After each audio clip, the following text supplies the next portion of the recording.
This is not a troll topic. This to me stands a very important topic to talk about. I have had a life that is very unorthodox. Very unorthodox. From the moment that I have stepped into adulthood, and having this very unorthodox life has brought me amongst a lot of people. Now, and you know what? I can say before even stepping into adulthood, I have had an unorthodox life. My mother went, found a soulmate, married him, had children with that man, and that was the life that I lived with my mother and this man she married. And so that was a part of my life for about 6 years, even though that man was in my life since the age of 5 or 6 years old. So basically more than that, but you get what I'm saying. And so I went out in this world, this adult world, unprepared, untaught, and I had to learn. And so my life vibrationally attracted the very thing that was no different than when I was a child. And I myself began to live a life I thought was my life until Saturn returned and stuff. And I remember how miserable that life was for me. And I remember how I began to wise up. And one way that I wised up was I started to hang around the hoes, the sluts, the prostitutes, the sex workers, as you call them. I began to get into the people that I have known that have multiple partners and live the life of multiple partners. I recall one time this woman was going off about the strip club. I had to be about 20, 19, 20 years old. She was older than me, about a good 3 years. And she was expressing how dirty the strippers was and all of this. And I did not understand why a grown woman was expressing how dirty she. I was like, strippers are not even dirty. That's crazy, right? And I mean, anybody could be dirty, but I mean, it's just her perception.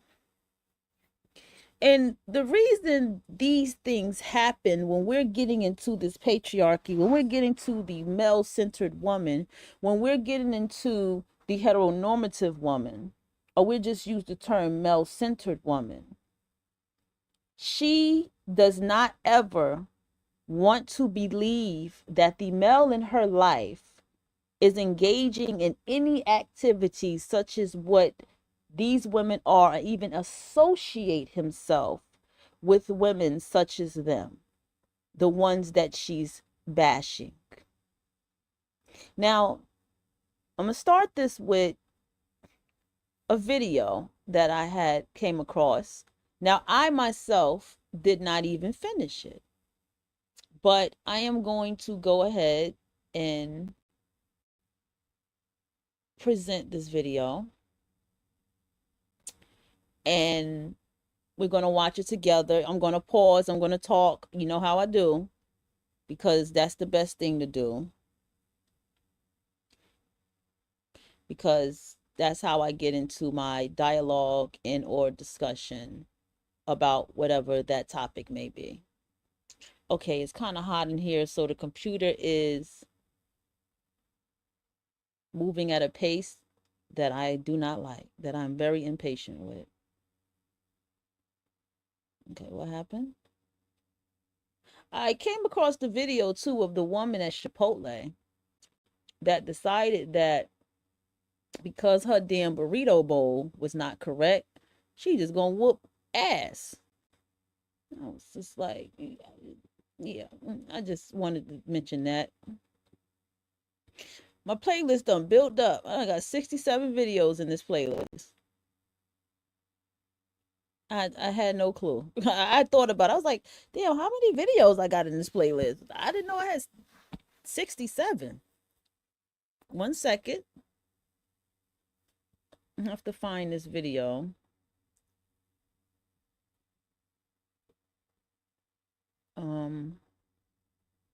Yeah. Let me go back 1 second. And let me just talk as I do this. Let me try to talk as I do this. Y'all know I cannot multitask like that, but I'm going to try. Why did I even want to do this topic? Because I came across a video where pretty much I heard some ranting going on. And the woman was just absolutely sure about what she was saying. And these women, I mean, pretty much it was the divestors. And they were expressing, sugar baby life will get you fucked up. Sugar baby life is nothing but prostitution and all of this. And I'm like, well, no, it's not. Actually, if you know anything about being a sugar baby, you're actually in a relationship with the person. And it's an exchange. And it brought me back to this book. Oh, gosh. I don't remember the name of it anymore, but it was so good. And it was about this prostitute in this small town that was shamed for being a prostitute. And this woman who was a married woman took her in. And how she was shamed so bad that even when she went to church, the pastor was dogging her out so bad publicly, not like directly talking to her, but indirectly talking to her, because he himself was one of her clientele. And there was a quote that she said in the book. She was saying how women are all whores and how everything with the male is an exchange.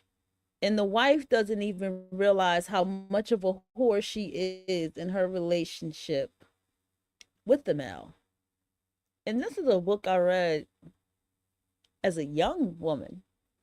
I had to be only about 18 years old. Universe have always put things in my face, given me wisdom, enlightened me about a lot of things. But you live and you learn, right? Because unfortunately, some of us had to learn about the mammy so very young, right? I'm trying to understand why I can't scroll down this thing, bro. Okay. Let me just go ahead and I'm going to have to do it another way, all right? This playlist shit ain't working out. I'm going to have to do it another way.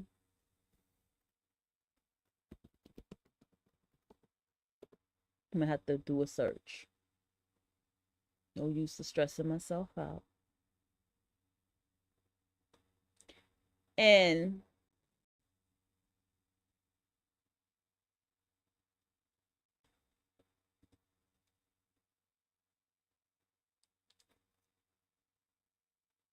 when I sat here and thought about this,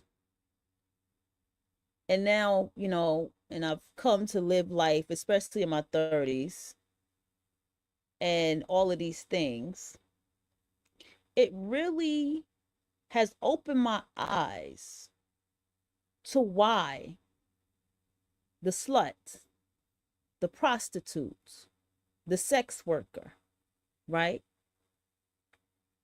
Why is she so shamed? The hoe. Why is she so hated? Honestly, should be thankful for the hoes. Because it is the hoes that's telling you who the fuck you're with. It is the hoe. Yes, gay too. It is the hoe who is giving you a glimpse of how fucked up that person that you say that you love, that you trust, can't really be trusted. Because whole games is a real thing. Whole games is a real thing. And I have watched hoes play plenty games. And they could give a damn about that man.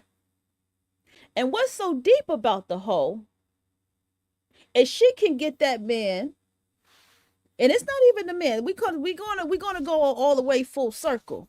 That hoe can get your partner to come to them as they want them to see them when they want them to, and manipulate them to give them what they want. And the hoe knows how to keep that motherfucker entertained too. The hoe knows what you're not giving in that bedroom. Because it's deeper. See, here's the thing. It's deeper than fucking with a hoe. She gives conversation. She gives personality and entertainment. And oh, she has a personality. She gives, sometime a hoe can even give depth. Believe it or not. Can you believe a hoe can give depth? And the hoe knows how to bother you. The hoe would just go fuck your partner just to spite you. Just to cause problems. Just fuck shit up and leave.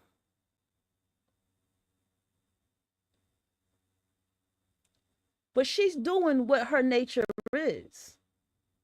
She's not the problem. That's why she laughs at you. That's why she sends you a kissy face. And that's why she says some shit to toss you up and be like, I'm the wrong one. Because she knows who else he really is interested in. And law of attraction says, Celestine prophecy says, when you're in a relationship with somebody, nobody else can come in. It doesn't even matter if it's a poly relationship. That bond that the two of you have, can't nobody come in. Oh, and she's definitely polyamorous. And I know a lot of hoes that get married. There's women who spend most of their life fucking other people's partners and get in their own loving relationship, and they know how to keep it the way that they want it to be. And I laugh at you women who sit here and go in on the hoe. Now I'm going to go ahead and let this documentary play while I go find another clip, okay? And it's going to take me a minute with that clip. So we're going to go ahead and roll that. This is a 6-minute video. All right. Fair use. Where's my banners? Hold on. One thing at a time. Damn, it's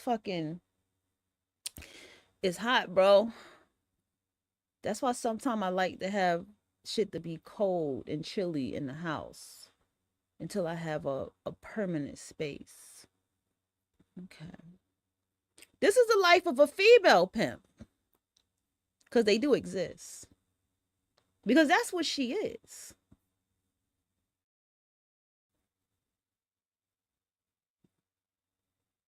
All right.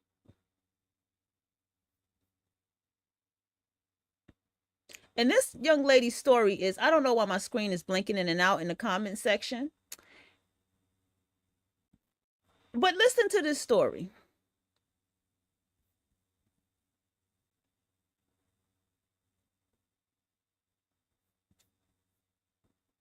Is the music playing? I hope not. Cali, of course. Californication. Hold on, y'all. This is the female pimp. Let's get it together. As you can see, this movie. Melanie never tried to hide it, promoting herself as Pretty Hoe on social media. Yes. She quit. Oh, shit. Hold on, y'all. What the fuck? I do not present my stuff like this. This is ghetto, girl. Hold on. We're going to go back. Melanie Williams. I should have just let it play, right? Why does it keep muting? Stop fucking muting. 1 second, y'all. Thank you. One more time. herself as pretty hoe on social media.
All right, I'm back. 1 minute, y'all. I'm just gonna have to just play the shit. 1 second. Oh, hold on. I can't share that screen. This computer hot as I didn't realize how hot this computer is. I would have never even came on here if I knew this computer was that hot. It sounded good too. 6 minutes. Like,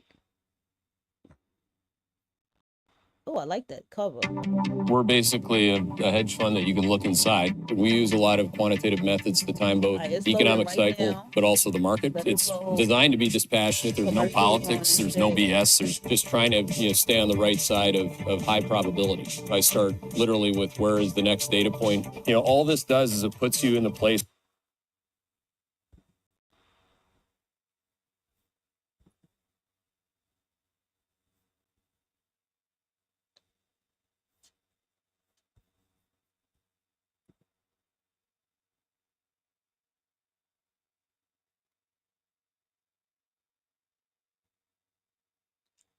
Where you're having higher batting averages and higher probabilities of being right for the right reasons, the next performance is going to.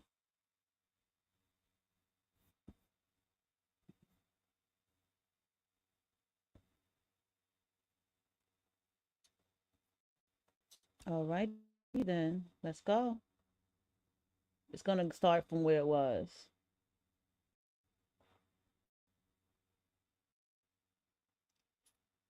Y'all know I don't. Y'all know usually my screen share fucks up. Yeah, my fucking shit done disappeared. I don't even know if y'all can hear me. God damn it.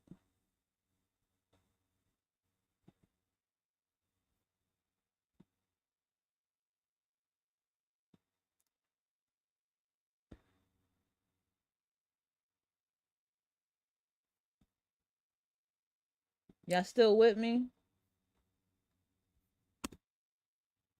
Rapidly, gaining massive amounts of followers almost overnight.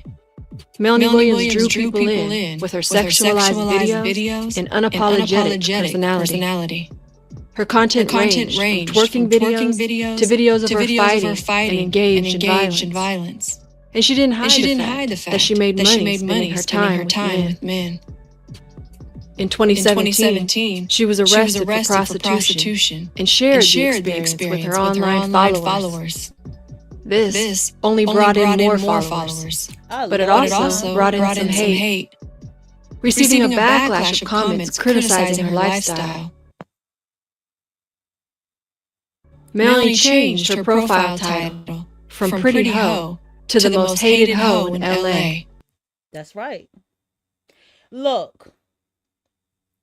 Why? Why? Because she's saying she's a hoe? Let me tell you something. Women who are wise know who the real hoes are. It's your femininity princess, bitch. It's your high heels. You understand? And always gotta be looking put together, bitch. That is the biggest hoe. And she will slide whoever the fuck you with. That's the wise ones. We know that already. It ain't the bitch who wearing the mini skirt with her titties out. A lot of times she don't want to be bothered. It's that bitch that looks all covered up and sophisticated. That's the real fucking hoe. But y'all get mad at women like this who say, the most hated hoe in LA. Pretty hoe. Not only does she know she pretty, she knows she a hoe. Because life built her that way. So fuck it. A move that would later lead to her undoing. But while many only saw the wild persona Melanie cultivated online, there were glimpses of another side.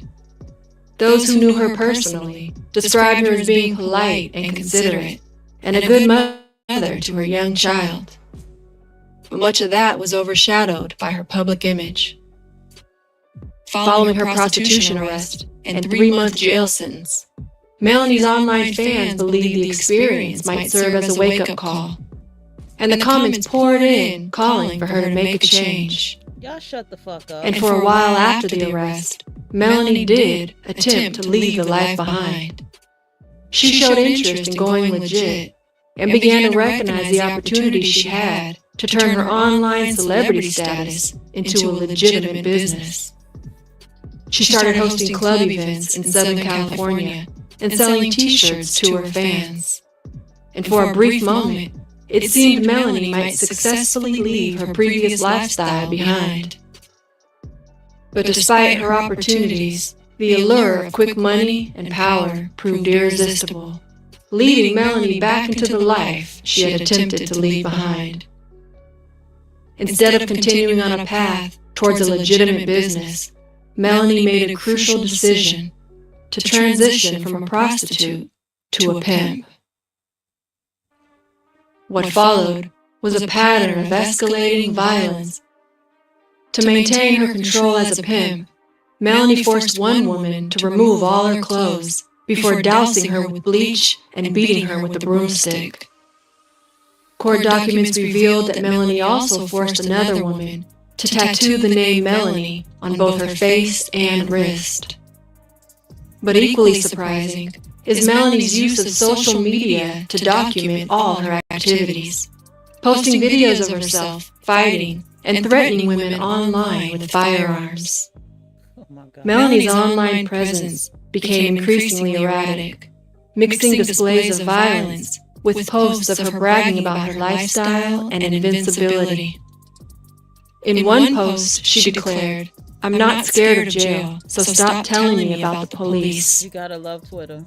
The platforms that had initially brought her fame now created an indisputable record of her crimes. Her digital trail would ultimately provide law enforcement with all the evidence needed to prove her illegal activities. The documentary voice. On Christmas Eve, 2017, Melanie Williams was arrested and charged with sex trafficking. Damn, Melanie. The prosecution described Melanie as a prolific pimp who recruited victims via her celebrity status on social media and then forced them to engage in prostitution. The young lady had it. She had it, right? The problem when she was too male identified is she was a female pimp.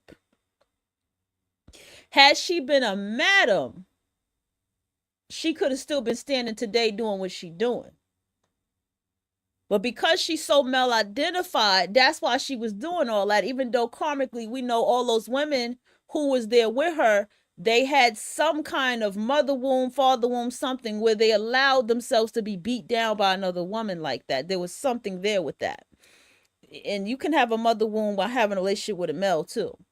And, you know, it doesn't always have to be a father womb there because a male is standing there. And the thing is, she had it right. I was a hoe, but now you see what she did there?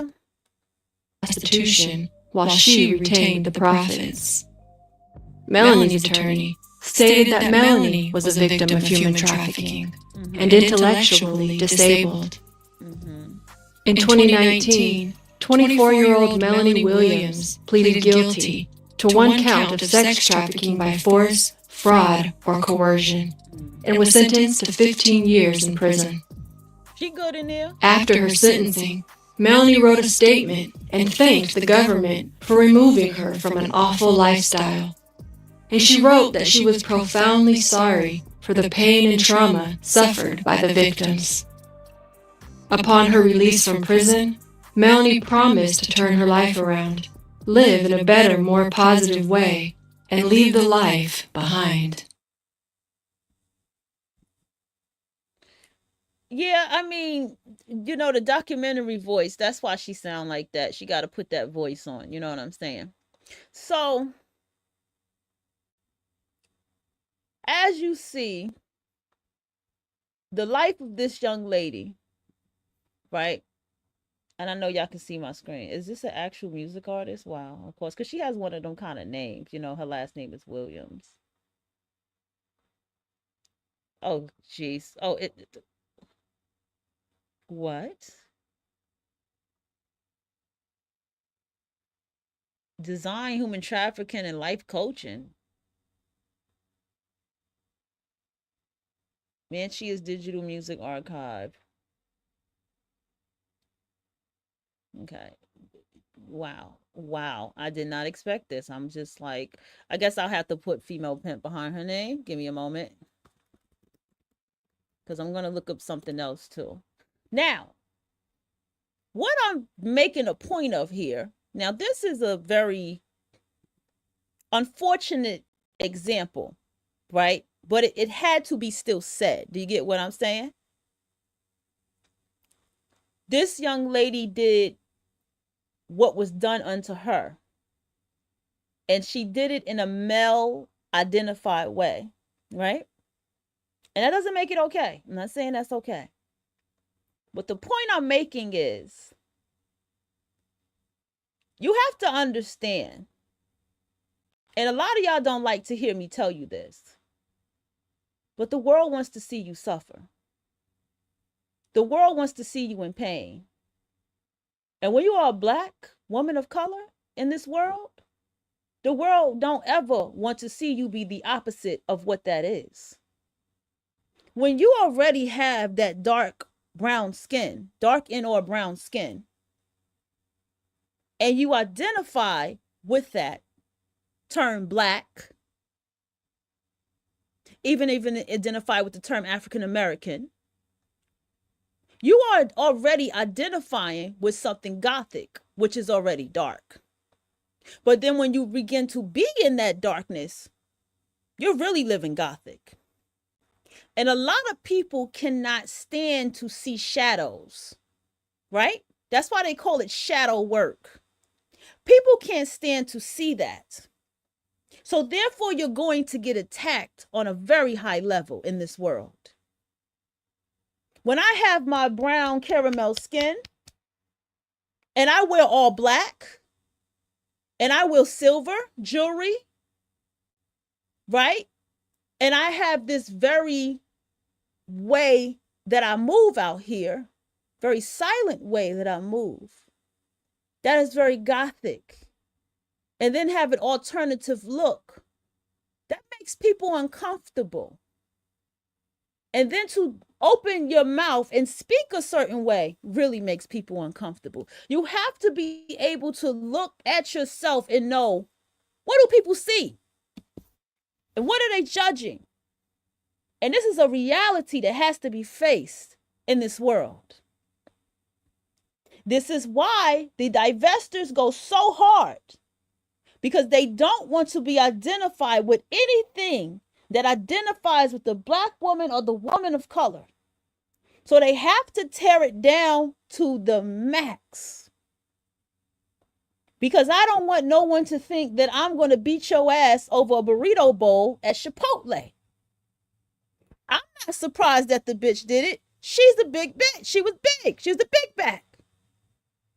If I worked at Chipotle, because even the Black dude that was tall and bigger than her, he walked away. He didn't want to be bothered because he knew what was coming. Even I know not to fuck with a bitch like that. If she would have came in there bitching about her burrito bowl, I would have nicely said, do you want me to make you another one? And I guaranteed you she would have talked nice back to me. Because I know how to tame the beast. But I definitely would not have done what that guy did. I would have got out of her way and I would have let her make that goddamn burrito bowl and let her leave. Because I know better. Now let's get to the point about the hoes and the sluts and the prostitutes. When you're sitting here and you're living a life, living a certain type of lifestyle, and the unfortunate comes about that you are sex trafficked. They said she was sex trafficked. I just feel like, where's the law and the fairness? But I guess when it comes to universal law, it doesn't work like that, right? But you get sex trafficked and all this thing, and you end up being a prostitute, and you end up surviving some kind of way how you gotta survive because you feel like you're being smarter than the rest of the other bitches that's in the back of the project hallways sucking dick and all that shit for free, getting trains ran on you for free. Well, I can get money for that shit. You know, I was told by Mel I was talking ridiculous because I was going to tell a young lady, listen, you need to be getting money for fucking. If you're going to be out here doing this, you better do this shit smart. And you better be dealing with motherfuckers with money. At least motherfucking be out here fucking motherfuckers that can give you something for what you got. I'm not talking about weed. You can get weed anywhere. It's like you're talking nonsense. She don't need to be doing that. What else does she know? I watched this. And some of you may say, oh my gosh, you have a daughter. I told my daughter what it was out here. I let my daughter know, don't none of these little boys give a fuck about you. They just want their dick sucked so they can go talk about it to these older boys out here.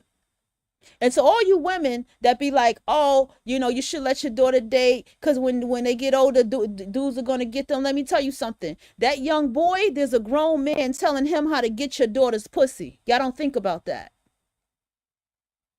Boys dating is about fucking and getting his dick wet and feeling like a man amongst other boys and other men in his life. Y'all don't get that. Wives don't know nothing. Okay? That is the facts. A wife don't know shit, especially if she quote unquote is a good motherfucking wife. That bitch ain't got nothing to give you to tell you about nothing in life. And unfortunately, that's a lot of y'all mamas. Because she don't want to believe that a woman like that is existing around her man. All right, y'all want to see her pimp slap somebody? Hold on. We're going to watch this. Trigger warning.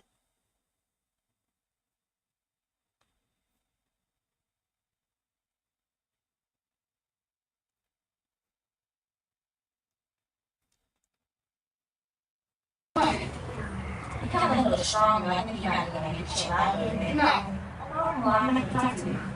You can get the fuck out, bitch. You bitch. Yes. I guess. Yes, bitch, I will beat the fuck out of you. I will beat your ass. Like, swear to God, I will beat the fuck out of you. I don't everything. Bitch, I'm not coming out. Watch out. I'm not coming out here, bitch. I said watch out.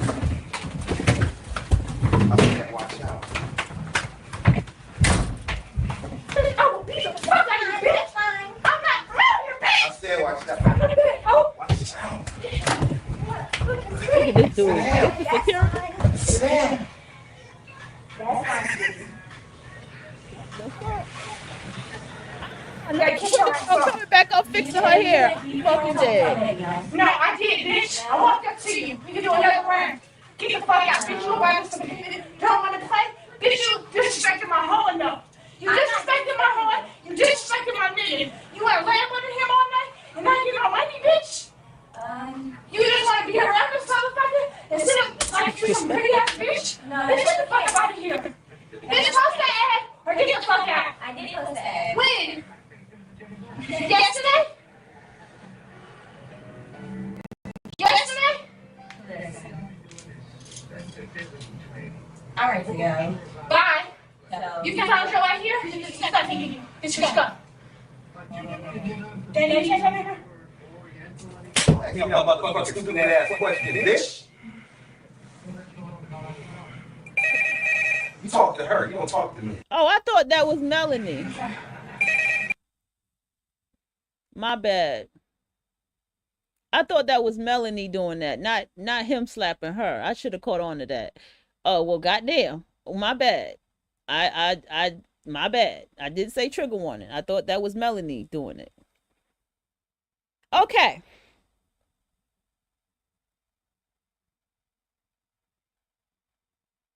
It looks like she is wiped off the internet. Well, goddamn. Let me say something. Okay, I gotta gather myself after that one. I thought this is Mama D, Little Scrappy. She was a female pimp back in her day. And as you can see, she attacks every woman that she can attack. She raps. She is I think I need to crown her for the mother with son theory. I think she needs to be crowned right now. I had Rico Nasty is the best example of the mother with son theory. Right? Rico Nasty, okay? I was looking for women, like who is the queen that will be the best example of mother with son theory that I can study.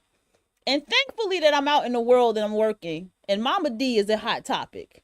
And I have to crown her as the number one of someone to study, okay? And get her chart and shit like that. It looks like this Melanie Williams thing. How funny, there's a pimp named Sabrina. I am tripping off of this, okay? And she's pretty too. I'm fucking tripping off this pimp named Sabrina, okay? The universe got jokes, okay? Okay. Mentoring the pretty hoe. Okay, her name is Cortez. Okay. Okay, this happened 6 years ago. Okay. Let's see what this one is before I get into something more. Okay. God damn.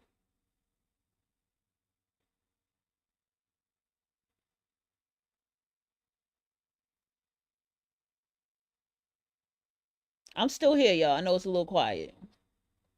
Hey ho, Lydia 2BchCraft here, aka the Whole Mentor, and I mentor hoes! That's right, hoes!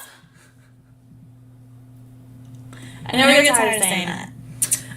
That's right, I mentor hoes, and I'm going to tell you about the time that I mentored a very special hoe. Her name was the Pretty Hoe. Oh. The Snapchat famous Los Angeles prostitute. Wait a minute. This oh, she was her mentor. Oh shit. Known as Pretty Hoe on social media has been charged with sex trafficking. Federal prosecutors said online today Williams was charged Tuesday with trafficking minors for sex and using force or fraud to coerce an adult into prostitution. Williams allegedly ordered a hooker she recruited through social media to strip before throwing bleach on her and beating her with a broomstick. She's being held in custody and could face up to life in prison if convicted. Some of you might remember this notorious hood legend. I sure do. So Pretty Hoe was, to me, like, I'll always see her as just like this angry kid But in reality, she is a very scary, violent criminal. I first learned about Pretty Hoe the day she was being released from prison. And people were telling me, oh, you should mentor Pretty Hoe, you should mentor Pretty Hoe. It's like, who's Pretty Hoe? So I did some research on her and I found out that she went to jail because her and her best friend shot at a car with, I don't know, someone they were mad at.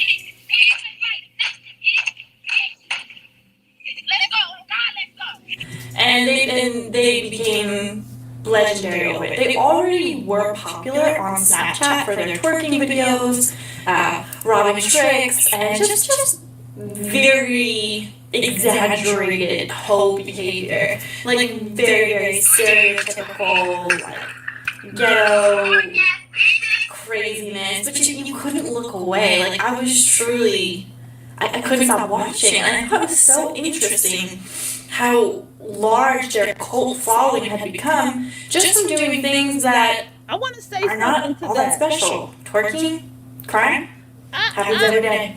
Those people don't have. These 90s babies got some power. Okay?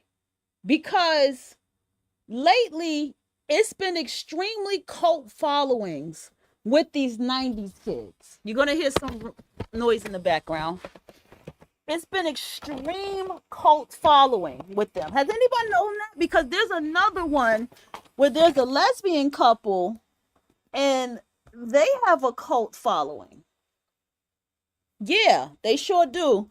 Very pretty, two pretty light-skinned girls. They look like it's strange because they look like they can be sisters, but they're not sisters. And they have a big, huge cult following behind the scene. And then there was another one from the 90s.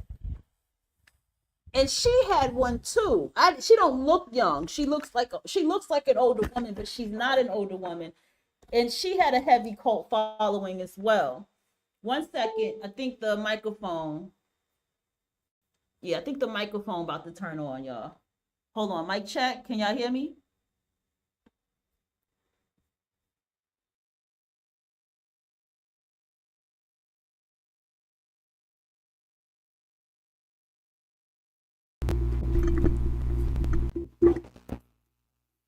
It's plugged up though, because I just plugged that joint up. Alright, but y'all can hear me, right? Because I don't see my microphone jumping.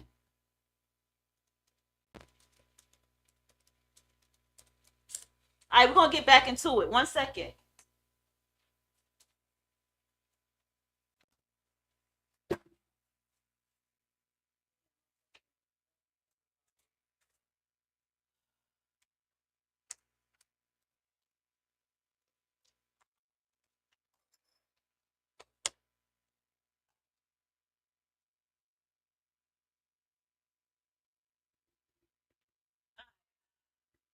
See my microphone. Oh, shit. It's plugged in though. Mic check. Yeah. Okay. It's just moving kind of slow. All right. I'm gonna go ahead and jump back into it. I'm trying to not move the computer too damn much. Maybe make it a little cold in here for y'all. Okay. Well, for me. Fuck, I'm talking about for y'all. Like y'all here.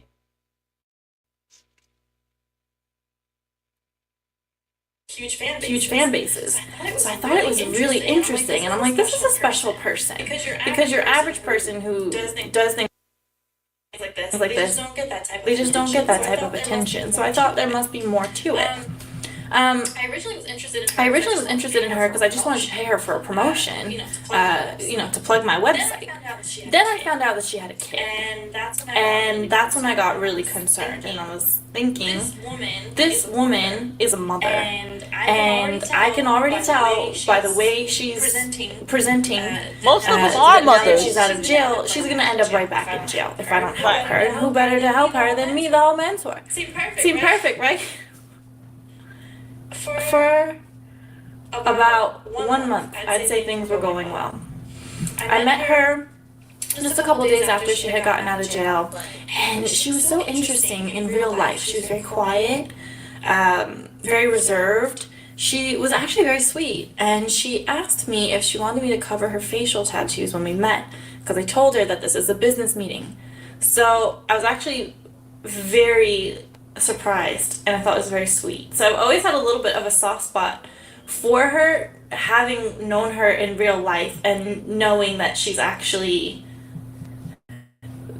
there's at least one part of her that is not as savage as she presents.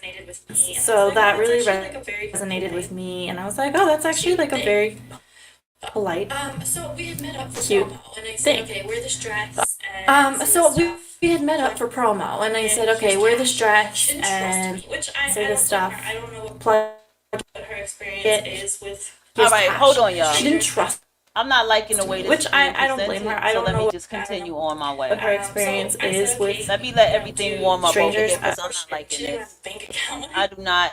I don't I don't work so like I this. said, okay, you know, I don't work like this. Okay, I don't work like this. Let me just get back to it. I really would have not started this show if I realized how hot this goddamn computer was. Okay, the screen share just made it all fucked up. Let's get to it. Why is it blue today? I'm not feeling this. Like, this shit doing what the fuck it want to do.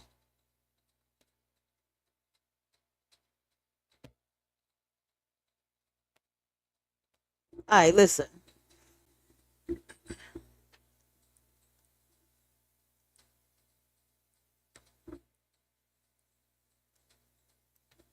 What I'm getting you to understand, alright,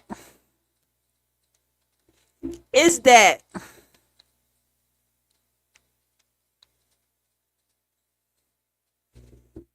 the reason this particular woman is a problem is because the male-centered woman in her relationship does not want to believe that her spouse is dealing with that. But it goes more so to what I was saying before. Nobody likes depth, shadows, or anything that deals with shadows. Nobody likes to face somebody who's calling them out. Because there's people that got so much guiltiness they don't realize how much they wear their guilt every day. People walking around here religious on corners, knocking on doors, are the most guiltiest and shameful people walking around here in the world. That's why they say you have no shame. Because of their own shame.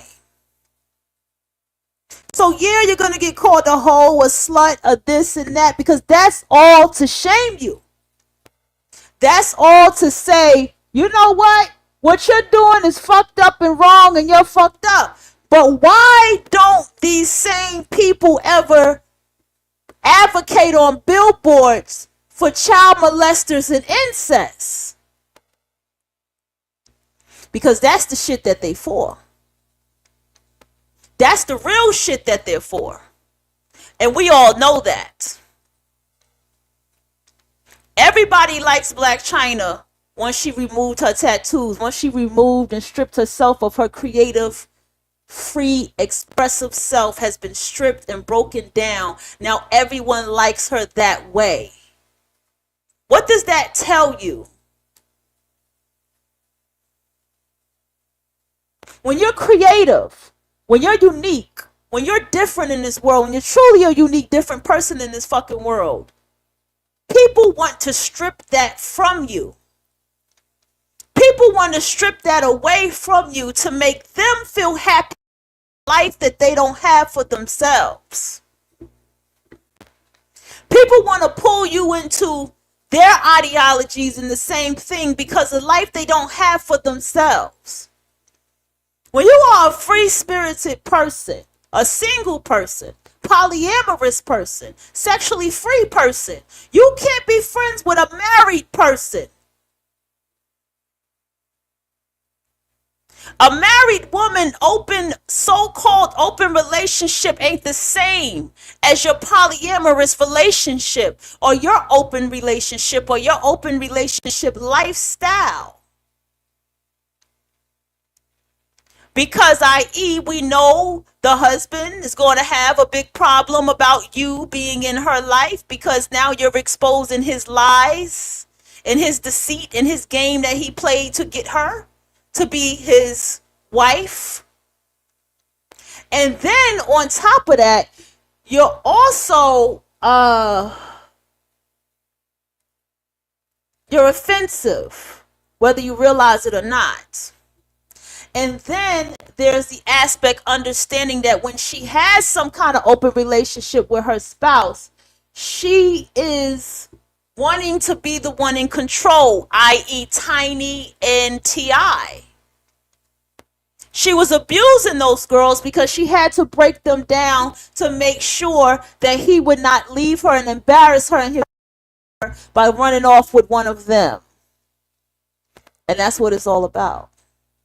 And it goes the same thing when you have married women who are divested that drags the hoe. She got to drag her every chance that she gets. No matter how funny she is, no matter how much she goes in about this and that, she will make sure that she drags that hoe. Because she don't ever want to believe what I just told you before about her husband. And you will never be trusted by that woman who is married. Let me say that to you again. You will never be trusted by her who is that woman that is married. That's just life. That's just how it is. And you just understand this reality. Poly people talk to other poly people. Poly people go out here and go to events with other poly people. Because that's the smart thing to do. Married people, that's why they have swinger clubs. Because they get to know the people that they're swinging with. They get to have some sexual fun and go home. Poly people are in relationships and involved with other people. Even when you get into a poly relationship, I would say if you if you deal with males, I don't really think you're going to have a good time if you deal in a poly relationship with a married woman, because unless you allow her to have complete control, not outshine the master. You're going to have to tiptoe around how you deal in that relationship with her and her husband. It's not going to really be free because a lot of times she's doing it so he won't cheat on her. Do you understand the logics of a woman who is male identified? It don't make no goddamn sense, but it makes plenty of sense to her. The only way she knows how to communicate is through manipulation. The only way she knows how to talk about anything is through trying to get people to do what she wants them to do all fucking day. This is why married women are so goddamn annoying. Because you see it. You see the manipulation. You see the connivingness. You see the games that they play. And it's annoying. Nobody even wants to them anymore. Because married people need to be friends with other married people. Because other married people can understand that. Even lesbian married couples don't even deal with other married people because it's a different world over there. There's a different kind of understanding. Now, why are these women trying to give you motivational speeches and telling you what to do with your life and how you can live it better and you don't have to be a prostitute, a slut, a hoe? I mean, they're right. You don't have to. But what happens when life puts you in a situation where that's what you had to do? What happens when life puts you in a situation when you're around such diabolical men that you have no choice But to use them up the way they fucking need to be used and the way they need to be fucking abused. What do you do? What does she do in a situation like that? These women are daddy's girls. Daddy's girls don't know shit. These daddy's girls have this rose-colored glasses about who the fuck they daddy is, and low-key, they want to fuck they daddy. And that's who they go and marry. They daddy. And so they have this daddy's girl mentality. And they want to tell you, oh, you just haven't met a good man yet. Why would you want to go and be with a woman and sigh and suck her teeth and make all this noise and shit like that? She ain't got the level of intelligence that you have. She don't have the personality, the thing that you got. So she has to live her life in a straight and narrow, pretty princess way. I'm grown way. She has to live her life making sure you know that she has done it exact and correct, that she has kept her virginity, which a lot of them have not. A lot of them was fucking at very early age. Daddy's was fucked very early. And that she has been doing all this and that, and that she has to keep this air of innocence constantly.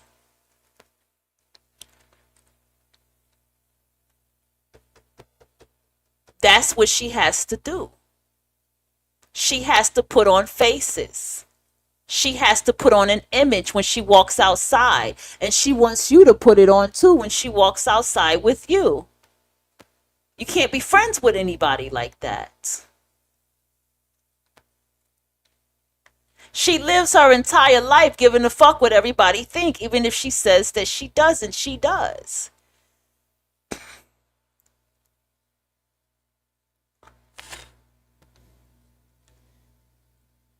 At the end of the day, she's putting on performances for everybody. She's put on a performance every time she goes outside, in her house, with her friends. She has to put on a performance.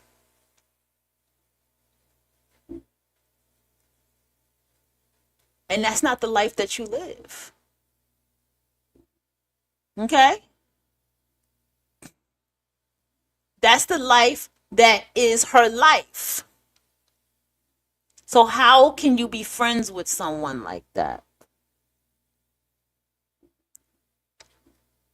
She is for Project 2025. Even though it speaks against her the most.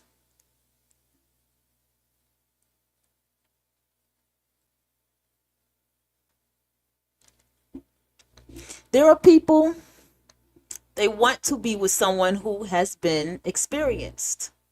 They want somebody who has been a hoe. They want somebody who has lived that kind of lifestyle, because now temptations is not so easy for you. So if you go out here and fuck around, then I know that you purposely did that shit because you know better.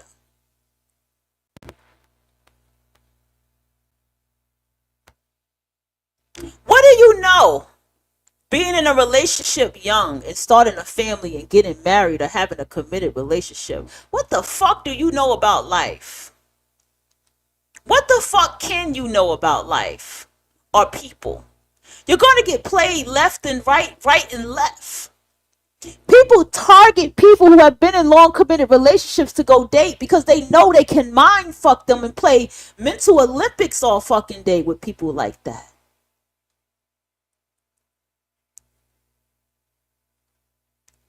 You have these women online.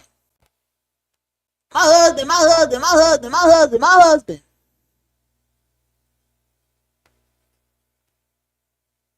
All fucking day.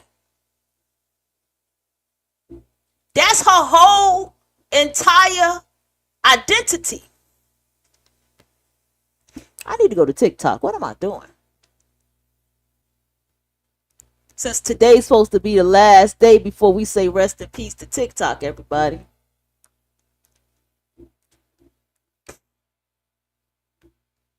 She-Ra 7, I think she probably the number one person.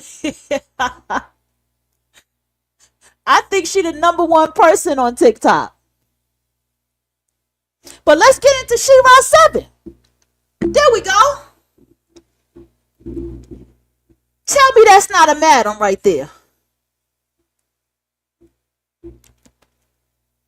Tell me that she's not loved and respected out here, as well as hated.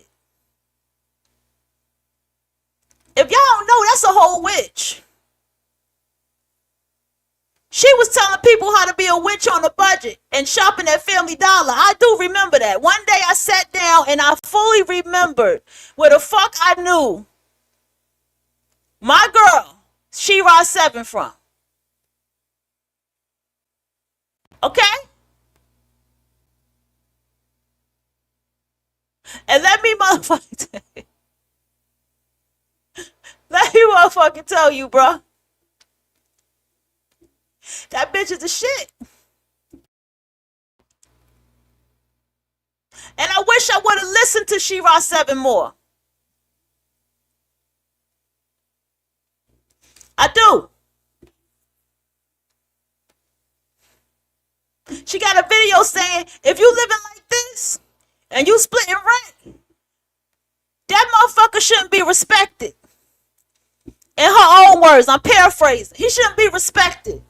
And you need to be going somewhere else to get something else. And then this is where they get you, because you have to be careful with spirituality, because they get you with this karma shit. And karma not working in the way that everybody is saying it. Do you know that it's karma? For you, it's karma that you can be the person in that person's life to go out and go be somewhere else because they're not doing enough. Do you know that? Karma can work like that. Because see, you don't really know that person that you with. You know, it's this question. I remember this one lady always asked, she was like, how long you known this person? When did you meet this person? I'm just like, it don't really fucking matter, because you really don't know people like you think. No, she ain't gonna say nothing. I'm telling you. Like, as long as I say it good, she gonna be alright. She'll be down for it. Hold on. Alright. This relationship funny as fuck. But I'm going to TikTok to play these videos, because YouTube getting on my motherfucking nerve. Every time I comment on TikTok, I swear I get a plethora of goddamn followers. Oh, I can't even send that to her. Let me see.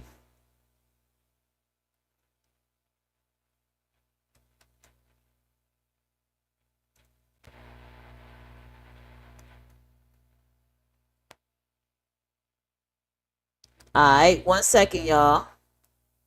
I want to do this. Y'all know how I like to do TikTok playlists while I'm talking.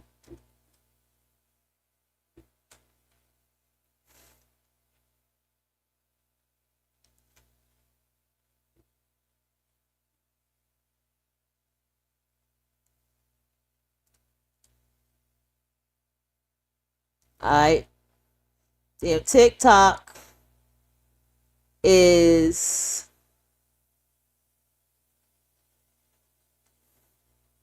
Hold on, let me put a real one.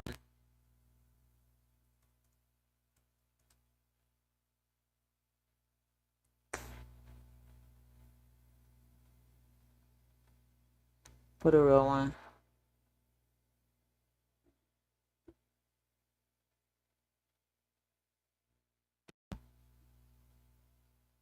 Let me, I'm probably gonna have to put stud. And look, there's other women out here. Think about this. How does it always go?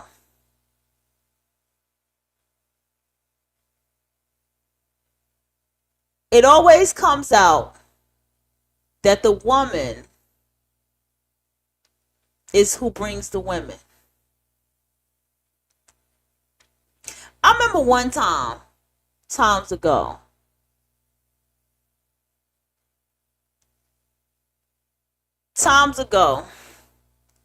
I was on bingo. And while I was on bingo,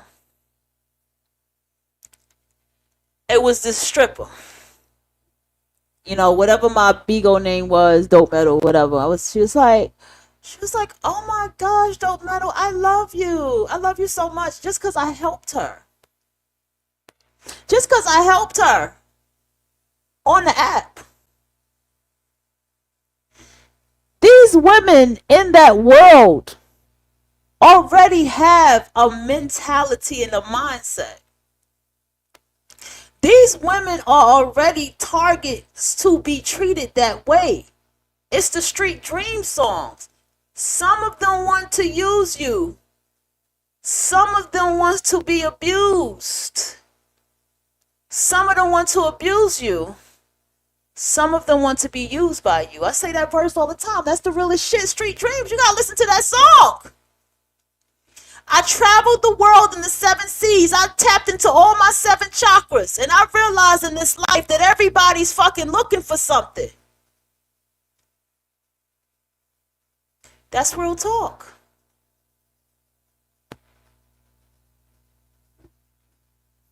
You can't be everything to one person. And that one person can't be everything to you, even if you want to believe it. We go through different times and phases in our lives. This may be something that I like and love at this time, in this moment, in these years of my life, in this astrological aspect. But there may be a transformation that is happening between us. And there may be somebody else to come into their life too, or date me too. And there's a lesson that is there.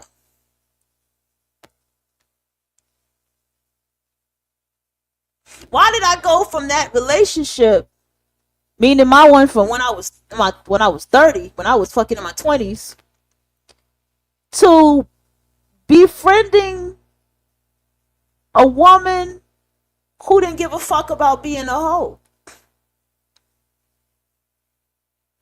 What her conflict was that hotep shit.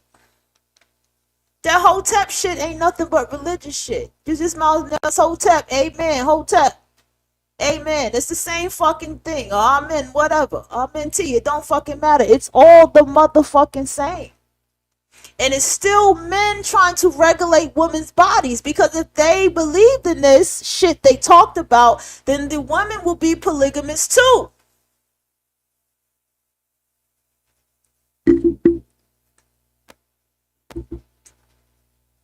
Understand that no one wants to see a woman be happy. Okay? No one wants to see her joyful in her life.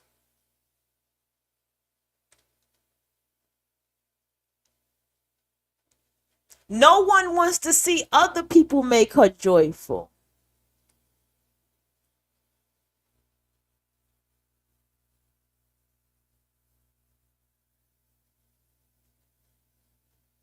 I'm not finding nothing serious.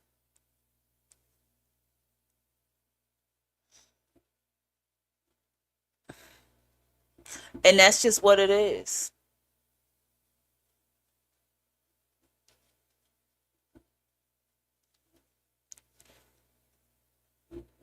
And I'm just saying this.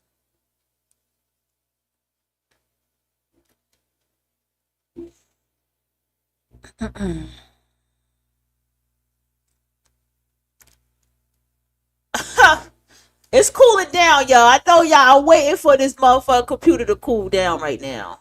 Oh, let me let her know. Hold on.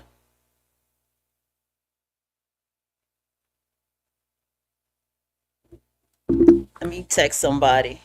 I know I have found the female pimp, but it's not working. I'm gonna find a madam, because there's no, it's a madam, not a pimp. Let me find a real life one after I text this person real quick, y'all.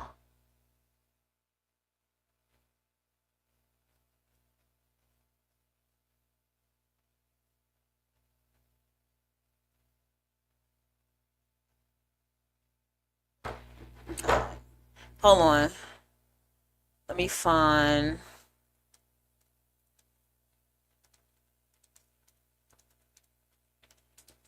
Because, because women, if we're talking about pimps, we're talking about male identified. Let me see something. Probably hit it on TikTok. Probably gotta have a certain code to find it. I'm gonna go ahead and play this lady because she keeps coming up on my feed. I feel like I need to go ahead and just watch her. This is not my cup. Okay.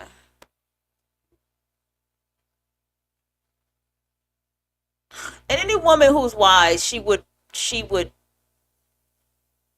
want a madam.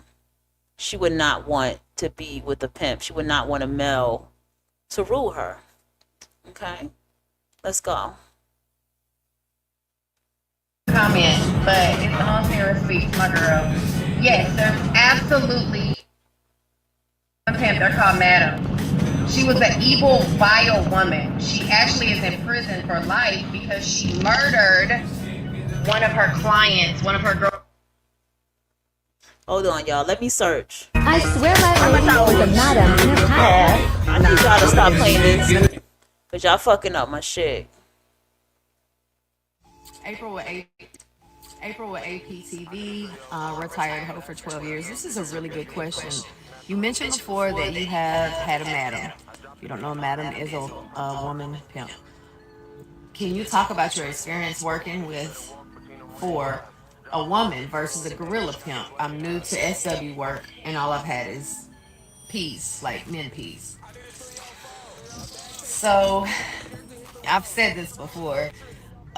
Women pimps are fucking vile and brutal. I mean, a woman pimp might as well be a gorilla pimp, a madam, because they are fucking cunts. Excuse my language. They have to be, right? You have to be. You cannot be no pushover bitch to be a pimp. Absolutely. Or pushover man to be a pimp. Right. It takes a special kind of person to be a P, and it's a real thing. That's a real talk. As I mentioned before, my madam had someone murdered while I was working for her. She had a man murdered, blown up in his car. She's in prison to this day for that. So I would say my experience with that is that it's not a good one.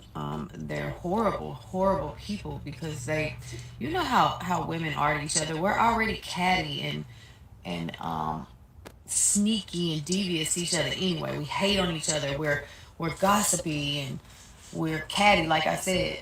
So being with a woman pimp is a whole different. It hit different because we're just different toward each other.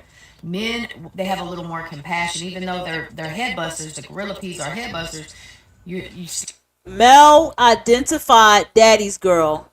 Did you hear how she said the men have more compassion? Actually, women will tell you the pimp is worse. The pimp has you outside in the cold in booty shorts, even if it's snowing outside.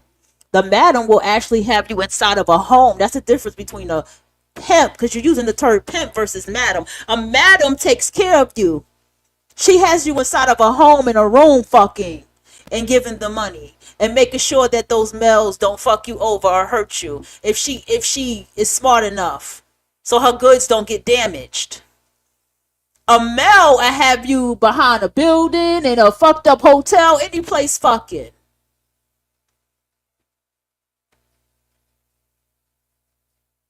still are dealing with a man-woman dynamic, so you're going to have a little bit of that, a woman being a little bit softer, a man being a little bit softer on a woman because he may be having sex with her, and there may be some intimate things that are going on there that make it a little different, right? A different dynamic. But them bitches, they are horrible.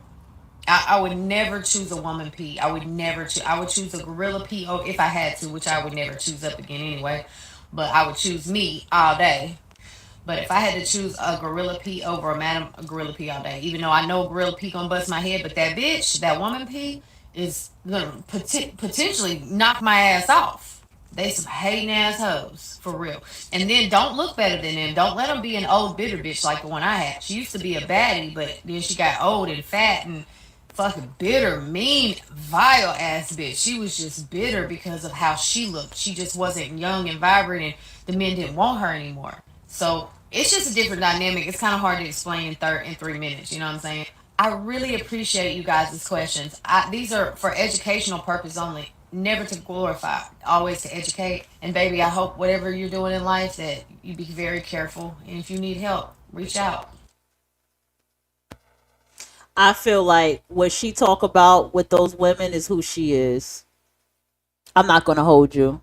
I'm not taking away from what she's saying because that is her perception and her experience, but I feel like she's that Val bitch that she talks about. That's just me though. I mean, don't worry about me. This is 100% your look kind of baby. We ain't got time. That's a cute outfit though.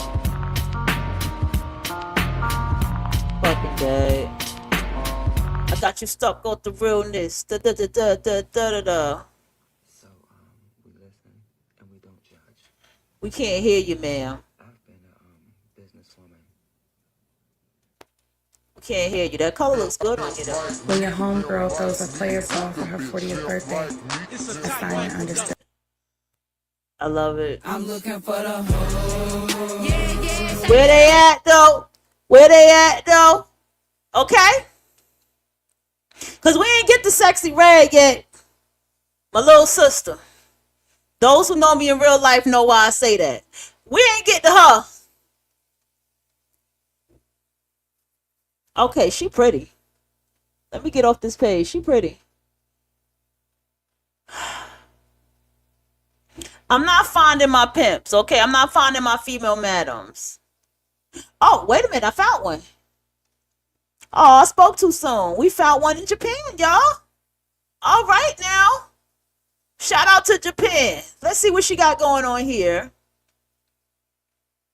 But for the sake of her career, she hasn't dated at 38. Do you know how dedicated she is? At 10:30 a.m., 38-year-old Nanako finishes her workout and leaves the gym. She heads to a nearby cafe for lunch. Due to her profession, Nanako needs to maintain her figure, so she strictly controls her diet. For example, her lunch is just a vegetable salad. Back home, Nanako takes a shower, then goes to the living room to handle client reservations, and chats with customers online to build relationships. Her role is to ensure every client has a good time. At 5 p.m., Nanako leaves on time. For her 7 p.m. job, she needs to go to the beauty clinic for skincare first. Because okay, she has to so drink she's a lot not with an actual clients every madam. night. To maintain her health for work, Nanako gets an IV treatment Listen, every 38 years old and has never been in a relationship, y'all. That's powerful right there. I need y'all to read that very slowly. These are the things in the world that everybody wants to pull you into to make you feel like you're a loser and that you have failed. This is one of the biggest master manipulative things that this world does to you. I promise you that. You don't have to be in no goddamn relationship.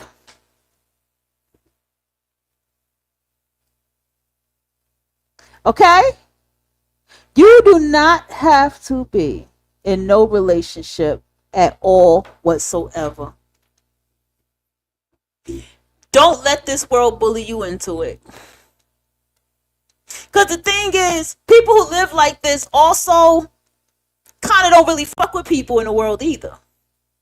But just step your toe out there into the world of people to understand. Because I had to do that. I had to come and realize and start listening and talking to people and realizing why people are so hateful, envious, and jealous.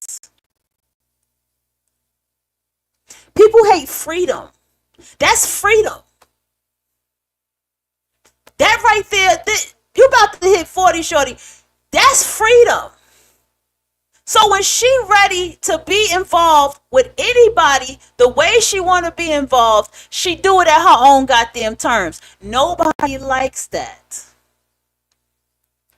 Go look. It's a Reddit post, but it's all over. You don't have to go on Reddit to see it. It's this Asian woman who's so angry and has this foul hatred towards this lesbian young lady at her job who has a girlfriend who's she didn't explain what the spouse looked like, but she pretty much has a girlfriend that goes to her job and checks up on her and brings her gifts. And she says how she always tells her she needs to get her a man and this and that. And the woman has screamed at her and told her to get the fuck away from her and this type of shit. She doesn't want to do that. She's not going to do that because she didn't get to live her life the way she wanted to.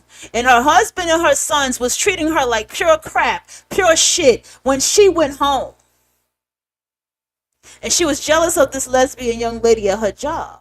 And what she was jealous of is she was not receiving the love that she was pretending that she was having as a married fucking woman. They are performative. Nothing in their life is what they present it to be. When you live a free-spirited life, you continue to silently live your free-spirited life. You can't talk too much at work about it. I suggest you don't. Everybody at work is married, in a relationship, has children, has everything about them is evolved around their family. They got pictures to show you of their family. It's a guy at work that don't even fuck with me. He's a Mexican with a black lady. Okay? He told me how his wife was black. I said, oh, okay. So what countries have you traveled to from Mexico? You've been out, oh, I've been to this state and I didn't give a fuck. He just recently had a baby with her. You think I asked what it look? What? I don't give a fuck. People want to rail you in, and males especially want to rail you in because they need to get them some workhouse pussy. It's all a game. How many times you hear a story of people falling in love with married men at work? Everybody at work is in a relationship, even if they telling you that they not. Somebody somewhere they in a relationship. There's not no true single people at work.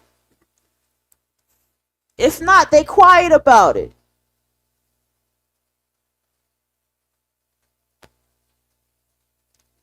They're quiet about it. Let's keep going.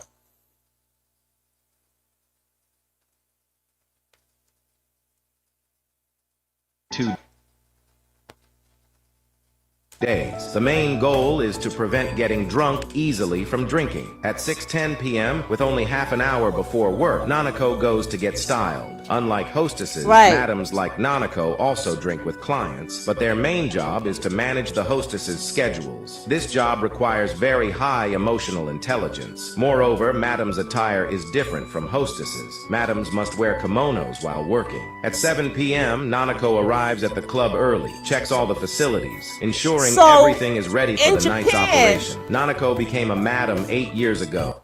The madams are held to a standard as well because they are the hostess of the product, which are the women. Okay? We are talking about hoes, sluts, and prostitutes, aka sex workers. For those of you that just came in. And what we're talking about, hold on. And what we're talking about is they have the answers. And telling you why people want to shame them so goddamn much. All right? For those of you that's stepping in. So much so that she hasn't had time to date, but she has achieved great success in her career. Now, Nanako earns at least $60,000 a month. So after watching this video, what do you think of such a lifestyle? Here's the thing. Why would she date? What the hell do you think her perception is of people if she's sitting here working as a madam, working amongst other women to have other male clientele? She might have males with male clientele. I don't know. Whatever clientele she has in her madam house, and she sees what kind of clientele she has, you know, if she's sitting there and see these are high value clienteles, what the fuck do you think she thinks? You think she thinks a Brad is motherfucking special? You think she think BBC is motherfucking special? which is a myth. You think that she thinks that even that nerdy, quiet guy is fucking special? No, she done seen and she done heard it all. She 38 years old. What the fuck reason would she want to be in a relationship for? See, you get to go on the other side of the fence. You get to go to flea bottom. And you get to see what the fuck life is. And you're gonna look at life and people differently, and you're going to date differently. I realized why I didn't take people serious, even if I pretended to. That motherfucker said to me, you ain't got the capacity to love. That's not true. I have the capacity to love. I love my fucking self. I love me. And I have all the capacity to love me. But it ain't going to be easy for me to love somebody else. Do I have somebody in my life I love? Absolutely, I do. And I also accept the reality that that person has other people in their lives that is not me. And I also accept that she has other people that she's going to meet in her life that's not me. I attract very beautiful women. That's going to fucking happen. I can deal with that reality.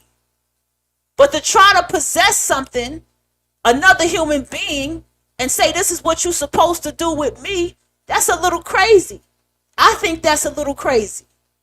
Because I'm a bit much. I'm a bit much. Okay? And anybody who want to fucking just deal with me on their own, you got to love me. You got to have a high level of love for me to deal with me like that. My own mama don't like fucking dealing with me. And she birthed me.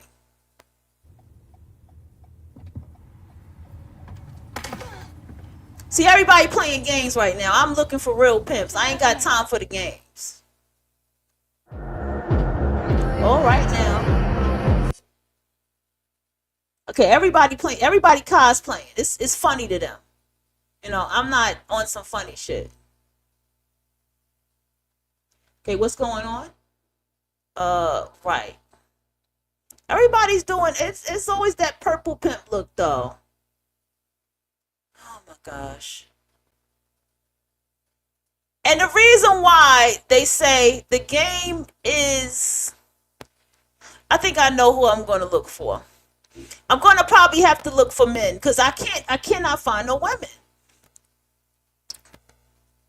The game is to be sold, not told. That's a real statement because I'm not finding shit. Before I found a whole bunch of real female pimps and shit.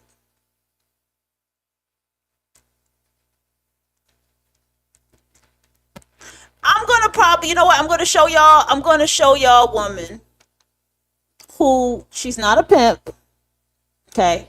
She has 2 partners. Okay.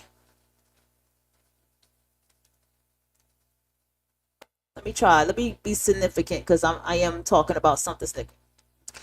Let me get into something about, we're going to go back because I talk about divestment a lot. It's a hot topic that I talk about because fucking why not? Listen, when you sit here and you get into divestment, all right? And the topic says, get you a Brad, beloved, right? That's what they tell you to do. Are you still not going to walk into what comes with being with the male? Even if you get a dyke vested, okay? And she said, get you a Becky, beloved. You're still dealing with another person, okay? Another human being. And you still got to be honest about what you're dealing with when you're with that person. You don't really know people like you know them. I don't give a fuck if you know them since when you were 12 years old. You don't really know people like you think you know them. You can have a whole sibling and you probably really don't know what they out here doing. People show you what they want you to see. All right? Please understand. People show you what they want you to see. And why? Why did the pink pill end up being somebody who was married in the way she wrote her book, interracially dating, to turn around and still go and date back, go back to what she wanted to not date no more, what she said not to date anymore? What did she come from? She came from a marriage. And y'all dragged that woman to filth. Y'all called her drunk. And let me tell you something else y'all did with the pink pill. Y'all sat around and also attacked. Y'all attacked her marriage and what she was doing while she was with her husband. It's performative.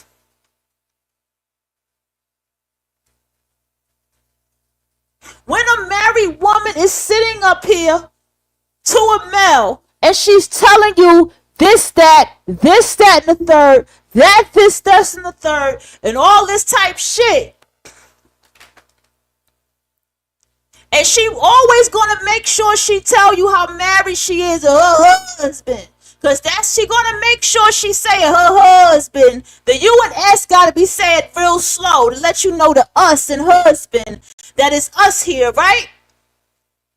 She has to make sure she puts that on the stage for you to know, because what she's saying to you is, I am an honest woman. Look, a male has taken me and dragged me down the aisle and told me I was worthy of something. I have been validated. My love has been validated.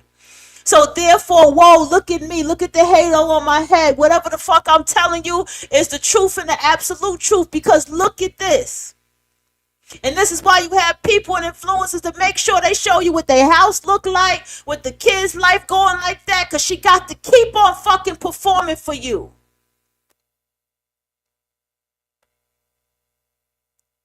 But oh no, don't let the hoe talk. Don't let that slut talk. Don't let that prostitute talk. Don't let that sex worker talk. Don't let She-Ra 7 talk, who is a married woman, who got him as his mistress. Sprinkle, sprinkle, bitch. You got that woman talking. Don't let them talk. Because then it's like, well, you know, you shouldn't be listening to her. Because look what she did. Yeah, look what she did. And look what she doing. She knows life. She knows people. She understands what the fuck is out there. She knows what goes on in the back of the project hallway that you don't. She knows that 10, 11-year-old girls are sucking these grown men's dicks. And that the masculine stunt girls is getting fucked crazy too by the girls. Listen. And fucking straight women. She knows that. So that when you talk to her and you show her a picture, my spouse is cheating on me. And this is who he's cheating on me with. And he won't tell me the truth about her. He told me he don't know who she is. And she like, bitch, that bitch ain't shit. She ain't nothing to worry about. This is what you need to do. Go motherfucking just make him a nice dinner. You know what I'm saying? Do whatever. Make her a nice dinner, whatever. You know what I'm saying? Sweet talker. Tell her how much you love her, how much you care, and what you want, this and that. You know what I mean? Fuck him good. Put him to sleep, and he ain't gonna think nothing about that bitch. That's how she gonna tell you how to do it.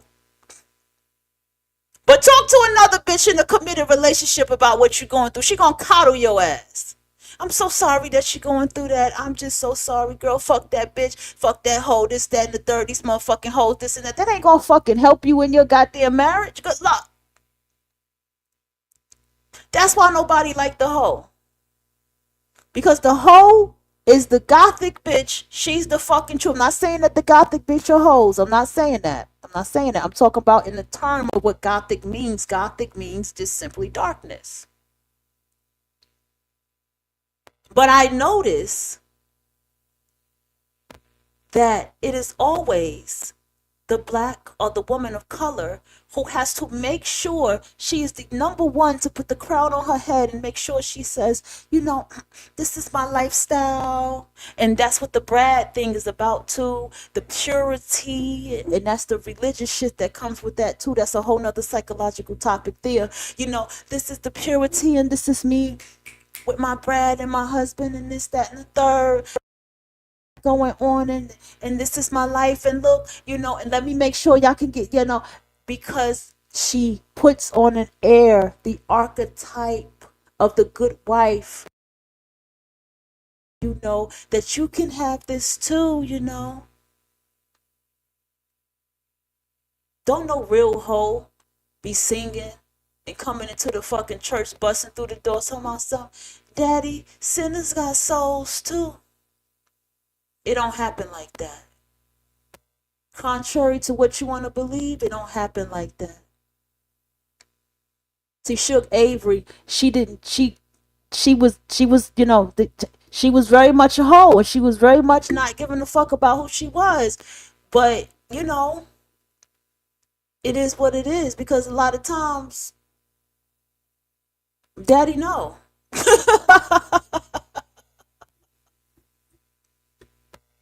My sister's a stud, and she is a hoe, okay? She's a hoe. And trust me, daddy knows that she a hoe. He know that. And he don't care. Cause I know my daddy rather her be out here getting pussy than niggas he know from the projects fucking her.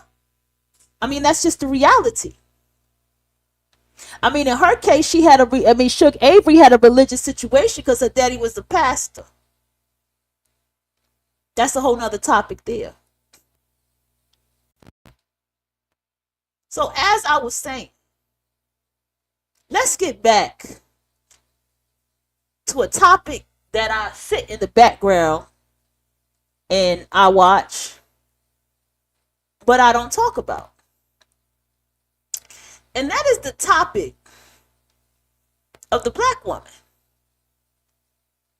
And that is the topic of the black woman who is polyamorous. That is the topic of the black woman who is, who is comfortable with being a hoe. Okay? That is the topic of the black woman who lives in her absolute truth. And how she gets dragged. And everybody has so much to say. Everybody can't just stand when she is not living a lie for you. Why is that? Why is it that when the black woman is in her downtroddenness, y'all feel so happy about it? Why are y'all so ready to coddle her? That bitch wanted her burrito bowl. And she wanted her shit made the right fucking way. Give or take, she didn't do it the right way. But she got her goddamn burrito bowl the way she wanted it. She paid for that bitch. And y'all don't like that. It wasn't right what she did, but y'all don't like that. Why don't y'all like that? Becky gets mad and she's irate about what she wants. And y'all don't bitch and complain about her. Why? Like, I'm just saying, like, there's a double standard here. I told y'all don't say shit to Ice Spice, little light-skinned ass twerking that ass all goddamn day. Sexy Red don't even got ass like that. She got ass now since she had the baby, but she didn't even have ass like that. But y'all got so much about saying about her ass. Why is this? Why is it a black woman living in polyamory, living her life the way she wants to live it, whether lesbian, pan, whatever, in the case these are lesbians? Why do y'all have such a problem with it? Tell me that.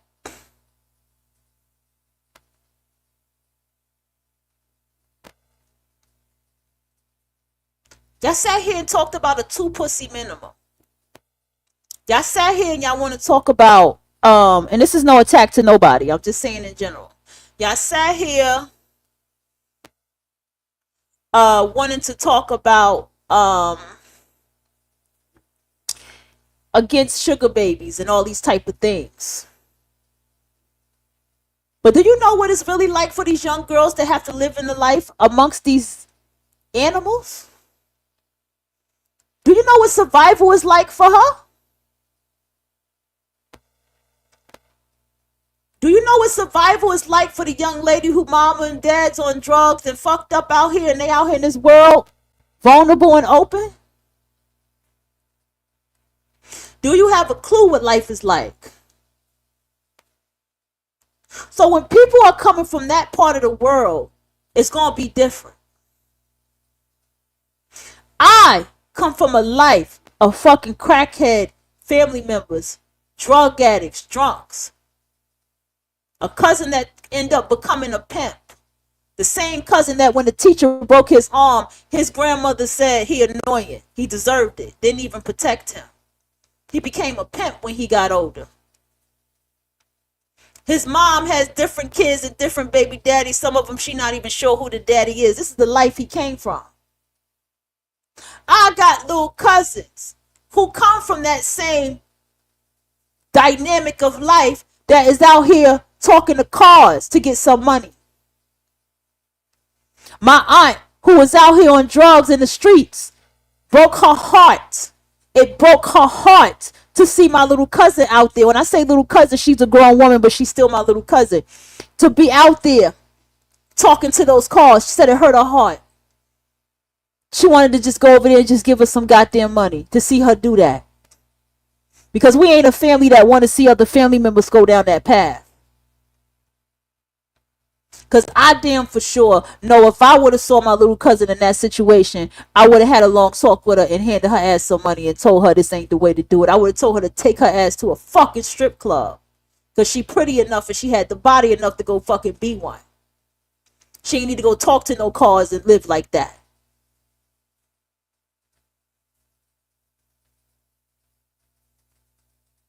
Coming from the life of being a fucking stepchild. Because you heteronormative women are fucked up. Y'all allow children to be abused in the hands of stepfathers and shit. And y'all justify it. And then goes the rest of my fucking life having to survive on my fucking own. So I've never lived no fucking orthodox fucking life. And I'm sure it's far more worse for the women out there that's pimps and prostitutes and hoes and all that shit. And to be honest with you, there's a lot of girls that come from church, that comes from religion, that are hoes. And that's a whole nother topic right there.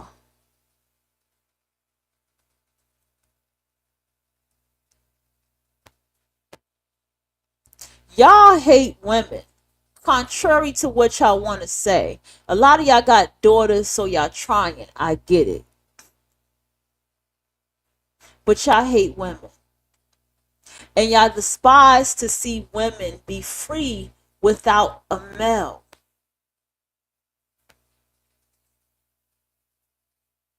We're not getting into the stolen name queen maker, because I called myself that first. But we not going to talk about that. Princessa, she's male identified. She's being very male identified. Because yes, can she be a madam? Absolutely. But the way she doing it, she don't like women. She don't like women.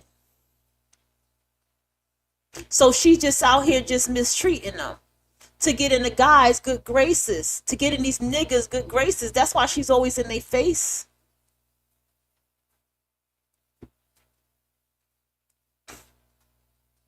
Not the same, buddy.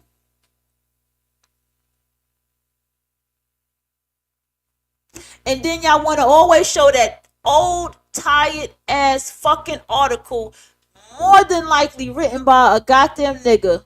The same motherfucker y'all claim y'all don't like, who y'all voted for the same person with. About black women, lesbian relationships being so abusive. But let's talk about the abuse and the murdering that goes on in y'all married fucking relationship. You don't want to go into those articles.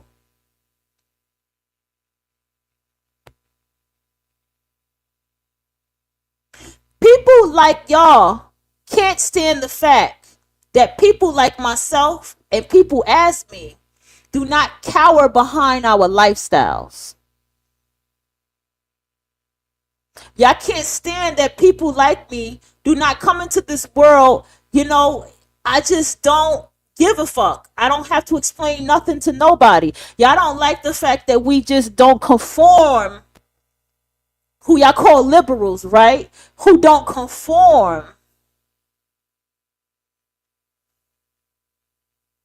to what y'all feel life is supposed to be like for everybody. That's why y'all for Project 2025. That's why y'all for Trump being in the presidency, because y'all want life to be forced in the way to look the way you want it to look.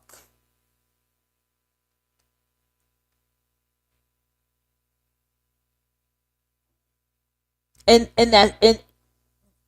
it's not going to happen, because y'all don't want to face that y'all are living in a Disney World lifestyle. Y'all don't want to face that y'all are not facing what this planet and what this world really is.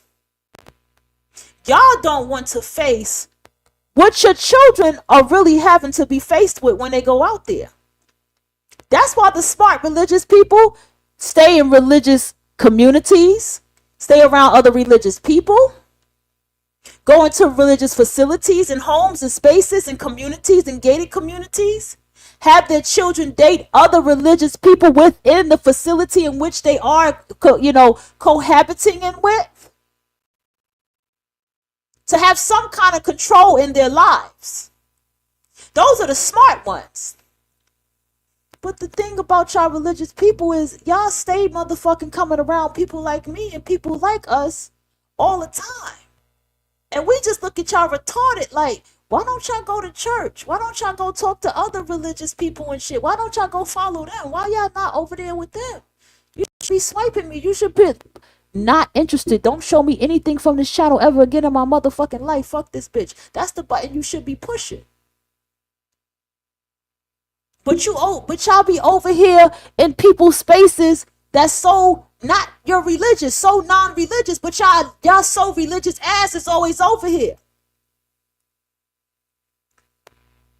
Goes for the same. Everybody's so not fucking with niggas, so not fucking with black people, but so got them all on their page. And those of us that are wise and understand laws of attraction, spirituality, and all this kind of shit that y'all make mockery of, we understand that life is about what frequency of life you are on. And therefore, you're going to attract certain things according to that lifestyle. All my life, since my adult, all I seen was poly relationships. I ain't never seen my aunt be faithful to no nigga, no man that ever was in her life. I seen her dead ass have different men and be like, that's my cousin, talking a straight patois accent. I watched them do that. That's why it killed me to live a life like that. I was dying on the inside. And that's why that Pisces said to me straight up like that. He was like, you lying to yourself. It's just in your DNA. You lying to yourself, because he saw it for himself. Like, you ain't nobody to settle down and get married. That ain't what you want. It's not the life you want. And there's nothing wrong with being that way. But society tries to tell people something's wrong with that. If it was, would the males not be monogamous and be with one woman? And not have side pieces and besties and homegirls? And not be polygamous themselves? If that was the natural order, if that was supposed to be how it was, wouldn't they not be polygamy too? Wouldn't it fly the same fucking way? How many times have do we have to go there to catch a predator? Do we need to go there? These are high value business married men doing this shit.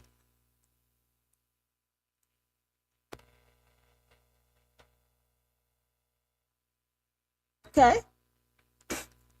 I'm dead. They cute. One panther, two cubs. That is so cute.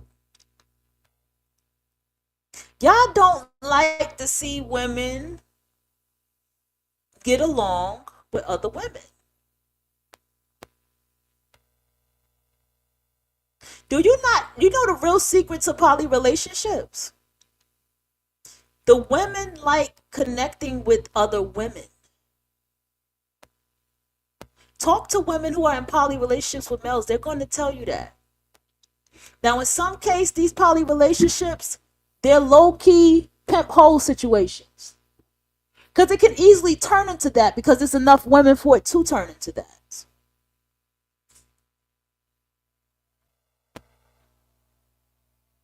Money situation.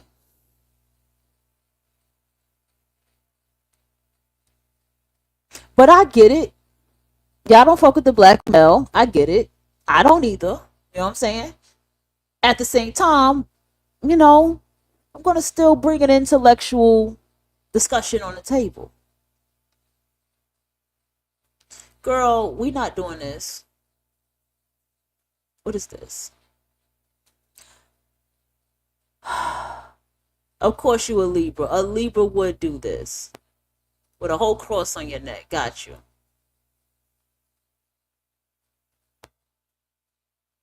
Okay. Oh boy. It's a trap. Oh, I love this clip. It's so cute. But we can't have children coming up here because we talking about something.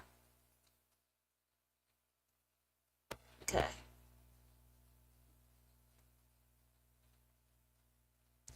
And I've seen plenty of poly relationships. Okay. I'm not getting into the poly topic. A lot of y'all poly and don't even know y'all in a poly relationship. A lot of y'all are poly and don't even know y'all in a poly relationship. And that's the funny part. Look, why is it that a married woman will get angry if her husband was to loan money to another female family member? Okay? Okay? Why? Because that makes it a poly relationship. Because now he is exchanging finances with another woman outside of you. Am I wrong about that?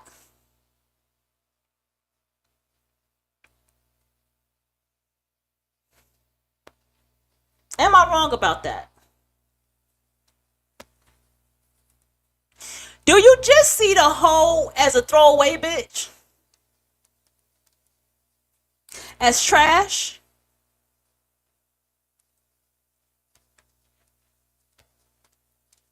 Do you see her as something that is not smart?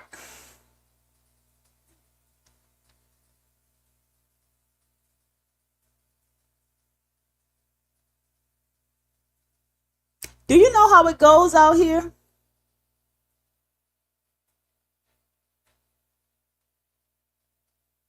Do you know how deep it is when it comes to how it really works in life with males.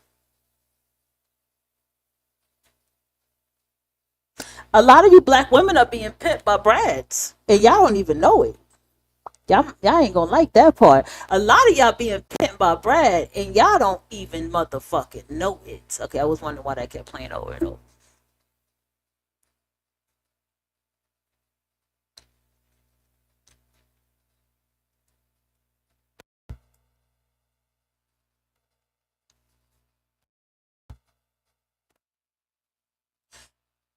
Here's the thing.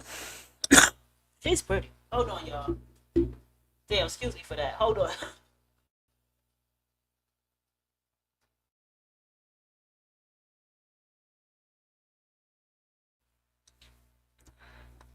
Woo! Felt that one. I need to get some water.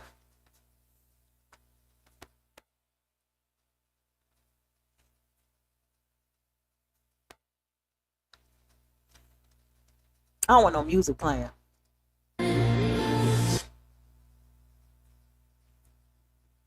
The thing is this, y'all. Yeah, everybody gotta play music. It's annoying.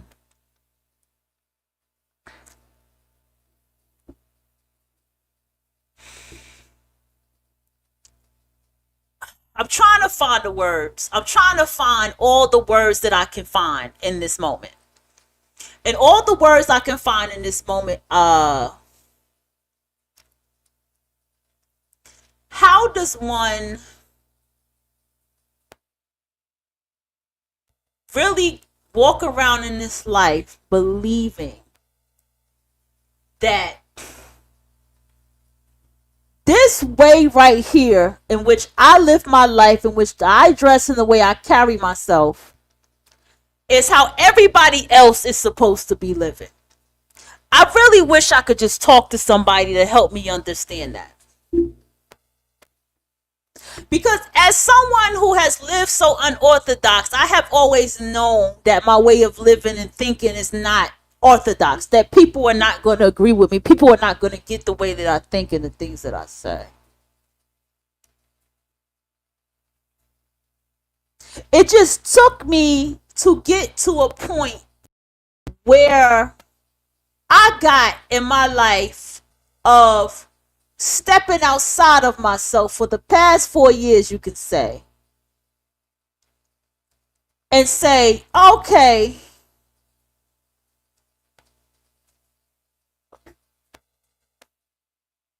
excuse me, people don't like happiness.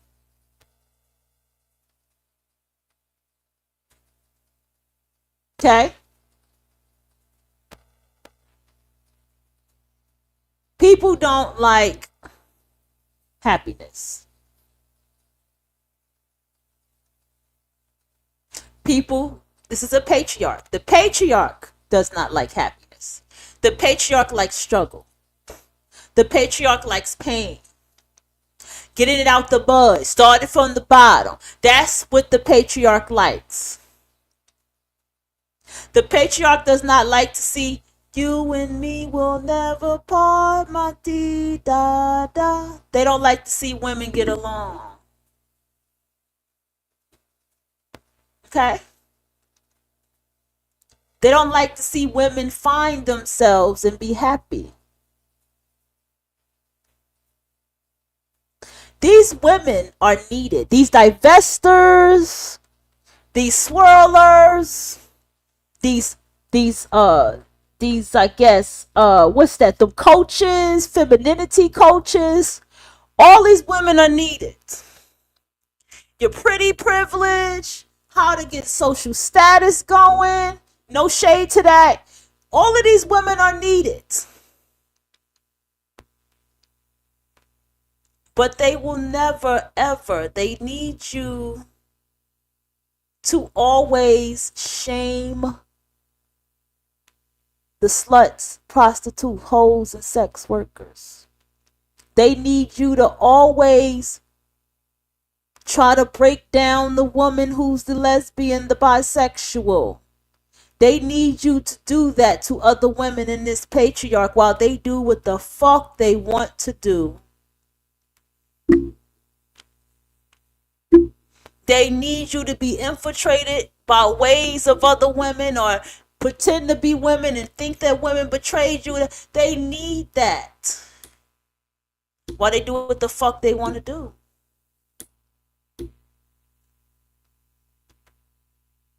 The reality is y'all can't handle the truth.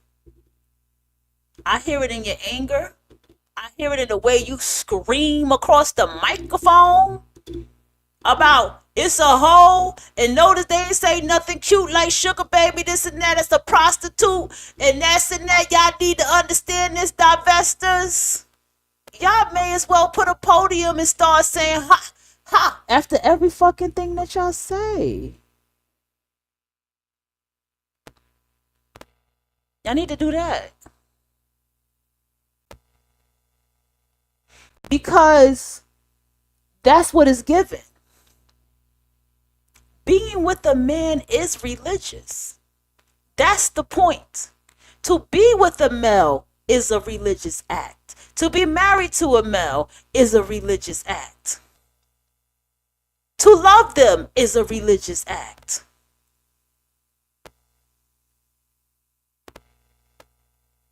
To be free-spirited. To dance to the beat of your own drums.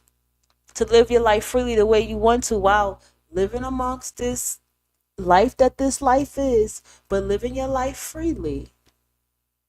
At the same fucking time, that's femininity. That's being a woman. That's the woman's energy.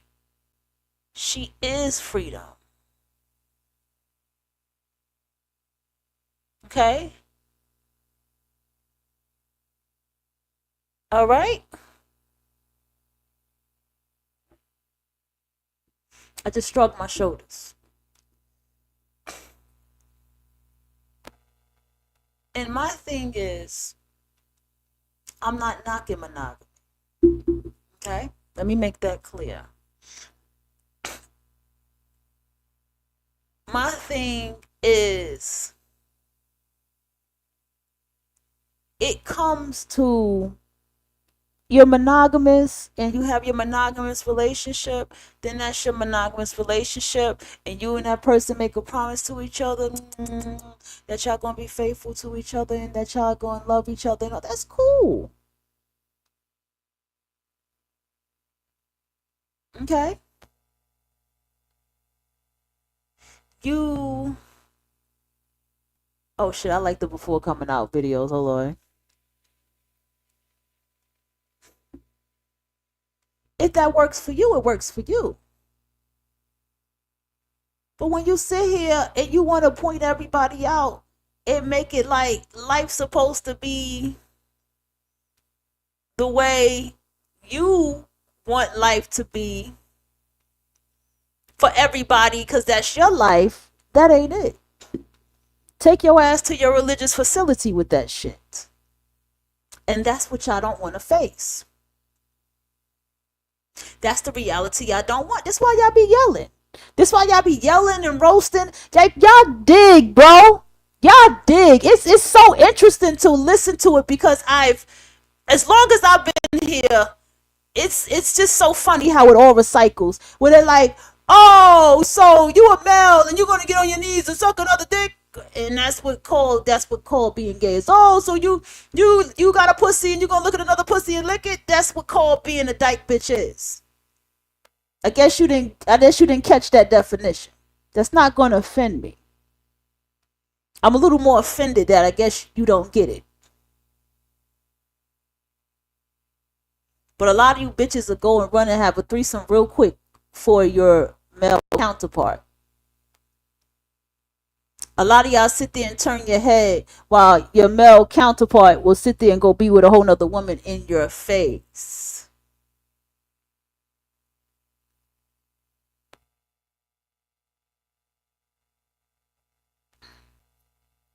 These people that y'all are presenting and saying, oh, look at this poly relationship and look how this person was with two males at the same time and all that.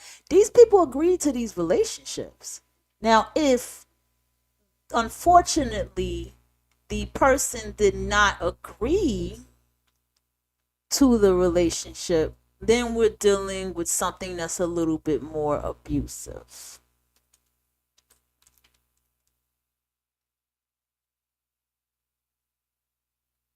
The most jealous, hateful, envious, judgy broads that I come across are y'all that got these husbands.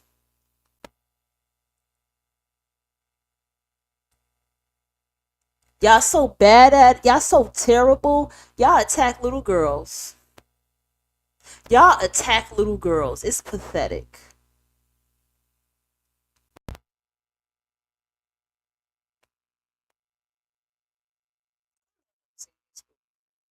Man, y'all TikTok gonna be gone tomorrow. Today the last day. That's crazy. That's crazy. My goodness. Are they stud for stud? I wonder what they singing about. They cute. That don't matter. Sign right here, baby girl.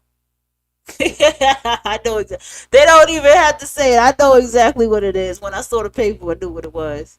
Because that video was funny. She's like, my name is Kay. My name is Kayla. That don't matter. That don't matter. You already did it. Just sign, baby girl. Just sign.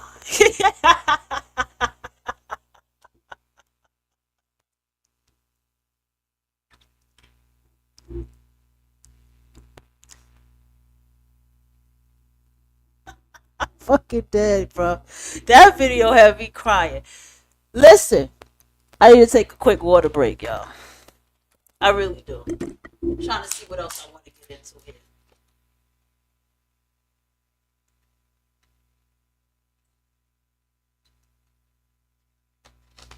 I gotta stop doing that. Oh, no, it works.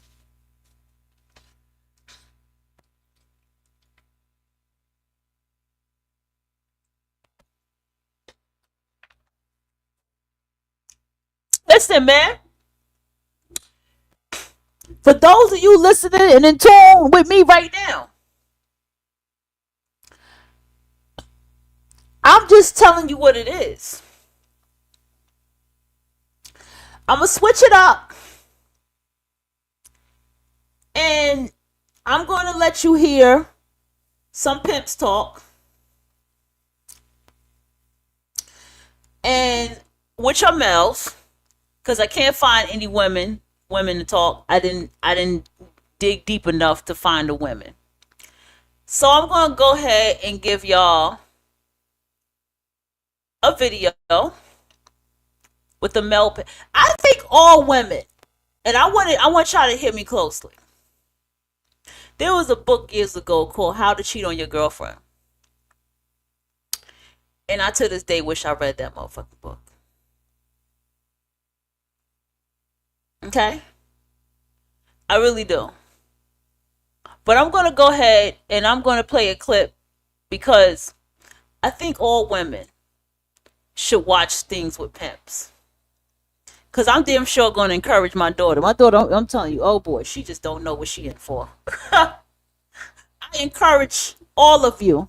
Because you know you watch males and you listen to males talk, but they're going to talk and say what you want to hear.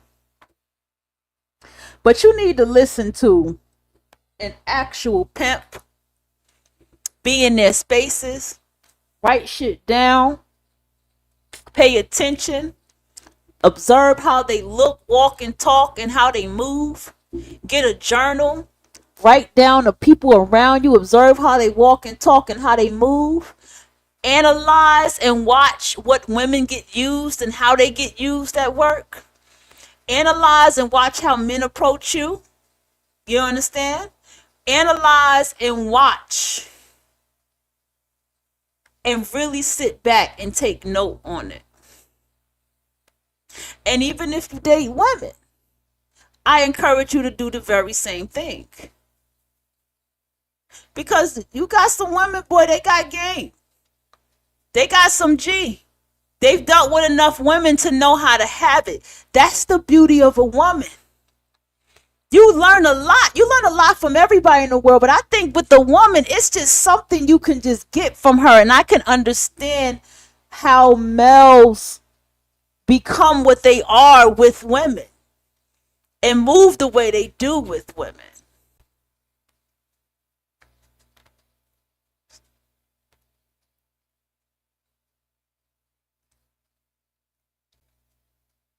All right, we're going to share this step.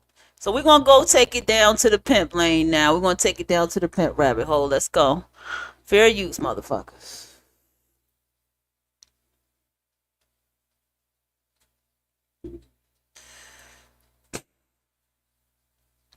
I got to go back and get a People I Know journal, the adult version of it now. The old, always was adult, but the older version of that book.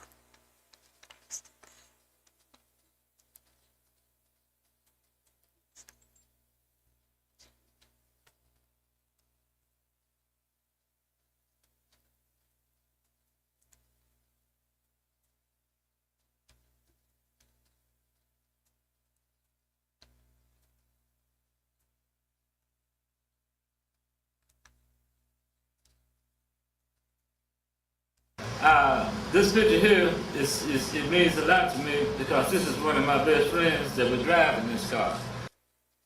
Why are you not working? And I put his picture in this picture. They called him Brother Man. Brother Man, he was such a pimp. He had something like 14 hoes at one time. And he had them, when he was in Hollywood, they were on, back in the 70s, in Hollywood, they were on a $300 a night quota. This was in the early 70s. And every night he got his money. If they came up $10 short, they had to go back and catch another. You understand? Because there wasn't no shorts in his game. In fact, he was getting so much money, the bondsman was sending people out, the police out, just to bust his women so he could come and make the bond in the morning. But what let me know that that kind of game was not for me is because I couldn't think the way that he thought about his women. I remember one day that this brother, we were in Long Beach, and we were out there, his girls were working. No, his girls weren't working. The bondsman had them all tied down so they couldn't move. But his best friend had told the bondsman where his girls were. And all of a sudden, we talking, we smoking, we doing everything that we usually do. And he said, man, something's wrong with my hoes. I said, what? Out of the clear blue sky, he man, something's wrong with my hoes. You know what I'm saying? So we up here in Long Beach at the motel, and so this woman just happened to come in the rental car that Brother Man had. That was his name, that Brother Man had. So he commandeered the car. He said, bitch, give me this car. Something's wrong with my hoe. So we get in the car, and we come all the way back to Los Angeles, down on Los Angeles where he had all the hoes. So he had about 8 or 9 hoes stored down there in the motel on Los Angeles. And so when we get down there, we come in, we knock on the door. They don't want to come to the door. And finally, when they look out the door, they see it was him. And he said, what's wrong? He said, Charles been here with the bond. Said, they come to bust us out, but he had to leave because he didn't have no warrant to come in the hotel. And so they went to go get the warrant so he could come in, and they both be coming back to bust us. And we put the girls in the car, and we went on to San Diego. Goddamn, old people know how to tell a goddamn story, don't they? What's wrong with them, I'll never know to this day. You understand? That let me know that I didn't have that kind of heart. I didn't know nothing about the pimp game, and I never tried that again in my life. You understand? Not when you. God damn, this nigga telling a story, ain't he? I'm trying to understand. You know what? I'm gonna go ahead. Cause you know, Soft White Underbelly had that female pimp named Sabrina. I can't get over that. Ollie and Anna seemed so perfect. And what people didn't know, goddamn, was she was Don Magic Wand is like the typical. I didn't even get that. Did y'all follow that story? Cause I ain't understand what he was talking about. All right. Gospel of the Game. That's a 1 hour goddamn clip. I don't want nobody talking stupid. I need somebody that actually lived the goddamn life talking. Listen, women. Listen to me closely.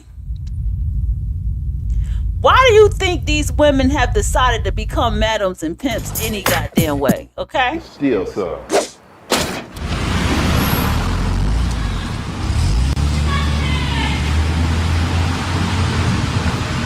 I think To we're all gonna... of you whores, I give you fair warning. You had better have my money, bitch. Do you think that pimps have to trick or manipulate women into becoming hoes, or do you think the particular girl Pay attention. already has it? No, she already have it in mind. And the pimp As just far as- happened to be yeah. the one Yeah. right there at the right time? Yes. Okay. Do you think the pimping is dead? No, I don't think so.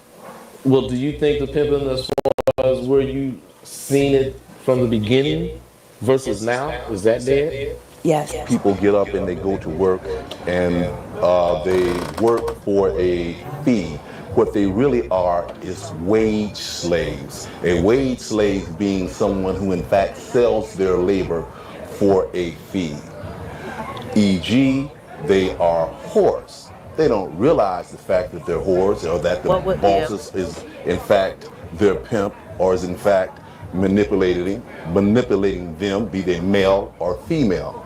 On the flip side of the very same coin, when a pimp emulating capitalism takes the only product, then there's only two products in the ghetto. You got pussy and you got drugs. Yep. He takes the product and he takes it to the world marketplace. He emulates society at large, you know what I'm saying? And he sells that product in the world marketplace, and he becomes a dirty black blue gum nigger pimp. On the flip side of the same coin, the bosses for a fee into selling their labor. It's prostitution over here and it's prostitution over there. But it's an evil and a terrible thing for you, but it's good for capitalism. No, I have no remorse. Oh shit, hold on, this shit about to give me copyright strike. The fuck is this? Is there a heaven for the Girl, no. Weak, low self-esteem, all this. I don't think that's it. So I see you frowning. I don't think that at all. No. A lot of motherfuckers think that shit. What's your take on that? Well, I think, at that time and place in my life, I needed some management. I needed somebody to guide me. I was in the game and I chose to be in the game, so why not be in the game under some proper representation? So, for me, giving my money to a pimp that was taking care of me for all of my needs and so forth, and I was making him, representing him, properly, he would take care of us. I think that's... What's the difference of what she said when y'all motherfuckers be talking about y'all husband and representing and all? I'm just saying. What a real pimp is about being good to his lady. My definition is a pimp gets his money daily or nightly from a hoe or his hoes that stomp the pavement, 10 toes down, funky, dirty, trying to get a nigga's money. What is pimping to you? When a nigga send you to work, send you with a little game to go by, you know what I mean? You know what you have to do when you get there. You know what I'm saying? If you got time to check in or whatever, It's that then that's weird what for you me. do. You know what I mean? And just going to be down for him and handling your business, and when somebody try to get at you, going the other way. Hello? Yeah, let me talk to that Hollywood nigga. Speaking of Hollywood, fool. Listen up, man. I got information that tells me that out-of-pocket bitch of mine is up in your motherfucking camp. And if you got any sense, nigga, you open that door and let the bitch the fuck up out of there. You playing in my business, nigga. I don't know what you want, but you definitely ain't no pimp. Everything and everybody in Hollywood's house belongs to Hollywood, nigga, and this conversation is over. Hello? Hello? Girl. Hollywood! Hollywood! Understand me now? I'm a real Mac. You know what I'm saying? I don't know who taught you this game. You know what I'm saying? Me, I said, I'm coming over there for her clothes. Baby, do you want to be with me? She said, I think so. Then I know right then and there what this was. I said, this is your girlfriend, man. I said, but now I'm going to give her back to you. I'm going to keep the money. Jump in my Cadillac. Fillmore Slim came to California from Baton Rouge, Louisiana in the early 1960s. on a freight train. She had heard a white man down in the deep south. Hold on, y'all. It's going down.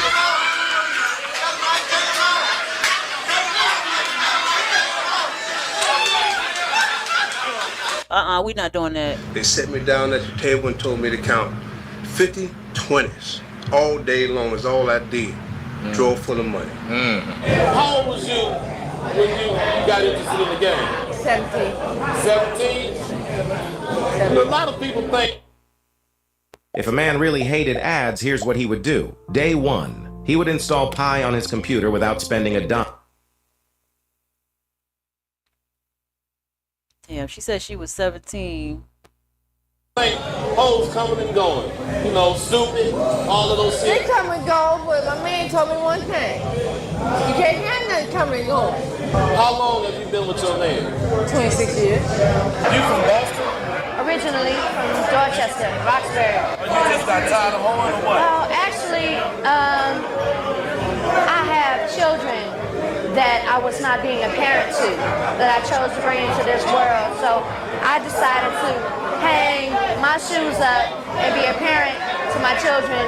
But now, when you came up, were there very many legends in the game, or was it a few, or what? It was the family. It was your family. And then it was an outsider that I know of as Fillmore Slim, who Ronnie New looked up to, who he always talked about. Fillmore Slim. Fillmore Slim. Tell me a few things about Fillmore that Ronnie Newton used to tell you. Do you remember anything in particular? Oldest pimp ever. Do you remember when he was in San Francisco? Oh shit, they fucking up my hold on. And the judge told him.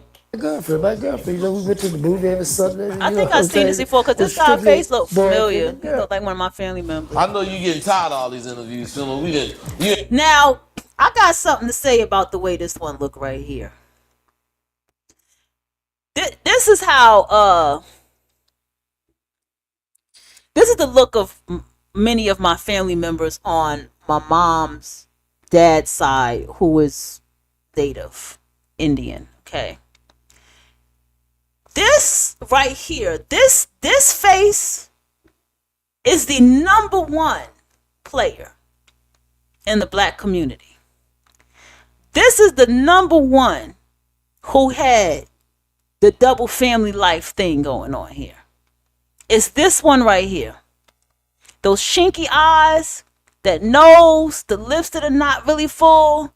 You look at him and you think that you're not fully getting someone. This is what happened to my grandmother.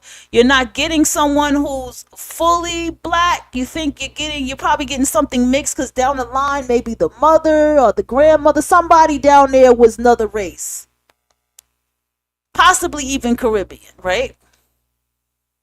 This one right here. I just wanted to point that out. Have many girlfriends when you were growing up? Had one. Before you start pimping, you only have one girlfriend? Coming up in the South, I had one girlfriend. Okay, now, I don't want you to say her name or nothing, but now. Yeah, there's always one. Describe this relationship. You weren't slick at all, right? No, I didn't know about being slick. I forgot she was your girlfriend. I forgot his name, though. On the tender line or in the tender line? Yes. And how did that transpire? It's the music, goddamn. It's that 90s shit, bro. I be playing all that hip hop in the background. Y'all get on my motherfucking nerves, bro. Y'all get on my motherfucking nerves. Let me say something. I want to make something. Oh! What? What? Pimpin' King got 48 laws of the game. Breaking news, motherfuckers. That was 11 months ago. Wait. Let me subscribe to him. Cause Pimpin' Ken, I think the other one, Don Juan, I think he retired. Ladies and gentlemen, I am your teacher, your professor, Ken Ivey, and today's discussion is going to be on value. You know, I have my book here, The 48 Laws of Game, and the first chapter is purse first, ass last. in the game, you know, that I used to be in, the ism, you know, we used to always say purse first, ass last. And people used to always say, why would you say purse first, ass last? What is the purpose of that? Well, the purpose of that is because, you know, if you're going to deal with somebody to know that they're serious or know that they really value, they had to give you the purse first. And that's what that was all about. It's called a choosing fee. But in life, you know, we see multiple Y'all need to pay attention. things where you have to pay up first. You know, a lot of people, you know, even, you know, in the prostitution game, you know, most guys that's in the game, they tell their girls, hey, baby, before you turn the date, make sure you get the money from the trick first.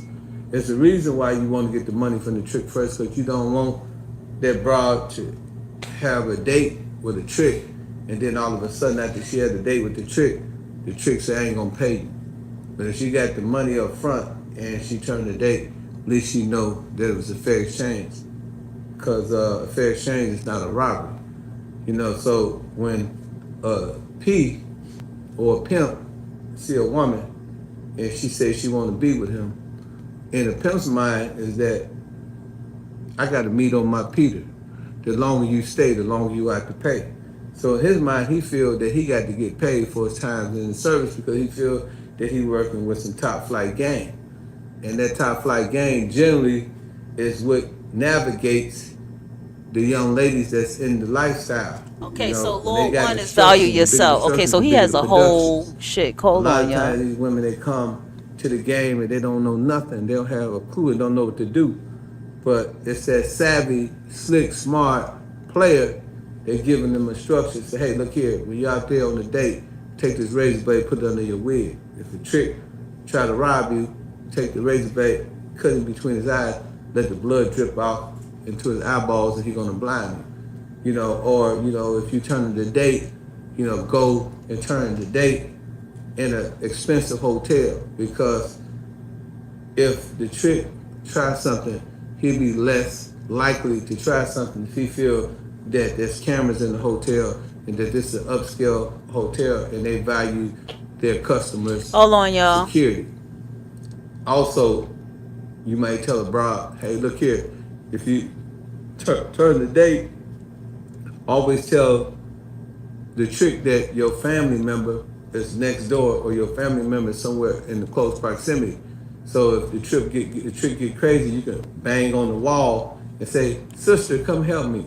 These are just little things that, you know, a pimp might tell his girl, because truth be told, he can't be there with her on the date. He's not turning the date with her, she's turning the date on her own. But these seem like some very simple things to do.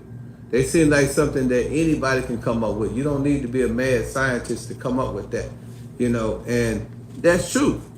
You know, that is very true. You know what I'm saying, me? But, you know, until a woman understand and get the game, she going to feel that that's the best information in the world, and she's willing to pay for that. You know, in my book, The 48 Laws of Game, in chapter 1, page 7, I say in life, what is expensive seems valuable, and what's available for free seems worthless. Yep. You've heard that no one buys the cow when the milk is free. But what they don't tell you is that after a while, no one even wants the free milk. You know, if a woman can try you before she buy you, as B.B. King said, the thrill is gone. In life, what is expensive seems valuable. When you think about value, the question that you want to ask in reference to value is, why would I buy a Mona Lisa? And why would I pay $1 million for a Mona Lisa? Well, what makes a Mona Lisa so valuable, or Picasso so valuable, is not that they are painting. Because anybody can duplicate a Mona Lisa or a Picasso easily. You got people that are artistic and they can duplicate it to the T. But what makes the Picasso and the Mona Lisa important and expensive is the mere fact, listen to what I'm saying, the mere fact that they rare, it is only one of a kind. There's only one Mona Lisa. That's why it's worth about $40 million. Picasso only has several paintings, and he's the only one that can paint or painted it in the era and time that he painted, that it's too worth millions and millions of dollars.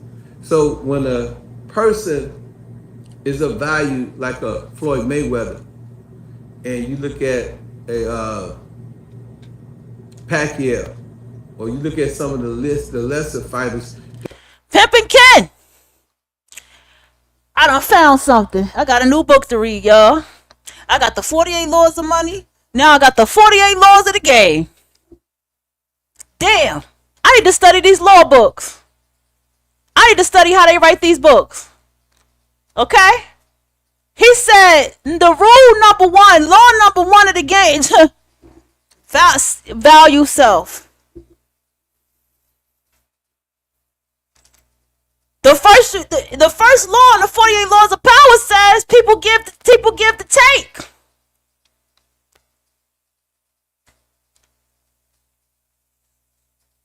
It's the same law in the 48 Laws of Money. Pay yourself first. And the universe says self-preservation.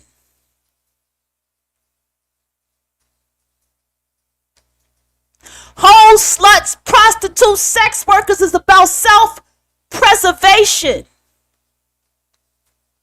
They said, fuck that. You want me? You pay me. And then I'm going to give myself all these valuable things that I want to give that's valuable to me. It's no different than when you go out here and you value the books that you read. And you rather sit down and read your book than go to the club or go hang out with friends. Because all you got is yourself. So there's nothing wrong with, because see, when you get in a relationship, now you get into the Libra energy. Now you have to consider your partner. How interesting, Libra's opposite zodiac sign is Aries, which is one of the most selfish zodiac signs.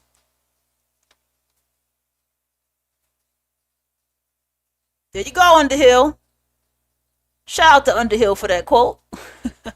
It's not the strongest of the species that survive, but the ones most adaptable to change. There you go. Because adapting to change doesn't mean that you have to do what everybody else is doing. You just adapt to the change. But as I was saying, you get into a relationship with somebody, even while you're considering that person, you still have to put yourself first. I don't get into my personal life, but I started things differently. I came back differently. I was like, look, this is the kind of relationship that I want with you. This is the kind of relationship that I want us to have together. And she simply said to me, well, I told you we could. And then she posed, really questioning why. Like, why am I coming back to this again? I said, because I'm in a much more mature space. And I sat down with it longer to know what I want with you.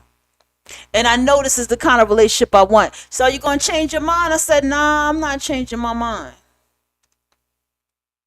We even had a discussion about living together. Not like living together, but situation. And I was like, to be honest with you, I can't live with nobody. I don't feel like I'm organized enough or clean enough over here to be living with somebody. I need to let me gather this together first. Let me finish that box of things in the corner that I'm supposed to take out. Let me finish that first before somebody comes and lives with me. I don't want to be put in a place where I'm living with somebody and now I'm really cleaning up and I'm really doing this and then now here. I'm not going to do that to myself. All right, I want to hear some more what he got to say. Then we're going to jump into some more of these little laws. All right, let's see a little bit more. That they fought. When Pacquiao and Floyd Mayweather went into the ring, instinctively the value went up because there's only one Floyd Mayweather. There's only one Floyd Mayweather that's undefeated. There's only one I'm going to skip Pacquiao, to Lord you 20. know, I'm who's kind of an going to bounce Asian around in the small Lords. dude that's beating up on big old, you know, what I wouldn't say they big, but beating up on black dudes and white dudes and Mexicans and knocking them out in the ring. So therefore, when they go into the ring, you know, they get millions and millions and millions and sometimes billions of dollars because of the value that has been created around their name. Me, Pip and Ken, you know, at the time, Ken Ivy, I did what I did so well that if a Don't he look woman like he could be wanted to Ice be T, with me, Daddy? my choosing fee was $2,500. But I take it $1,250 at a time. But it was $2,500 because I felt that, you know, just to sit down with me and to be exposed to the game that I have, the natural game, that you had to pay me. There's nothing wrong with that. But they want y'all to subscribe to their Patreon because of what they can't say on YouTube, which is a little bit of bumbleclot. Everybody wants y'all to subscribe to their Patreon, don't they? I got a Patreon behind the scenes that I have not opened up yet, but I have one. He just told you. So, what's your problem with the whole slut prostitute again?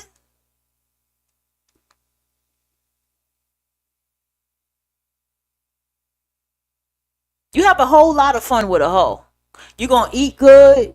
You're going to party good. You're going to have a whole lot of fun with a hoe.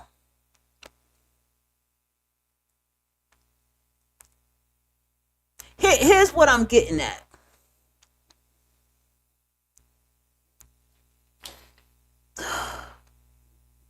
Let me just go ahead and we're going to get to Lord 20. All right, hold on. All right. We in business? All right, we're going to go to Lord 20. What's up? You're back in Game College. This is your professor, Professor Ken. Like I said, if you get opportunity, log on to pippyken.net, get my new book. We in law number 20. That's right, law number 20. Get in that whole head. Get in that whole head. Simply mean. Not, if you just want to say hoe, yeah, okay, street hoe, yeah, whatever. You know what I'm saying? Get in her head, okay. You want to be politically correct? Yeah, get in the whole head if you want to control anybody. Not only a hoe, but anybody. You first must get in their mind. Yes, get in their mind. Because the mind is what controls the body. 90% of the things we do is a direct result of our subconscious mind. When you eat, you don't just eat. You don't count your measurements of I'm going to eat the food, I'm going to eat the food. You naturally eat because it's subconsciously programmed in your mind. You have got in your own head and you taught yourself how to eat without actually going through the process of eating. When you walk, you just walk. You don't count your steps because you didn't get inside your own head and you know how to walk because you have programmed yourself to walk. When you get inside somebody's head, you don't have to tell them what to do anymore. They're going to do it anyway because you have programmed them to do what you said to do.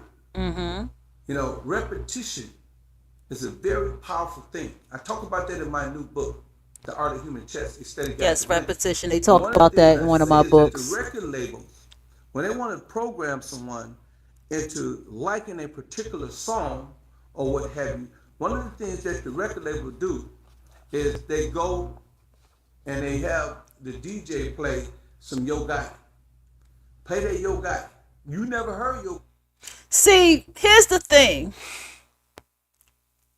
I'm going to be labeled as a mammy. And at this point in my life, I don't give a fuck. Okay? The thing is, this is what these women do to you. You know, I'm talking about trying to get you to, well, the hoe and the slut and the hoe and the slut and this and that. And then they show these videos of all these women of these failed sugar baby situations. There's a lot of bitches that there's a lot of people that play a game that don't know the game. Let's not play. There's a lot of people who walk into the game and they do not know the fucking game that they're playing. And they have a nerve to try to tell you the rules and they do not know the game. If you know how to play Uno, you can play Hood Uno. If you know how to play Monopoly, you can play Hood Monopoly. You know how to fix a car, you can nigga rig it. Because you know how it goes. And you know how to play it. And this is exactly what many of these women are doing. They incite this religious fear. Well, don't get into that slut prostitute shit because you're getting fucked around and get yourself fucked up. I'm going to tell you, if you don't know the game, you shouldn't play it. If you want to dance in that game, you better be careful even if you play that bitch online. You shouldn't play it. Or maybe just get a 9 to 5. Let's go.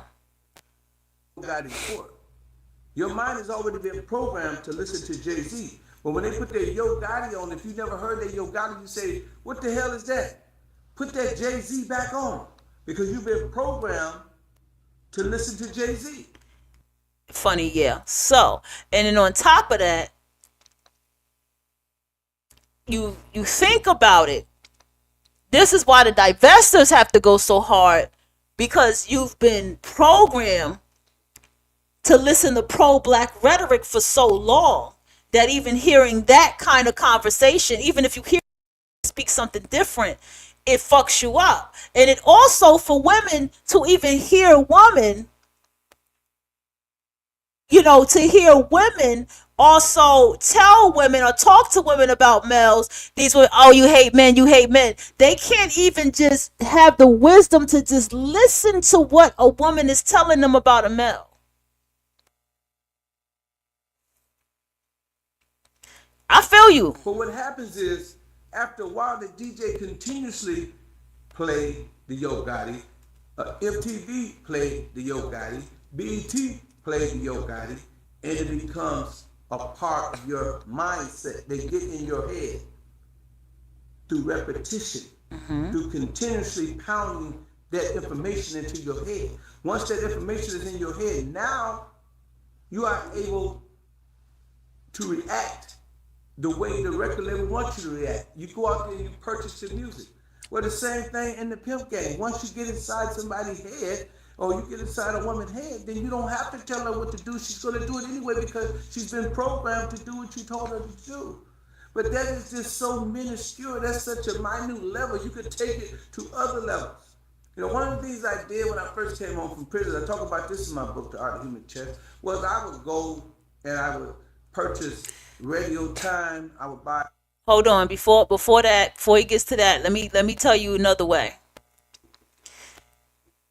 Conversations are intimate.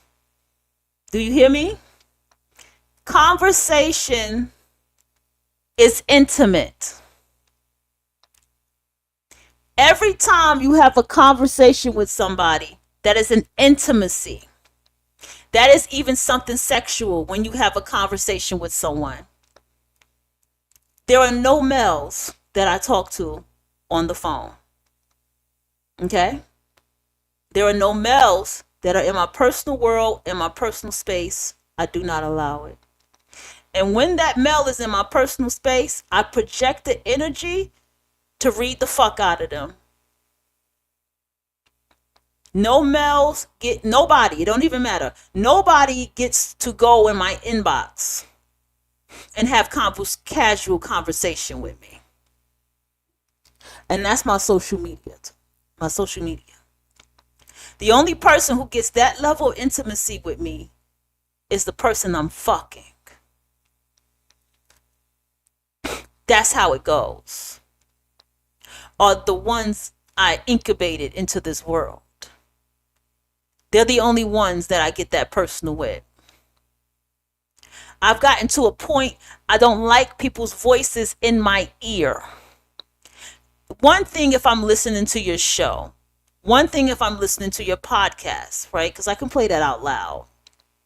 But when it comes to personal panels, people, I don't like that. Okay?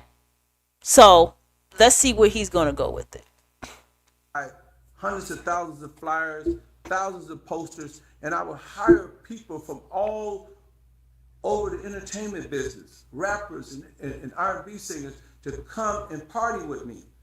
And in the process, I would bombard the radio with my name, saying that Ken Ivy is bringing these people to town. That's what the Patreon is for. You get personal with the person, the hostess, the person that is speaking. I would get into the head of the people, so by the time I was ready to bust my moves and become more business and more corporate and take my business to the next level, people were already programmed to know who I was because I got in their head. You know, so just getting the whole head is a figure of speech. You have to get in anybody's head. You know, Coca-Cola, when you see Coca-Cola, you know what I'm saying, you know Coca-Cola, you know. Coca-Cola, you know Coca-Cola. Beats by Dre, you know them because they have been programming you for the last maybe 100 years from Coca-Cola, last 10 years from Beats by Dre, in order to know their product. So in anything you do, you want to get in someone's head because the head is what controls the body. You can't go to the restroom without your mind saying it's time to use the restroom. You know, your stomach send a message to your mind, or your urinary or your penis send a message to your mind and tell you it's time to go and urinate or defecate. And you go to the bathroom because your mind tells you that. So you have to get into the head. You know, it's very important. This is a very important law. So, yes, you know what I'm saying?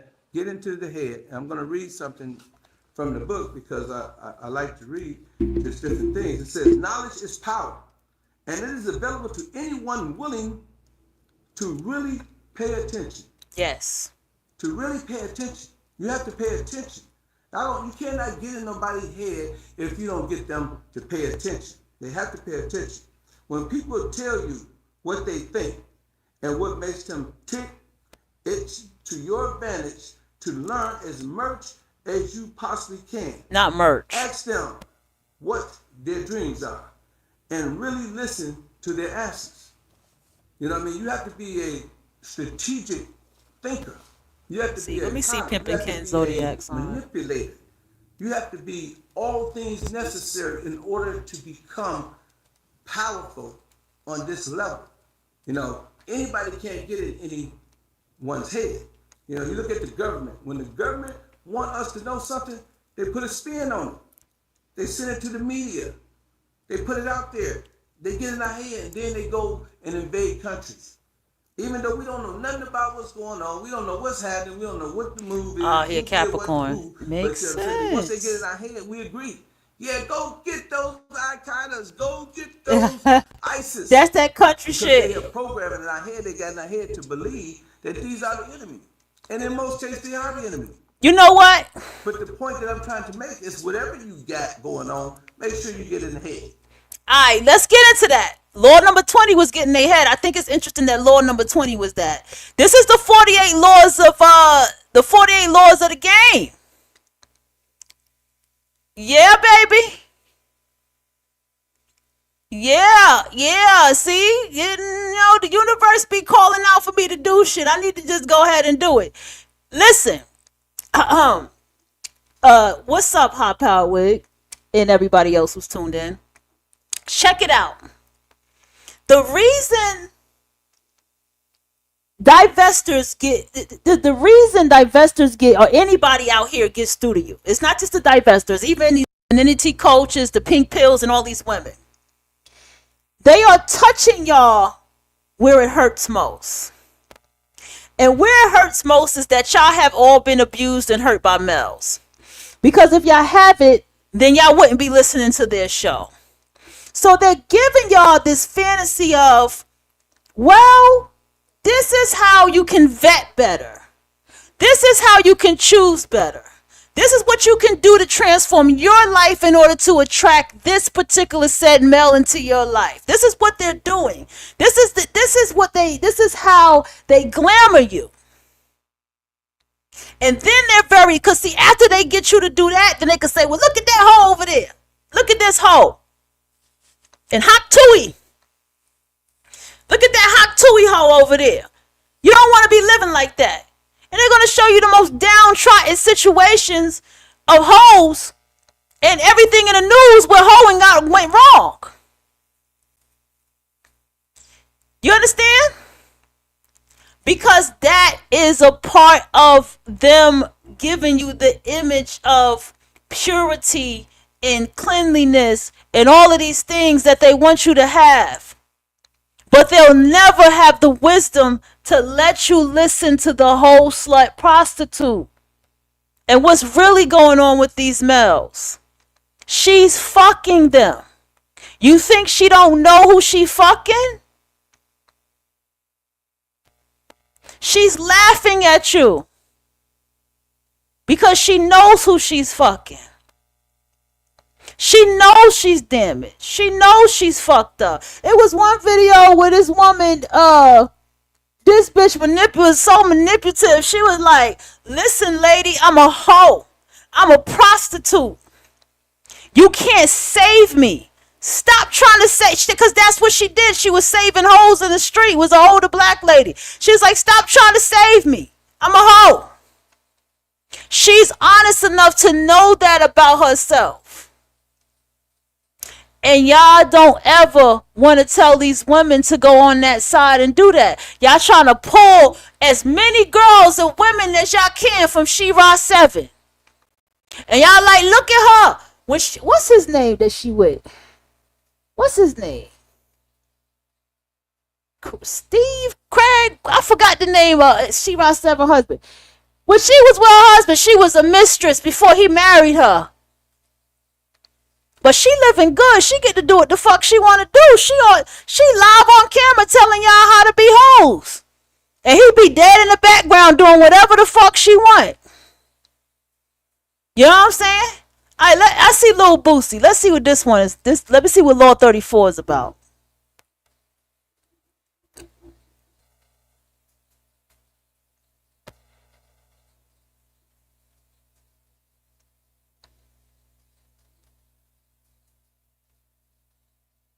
This is why when women be trying to tell y'all women, see, because even let me tell you something I noticed that these women telling y'all too. That say decentering men is bullshit. All you women that's decentering men, they're telling y'all that's bullshit. While there's women that's telling y'all men and women are not your fucking friends. Males are not your friends. They talk to you to get information on you, to get information on other women. They're not your friends. And they're damn sure not your best friend. You just a bitch that's there whenever he ready to fuck. And the game goes across even with lesbian women. These studs, they stay having male friends. We ain't getting into that stupid shit. Still showing y'all that women can just be persuaded on so many levels by males. And the women who tell them they want to, oh, you hate men. What? All right, let's get to Law 34. BK, Pimpin' Ken, Professor Ken. Make sure you log on and go get this book, The Art of Human Chess. It's an audio book. You know, it really go down. This is really a good book. I really, really, really recommend it. You know, we're going to be reading from Pimpin' Ken Biology, chapter 34, Law 34, show respect to get respect. And I just want to read briefly. It says, if a pimp keep it 100% at all times and show love for the game, he has my utmost respect. You know, one of the things that I was big at when I was in the game was showing respect. And if a guy would disrespect me, I would take his girls, You know what I mean? I would shake his world up. I would just give him the blues. I'd give him the worst time that he ever can get from an individual. And most of you who know me know that I talk pretty good. So I was the king of roast. So I would bite you on everywhere with your feet because I want you still standing when I get through biting you. And biting means roasting and just chopping somebody up. So I would always chop a disrespectful person up, because I couldn't accept disrespect. That was like the ultimate, thing to me, for somebody to disrespect me. But one thing that I did do. And how many times does this happen? Somebody has a platform and they have to make sure they demolish anybody that they feel is threatening their platform or disrespecting their platform. How many times do they have to go and drag somebody and do a roast and smoke them and whatever they want to call it? How many times? And this goes with the same thing with how they talk about the hoes. And see, this type of thing, people like this are made a mockery of. People clown pimps. People have the pimp and the hoe, they same motherfucker. The pimp, you know what I'm saying? Let's call it what it is. He's no different than what she is. He's a male, so he gets this praise, but in all reality, society shuns him.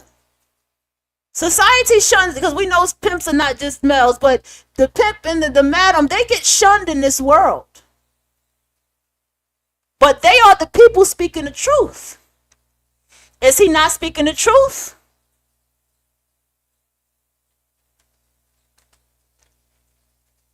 Contrary to popular belief is I would always show respect. I would get out my car, whether it was my Benz or my Cadillac, and I would shake all the P's hand.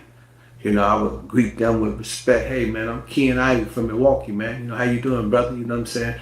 Pleasure to be in your town. You know what I'm saying? And pleasure to be here, man. I hope that if we do bump heads, we bump heads on good terms.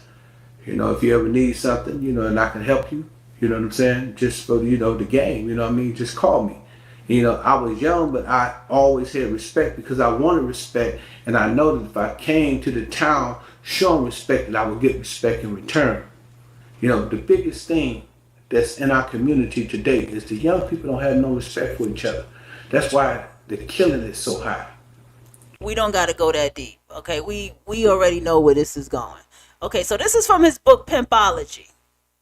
I didn't know it was like 48 laws. I guess he sold it that way because I was like, I knew he had a book called Pimpology, but I didn't know it was like 48 laws. All right, let's go down into the beginning. I like to always go into the very first laws. I'm like law number 1, 2, 3, 4, 5. So number 2 is get a name and be, get a name in the game and be popular, right? So law number 5. Let me just see what this one about, because this picture is killing me, boy. You could tell his ass is old. He was old when he's old. He's old. Turn your daydream.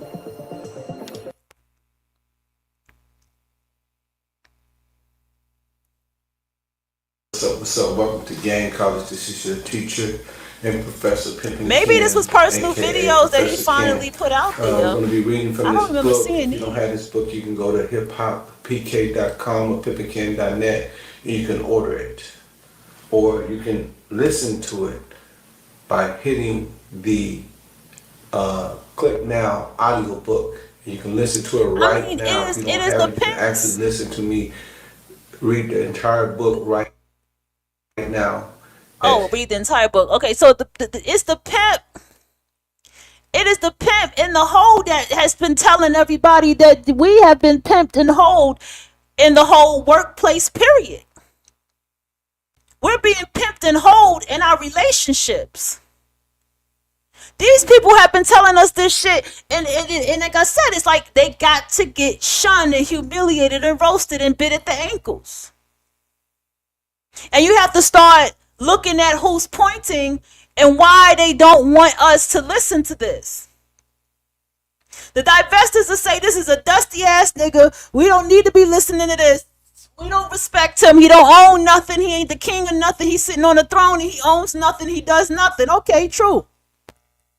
But does that take away this man's wisdom?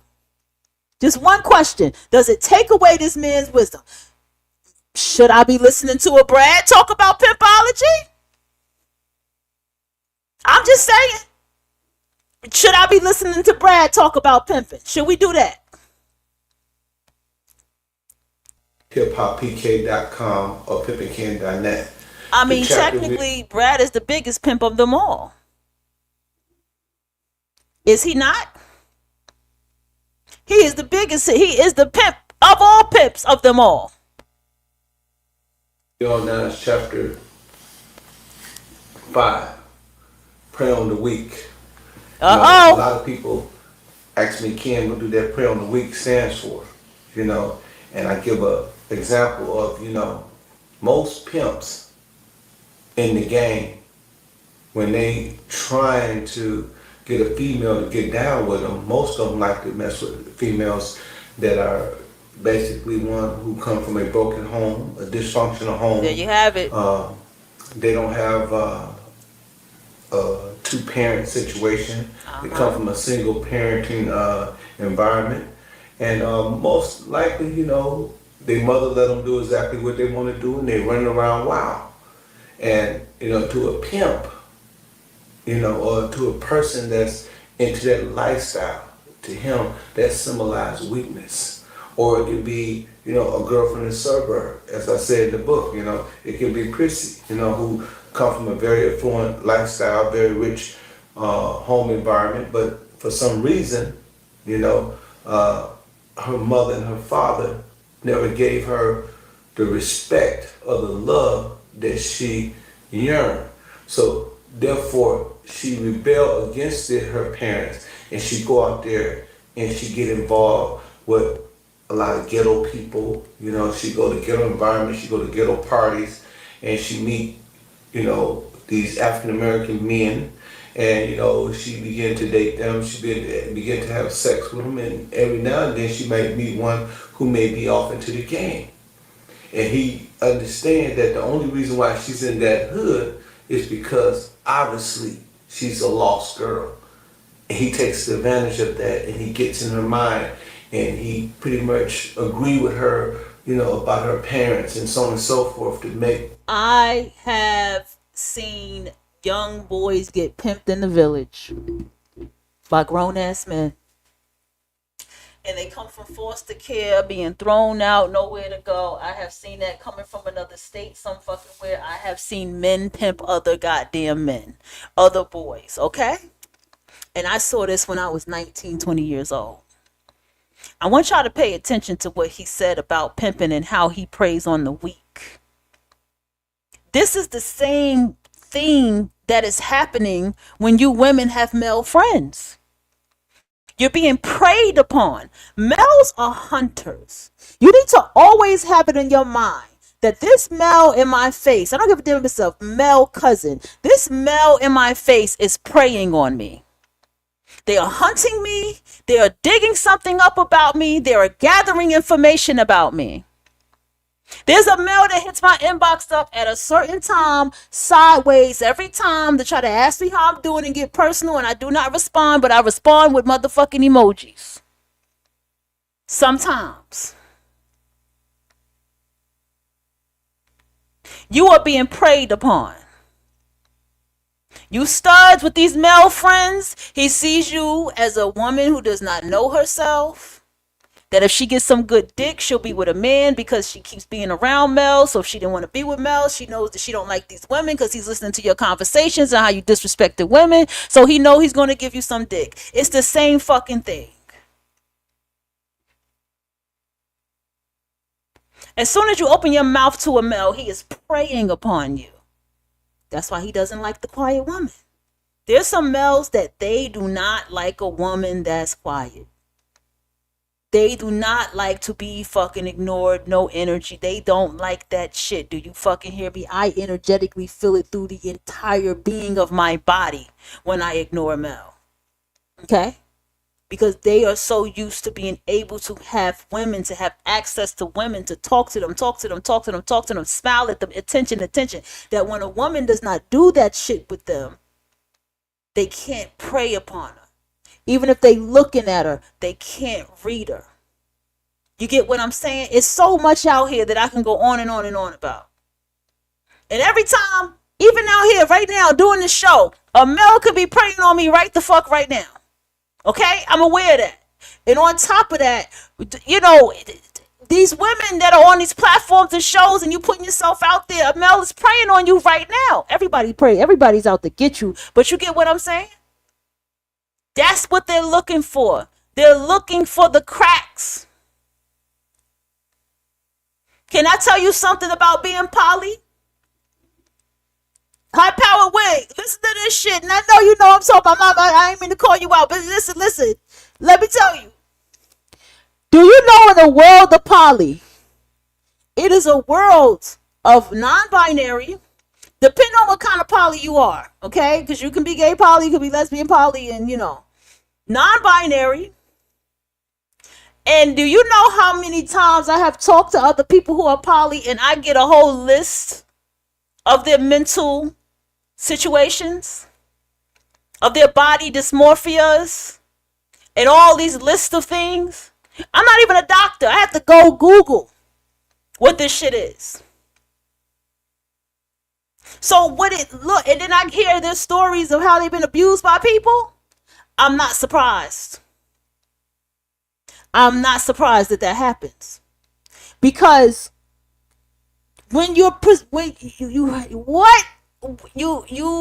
opening the door to look weak and to look as if you have these cracks in there. There's some crack there that person can chisel at. And just listen. I like that ring. Them look bad and make him look good. And as a result of that, you know, more than likely, she end up following that gentleman and she end up depending on him, you know, for comfort and consolation and so on and so forth, you know, and that's the job of a pimp, you know, to prey on the weak. But you also have people in corporate America who prey on the weak people. You know, they know people, you know, don't have jobs. You know, they know people are starving. So what they do is, you know, they offer them these jobs and, you know, they think carrots or bonuses in front of them and they make them think that, you know, they're going to become, you know, some type of executive or manager in the office or in the business. And these people, you know, they go for it and they prey on them because they know they're weak and they know they're hungry and they know they don't have a way to provide for themselves. So they provide for them. And in turn, they make millions and millions of dollars. You know, a lot of people work for oil companies, but they don't own the oil. A lot of people work for car lots, but they don't own the car. So therefore, they are being enslaved by their owners because their owners prey on their weakness, their, you know, inability to go out there and set goals, their inability to, you know, to have motivation to go out there and start their own business. You know, I mean, politicians prey on the weak constituents all the time. You know, they make promises to them. They tell them they're going to do this, and they're going to do that, and it never happens because they always preying on the weak. And we think that these people are really have our best interests at hand when they really don't. You know, so when we go, I want you to turn to page 22 or listen to page 22. And here it says, most hoes have low self-esteem for a reason. Yes. And pimps looks for that weakness. Most poly people got low self-esteem. Most people got low self-esteem. Most people do. Okay? Poly's my lifestyle, so I'm just saying. But most people got low self-esteem. People who have very high self-esteem and love themselves, they're not dating nobody. You want to hear the truth? People with high self-esteem that truly love themselves, they don't date nobody. And even if they do date somebody, that person is moving to what they want. I ain't gonna hold you. If that person they have to be moving, They have to be added into their lives. They have to be moving with them, because other than that, they don't do all that extra stuff. And that's why most of the time people who have high self-esteem and love themselves are very single. So even in the world of dating, you're dealing with low self-esteem. You're dealing with some type of insecurity somewhere there. Okay? The fact that you looking for love, the fact that you wanting that already just tells that something is incomplete inside of you. And that's why even y'all songs, y'all be like, you complete me. You complete me and all this kind of shit. And nobody completes you. And see, that's already showing you. Now let's go. Yes, that's right. In order to get somebody to do something for you, they first of all must have a low self-esteem. There's no strong woman or man that's going to follow you or do anything for you. Yes. If they have a high self-esteem, there it is. a high regards of themselves. Yes. So it's impossible for you to prey on them when they're strong. So in order to, one of the laws of the game, number 5 is to prey on the weak. And that's why, we talk about that in here. We also, you go down, you read down in the second paragraph, it says, weakness is the best trait a person can find in someone if they wants to control them. Yes. And then it goes on to say that while you want them to feel good about themselves eventually, you want them to feel that it is because of you. Yes. That they feel good. It says they begin to see you as their champion, their hero, even if the weakness you rescued them from is the one that you created. Smart manipulators and smart pimps and smart people who prey on the weak. I'm not saying it's smart to prey on weak, and I'm not saying that that's a good thing. But most people who do, they understand that a lot of times you have to tear a person down. I remember, a couple. Before he get into that, there's so many people, y'all don't realize what social media did to y'all. Your weaknesses, your insecurities, and the way people can test you sits right on your shoulders when you're on social media. It sits on your shoulders, whether you realize it or you don't. By the way you talk, by the things that you explain, by the things you have recorded yourself doing for the world to see. People can begin to see your cracks and your insecurity. If you sit down, I'm sorry, I'm laughing. I don't know why you said damn, but let's go. If you sit down and watch enough people and study them long enough, you can find their insecurities and you can find out what's wrong.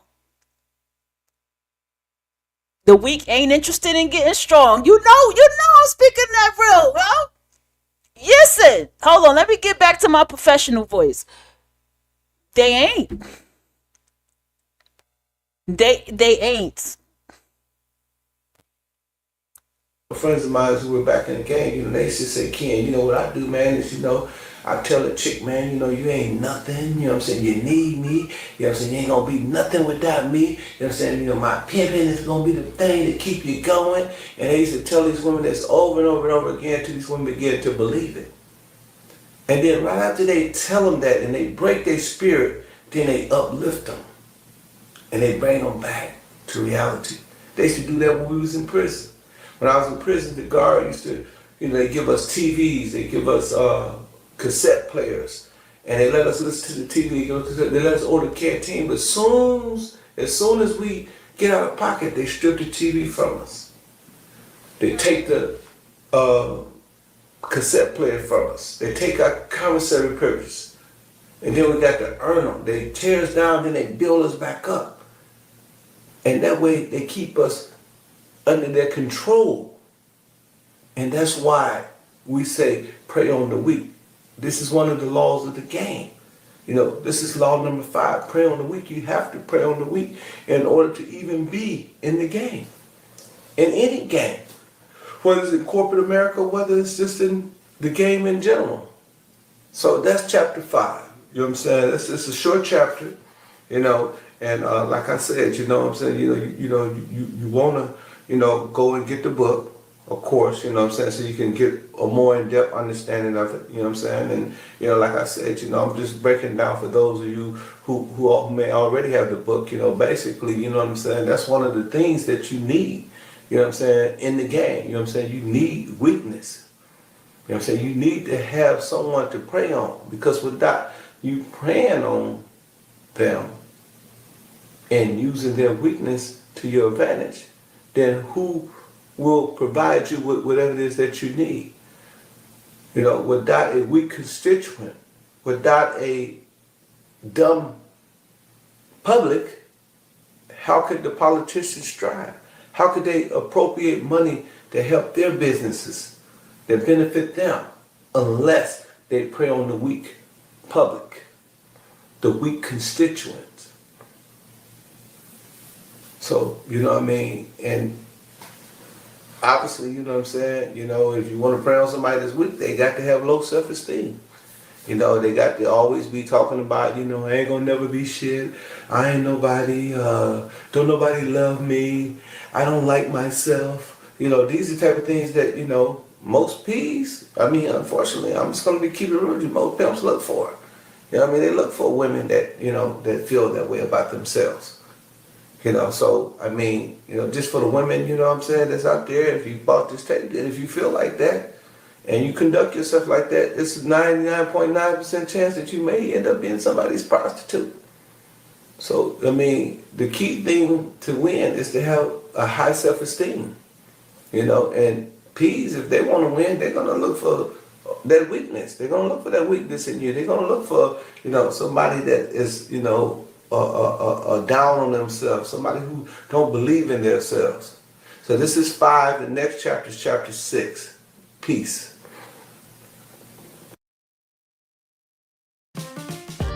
Turn your teaching templates into profit. Start selling your digital creation. This just got real good. He just told you, you keep that mindset, you're going to end up being somebody's prostitute. I want you to pay attention to that line. You're going to end up being somebody's prostitute. That's a deep one right there. Real war is the class war. The pity, they pit us all against each other to keep the classes defined. Well, yeah, that's very obvious. And you know what? When you have women telling other women, go get you a bread, beloved. Meaning, go out there and go get you a man of another race, significantly a white man, to go date. You've created an come on, y'all know, inferiority complex. You've given her that already. Because this is literally law number 5 that he's talking about. This is get you a bread and this and that because, you've been so downtrodden and beat down and disappointed in the nigga man. So go over there.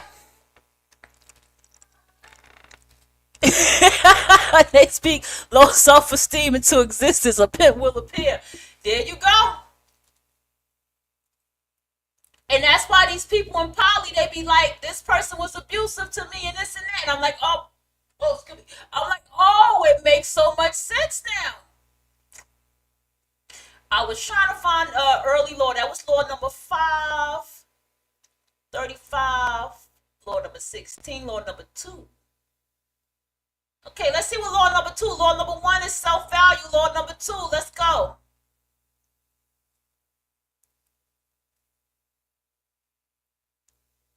Are you worried that using your home address for business puts your privacy at risk? At iPostal I wish One, it was all in order. I'm gonna have to save it all in order on my own.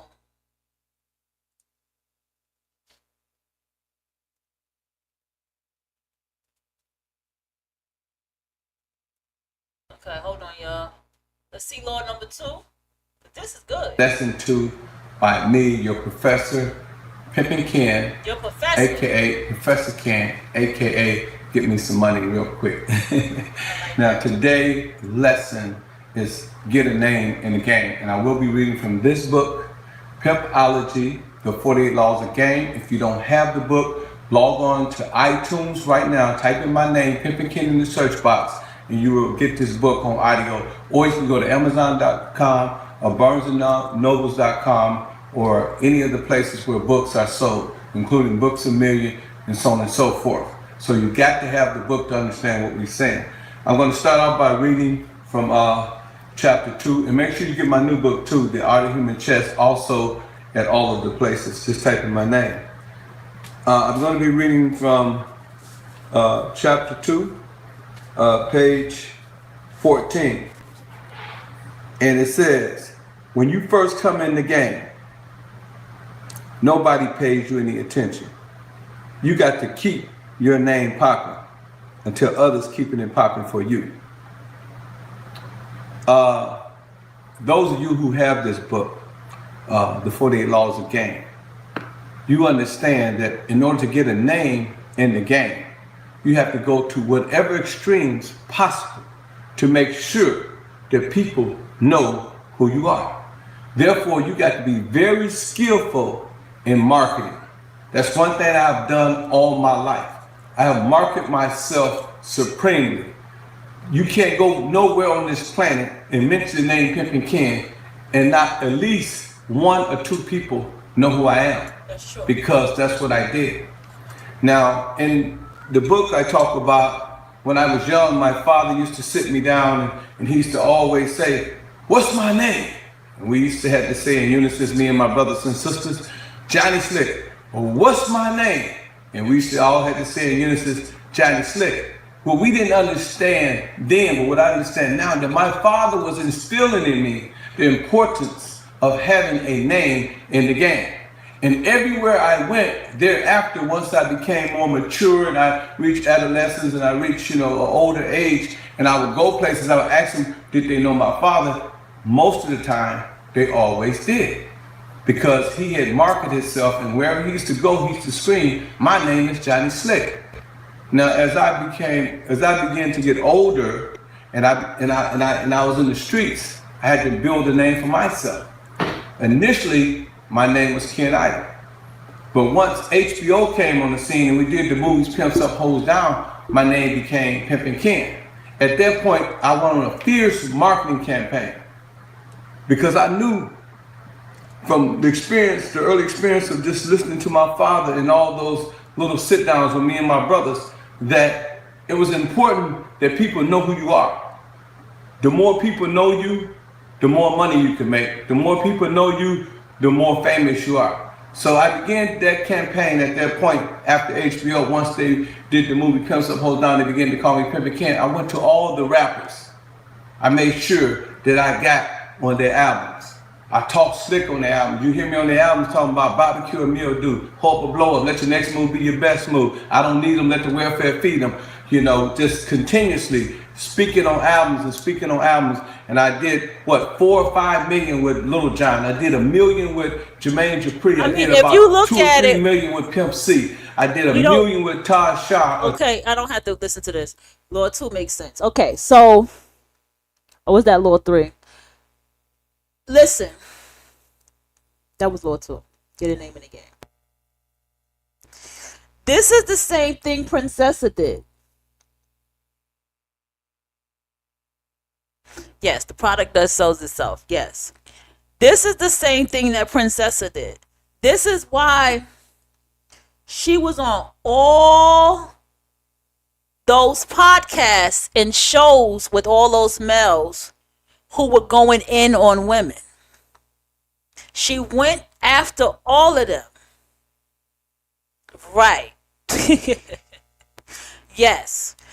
So she went after all of them to go and put a debate up, put a fight up. You see what I'm saying? By using, she's a grifter. Yes. A smart one too. Because you think about her market. I'm not even mad. Like, she took the Queen Maker name. I didn't even care, because when the friend had showed me, she was like, this is how it happened. She was like, well, I found somebody who is a mixture of me and you. Like, if we made a baby together, this is the girl, this is the daughter we would make together. And I'm like, okay. And I was like, the Queen Maker, who the fuck? This bitch had to be listening, because I was listening to her, and I got the stuff. Was like, wait a minute. Her demeanor, she's smoking a black, and then I heard her talking about certain things. I have her book too, and I got that off my credit. And I was like, she's talking about this and that, and I listened to it, and I was like, yeah, something's not right here with her. You know what I'm saying? I felt it. And I was like, but you know what? If this the route she want to go with the Queen Maker, then go ahead. I hope she know what she doing taking this name. So, yeah, I got you, because she was, but you understand too, she was listening to multiple women. She was listening to multiple women. That was what I realized with her. And that's why her personality is the way that it is. Yeah, that's the thing that I didn't like about her, because I kept listening to her. Because even when she talks, even if she talks about chemical warfare, she don't go in on it like that. She just goes, well, this is what happened. She don't go deep. I think she from foster care, if you ask me. Reading forums, listening. She gives lesbianism a horrible fucking name. I hate that she be like, what's wrong with women being lesbian? She sound like a dude. I don't like it.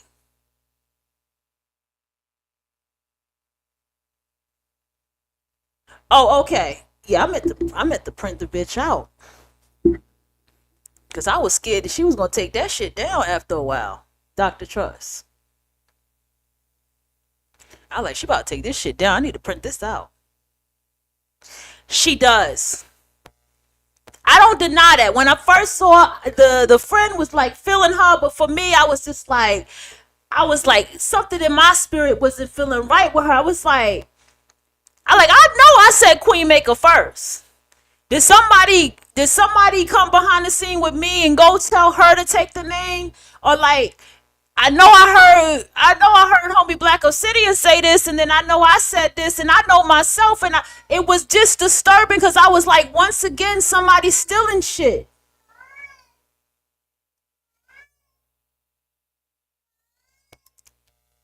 Nah, it's real out here. Listen, I've been there. I've been in this shit since 19, and I'm going to tell you, people will steal from you. It started hitting me when I hit 30 years old.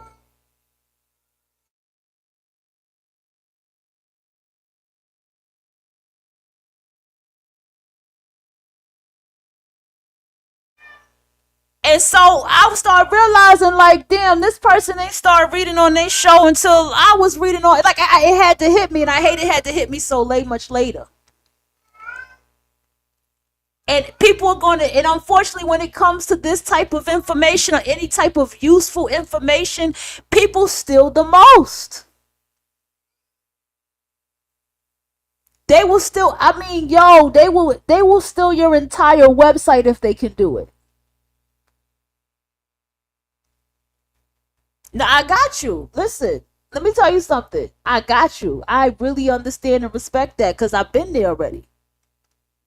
I've been there. I done been through it all. I've had people are so spiteful. Do you know? I've seen people who will take somebody's whole entire shit and copyright it. Don't even use it, but just do it so you can't use it. These are the times that we're in, because that information is so useful to the soul. And people hate to see people have that kind of level of influence on people. It's deep. It's deep. It's deeper than them just trying to steal you. That's the part that I had to realize. They're trying to steal who you are. and they just taking something just because, and they can hate you for it. Like I've been through a lot. I got some stories. I've been going through it since 19 before I started recognizing what was going on there. Cause I even had to I let go a lot of stuff I did, and then now I'm coming back to it, and I'm just realizing what happened there. Like, oh, okay, because people will continue to take to the point they don't want you around no more. People are evil, bro. They wicked out here. They're wicked. They'll take that information, they'll take occult information and abuse the fuck out of it. And remember, I told you this world is very staged. And the one who helped stage this world can purposely get people like that and put them out there on the world to bring confusion in the information. I believe it. I believe it. That's why, man. This is why I understand now. Now I get why people who are any form of esoteric or occult creators or writers, we don't belong out here giving the world giving information like that out. We're supposed to be behind the cameras. We're supposed to have one picture of our avatar picture of ourselves that we show everybody, and we write our books, and no one has access to us that way. Only the people we love and care about have access to us. No one else has it.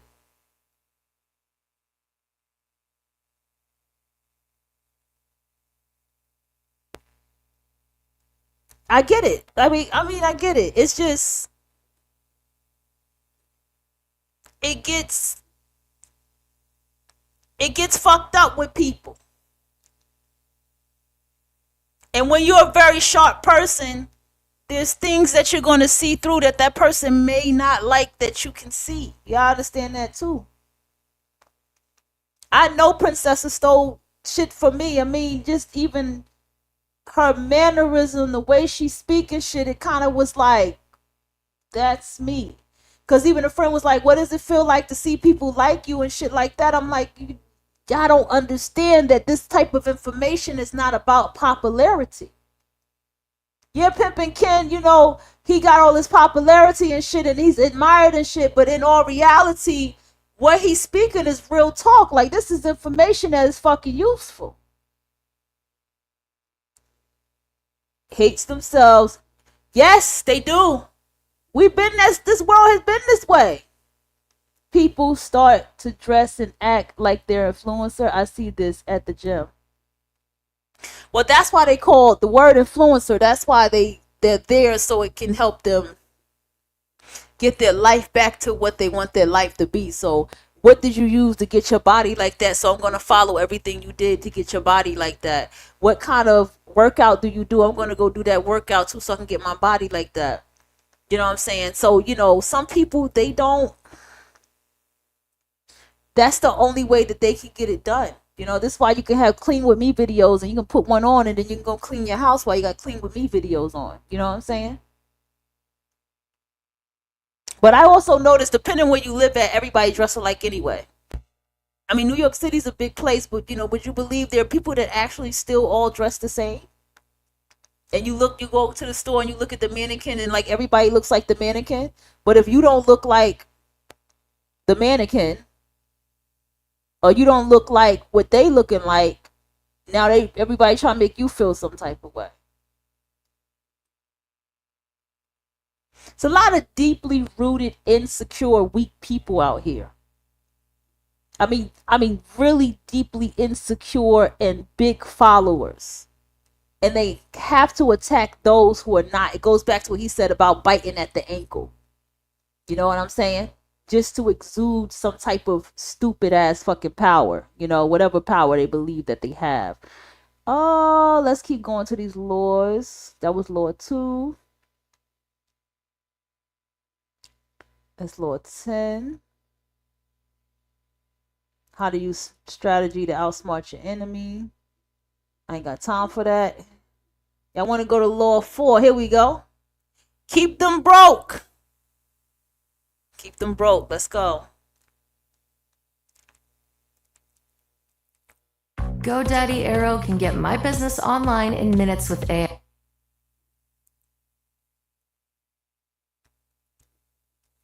So you have a woman, see, we're back into Princessa. You have a woman who, like that, has read a book like this. You see what I'm saying?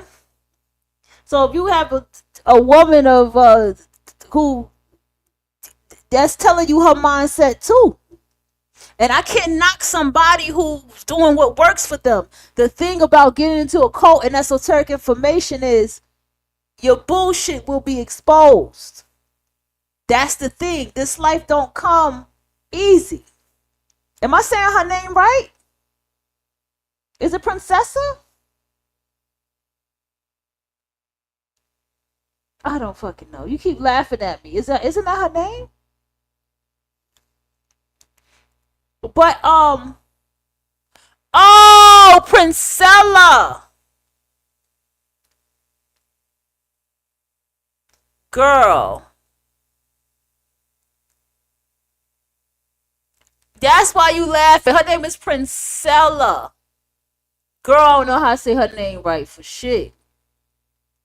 So she's read books like this and she has utilized that. Hey, Pippin Ken, aka Professor Ken. Today you are in Game College. And you're also at ILPvideo.com. It's the music for me. They are the exclusive hosts for the classes. That's right, the exclusive host for the classes. Today is chapter 4, and we're gonna be reading from my book, chapter 4, page 20, Keep a Hope in Arrears. Now, what I Queen Manipulator. I go into my class, I mean, if she reading books like this and go over to iTunes and type in the word Pimpin' Ken. Well, remember, I don't know how far you've been in here, but I talked about that. That one law, which was number 20, which was get in their head, that's the followers.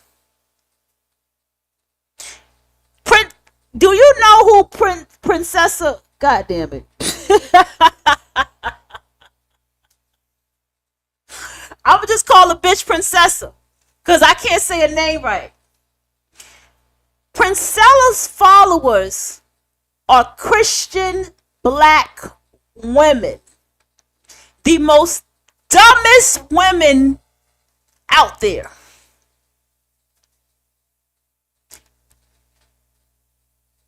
Perpetual victims. Any book of business tell you need to know your audience. You got to know. My audience is a group of very smart fucking people. I can't play games like that with my audience. Okay? They're very, y'all are bright. The information I get behind the scenes from y'all, like things y'all send me under y'all anonymous names and shit, like y'all are smart, man. And I appreciate that. Those are the people that I know as an audience of mine. So I can't play games. Cause y'all gonna call my shit out every time. All right? But she has Christian women who are her audience. The book is written like A, B, C, D, E, F, G. It sounds like ChatGPT wrote that book for her. No depth whatsoever. I end up leaving her high-powered network Facebook group because I said the problem with Risa Tisa is that she's Christian and she comes from a religion that tells them not to question nothing. And she didn't once question that motherfucker. Not once.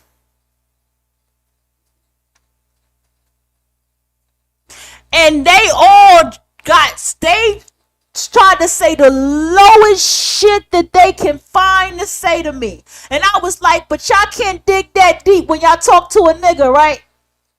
Y'all can dig deep and try to attack me, but you can't dig that deep to get to that nigga and find out if he lying to you, right? You can't figure out when he abusive motherfucker about to slap you like that pimp just slapped that white bitch in the telly. I end up leaving. That's her fucking audience.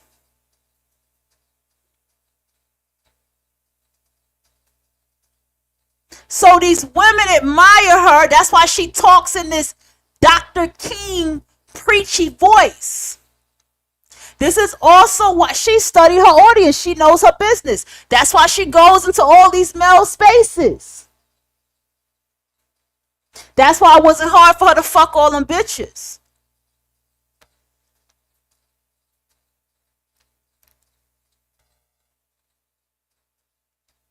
I'm sitting here talking about hoes, sluts, and prostitutes, right? I could sit here and have more audience of hoes, sluts, and prostitutes, right? And then sit down with all them hoes and probably all them hoes and have a nice long talk with all them hoes. And then that's my audience talking to them. And you know the male's gonna pull up. And I'm gonna be having more conversations, talking to the hoes about males and all this and that, and the hoes is gonna tell women on game about the men.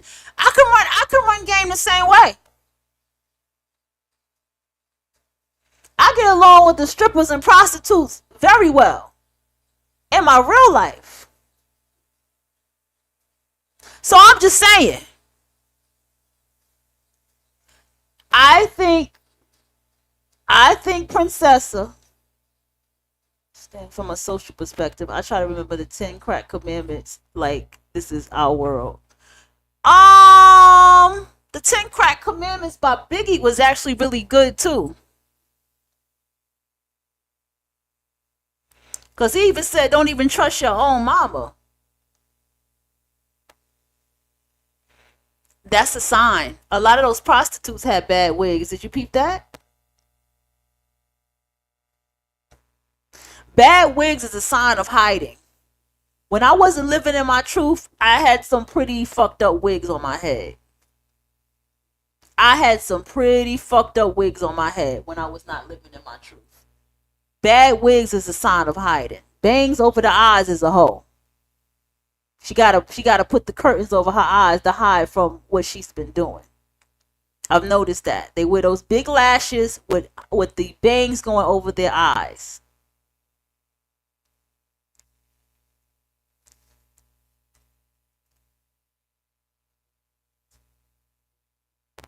Yes, you can buy my books. You can buy my iBooks. You can buy the audio books. You can upload it directly to your phone. So that's something that you need to do. You also need to get this book here too, Pimpology: The 48 Laws of the Game, the book that started off, that made Ken an author. Okay, in this chapter, think that Prince page Stella 20, is it reads. Did I say her name right? Page 20, I believe she's adopted. A pimp says he keeps a hoe in the hole because she is irresponsible. But the real reason is that the more someone depends on you, the more power you have over them. We know that the government of the United States keep its people in arrears. Yes. And the reason why I say that, because you look at the welfare program, you look at the different programs. Thank you, that helps. Use, Princella. It keeps it has an L. on them. Thank and you. As long as the government can keep you dependent on them, then they can control you. Oh, dude, can you That's stop why playing it's this good music? to start your own business. Hold on, I get can't. out and do something constructive with yourself. Oh, he got that music playing, y'all. Let someone else's opinion of you be your reality. So therefore, it is essential and it's very important. Hold on, y'all. Let me. God damn it, he got music playing. And go and do something for yourself. Fair use, y'all. Fair use. Article 107. That music in the background. I'm not playing that music. It's in the video. Investment corporation, and they give you 10% while they make 100% of your money. That's just like me saying, give me $1, I'm gonna make 2 and I'm gonna keep 90 cents and I'm gonna give you 10 cents. You know, that's unfair. But, you know, they do that, you know, to keep you dependent. This is old YouTube, that's why he's not getting striked. In the pimp game. Old YouTube don't strike Pimp videos takes of all music. of the chick's money so she could depend on. Okay, we damn, he was getting into something so good. Oh, he was getting into something so good. And that's law number 4. Keep them broke. Everybody living check to check. You know another way that you can keep somebody broke? You can, as a public speaker, you can, I'm gonna explain this the best way I know I can, how I'm feeling it. When people go up here and they speak stuff, right? And they be like, oh, you know, the rest of this is going to go behind the wall, right? Or it's going to go on my Patreon. Or, you know, you click this link and you pay for it to get more of this. That's a way of keeping you broke, too. That's a way of keeping you wanting more. You get what I'm saying? I hope that makes sense to everybody. Keeps you wanting to say, well, let me go. I don't fuck with y'all, but y'all haven't been going live. But let me go pay for this Patreon to see what y'all been talking about so I can come back and talk my shit. Like, that's a game, too. That's a game, too. He's playing music, and I don't want him fucking on my shit. And he was actually really speaking about something that made a lot of fucking sense, too, bro. That one was actually coming together and making a whole bunch of fucking sense. Shit.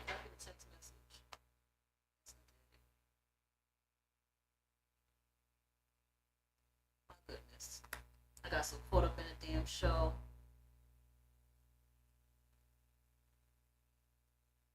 One second.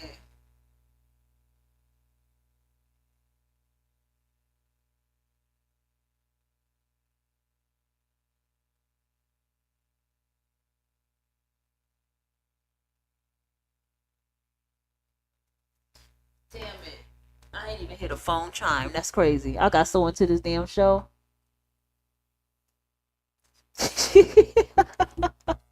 I'm still laughing. Girl, her name got L's in it. Alright, Priscilla. Alright, that helps. That, yeah. Don't argue with no woman. It means you ran out of game and she will test you from there on. Oh, I guess that's true.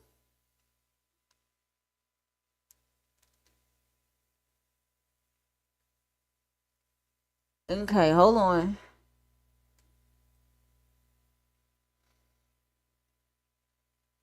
Pimp's Ken Secrets to Success. Lesson 6 is the mastermind. Yeah. Pimp and Ken on why we all cheat. No one keeps it 100. We're going to listen to these two videos because this is going back to what I was talking about with Polly and all this shit. Let's go. Let's hear what he got to say. Please don't have no music playing. Millions of gun owners represent... Boy. Look at all these gun owners, y'all. Hey, what up out there, y'all? Today's topic is really serious. Why do men cheat and why do women cheat? Men have a penis. Therefore, men love to ejaculate. He love to release.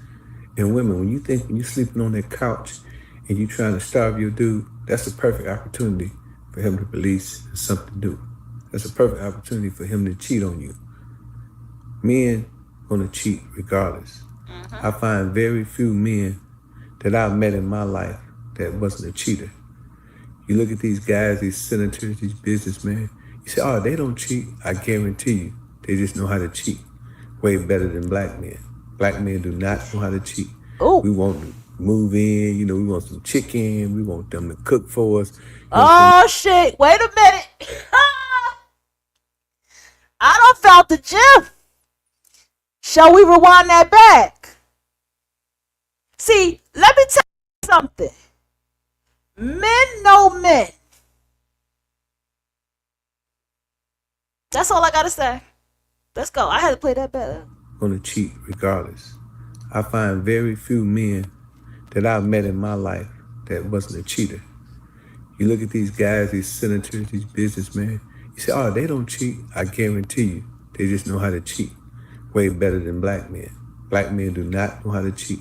We want to move in, we want some chicken, we want them to cook for us. You know what I'm saying? We want to be the only dude when we know we got some action at the crib. We know we got a real wife or a real situation at home. But, we want our cake and eat it too. White men a little bit more smarter than us, especially businessmen and senators. They just get on Backpage and give a woman $200-$300 and it's gone. It's over with. And don't, get upset women when you deprive your man. When you upset, you don't want to give him the cookies and he go to tripping. And you know what I'm saying? He don't come back till 4 or 5 o'clock in the morning. One wise woman told me, she said, Ken, you know what? I do my man before he leave the house, and I do him when he get home. I said, why is that? She said, gonna make sure that he don't have no energy for the next chick. I said, wow, that's deep. And then women, you know what I'm saying, they're a little bit more smarter than men. Women know how to cheat a little bit better. Women, they ain't gonna just cheat on you. They ain't gonna keep the number in their phone or nothing like that. They gonna meet somebody in Walmart. And the Walmart gonna be next to a Holiday Inn. And they're gonna go in the Holiday Inn, they're gonna do their thing, and she gonna go back in the Walmart like she been shopping. But why do women cheat? Women cheat because they are deprived. Women cheat because you're not giving them enough attention. So when you don't give your woman attention, what she do, she go find it somewhere else. Every time you don't compliment her, somebody else compliment her, that make her feel special. And that's the most optimal time for her to get out there and do something that is regrettable. And, you know, women are very professional cheaters. Women don't get caught cheating. Men get caught cheating because we want to get too personal. Real women that cheat, you know, every time you talk to them, they say, I don't have no man. I just got friends. That means in code that I'm fucking. Or we're going to have sex. And a lot of men don't understand that. But you know what I'm saying? I mean, men ain't the only one to cheat. Women cheat. Men just dumb cheaters. You know, we put the sex tapes in our phone, and then when they we go to sleep and they talk us out of our code and they go in there and look at the phone, they see it. You'll never find a woman that's a real cheater with no sex tape in her phone. You'll never find another man's number in her phone. She's smart enough to, you know, hide that number in a place where she know you can't find it. You know, she ain't that dumb. Women are great cheaters, but men and women do cheat. But women mainly cheat because they feel deprived, because they don't feel they get enough attention, because you don't compliment them enough. You know, when you take a beautiful woman and she knows she's beautiful, everywhere she goes, somebody tell her she's beautiful, and you don't tell her that, then you're messing up. Just out of practice, you should tell your woman she's beautiful at least 3 times a day. You know what I mean? You should give her attention. Just listen to her. That's all she wanted you to listen to her. Just listen to her and see what you got to say. And women, as far as men is concerned, men love to ejaculate. Men love to release sperm. Try to give your man sex at least once or twice a day. I know that's a little overkill, and I know that, you know, y'all don't come like men come. Y'all don't have the same feeling. Ain't nothing like a man ejaculate. You know, a man love that feeling when that sperm releases from his penis. So, you know what I'm saying? I hope y'all 18 over too, man. You know what I'm saying? I man, don't kids, please. But, you know, I'm finna go, man. Hey, look here, man. I'm feeling kind of guilty now. But y'all know the game. Y'all know what I'm saying, man. Hey, man. Listen, women, take care of your men. Men, compliment your women.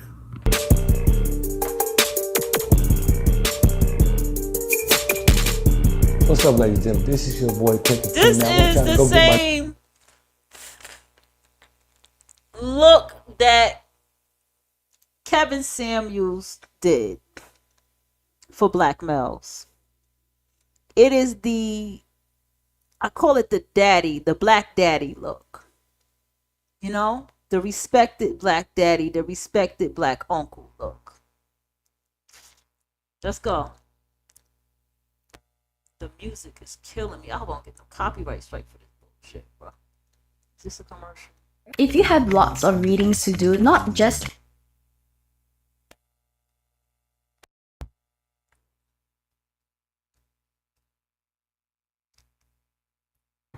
Hold your peace. You know, let the peace be still.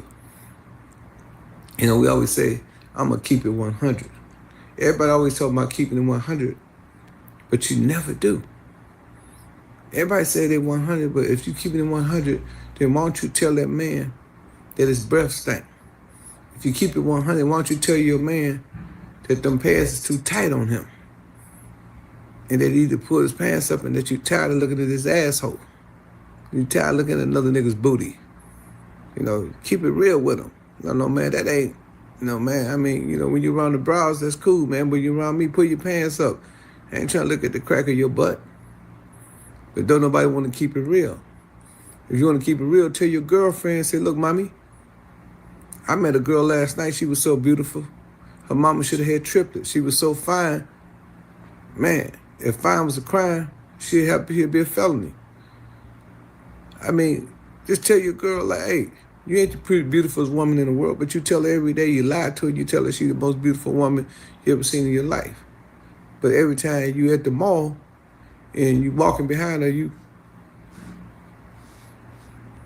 and she catch you, and you know what I'm saying?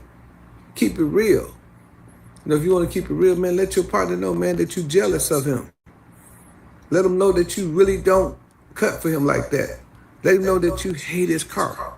Let him know that you hate that jewelry that he wear every day. Let him know that you hate the fact that he got the girl that y'all both wanted in high school and he ended up marrying her. Keep it real.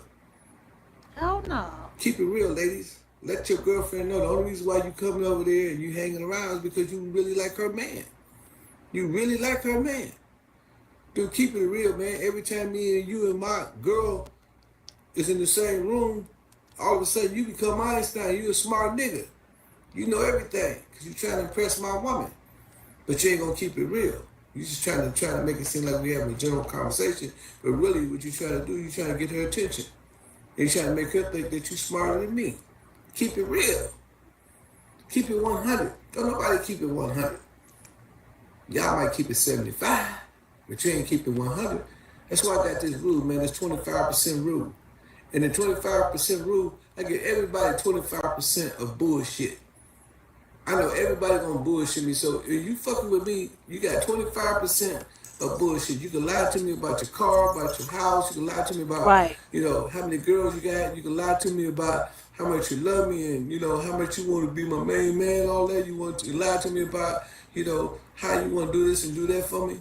And that's 25% of bullshit because I'm going to count that bullshit out. Right. But if you go past 75, then I'm going to put you in my automatic shit separator. I'm about to separate the lie from the jive. A lie from the jive. He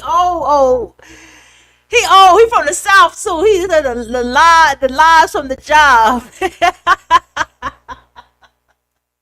I had a laugh. Job turkey, one of my favorite quotes. Goddamn job turkey. That's my favorite one. But no, I like this. You know. And it makes sense that I like this because my Jupiter's in Capricorn. So listen, man. Sometimes, you know, we just gotta chill, man. We gotta keep our mouth shut, man. You know, quit telling us stuff that ain't really real. You know, quit going behind your man back and being the critic. Quit being the critic and the audience, man. Why don't you get on the team? You know, why don't you get on the floor? Why don't you get on the starting team, man? We want to start fives. You know? I told my man the other day, I said, man, greatness is different from greatness. Greatness is when you're 3 seconds faster than your opponent. Michael Jordan was 3 seconds faster getting up in the sky than his opponent was. That's why he was able to release. He only needed 1 second to shoot the shot. He just needed to be 1 second faster, but he was 3 seconds. Mike Tyson was 3 seconds faster than punching his opponent. Same thing with Floyd Mayweather. Muhammad Ali was 3 seconds faster than his opponent. Michael Jackson was 3 seconds faster than dancing than the rest of the people that was out there dancing. He just danced a little quicker. He had a couple more steps.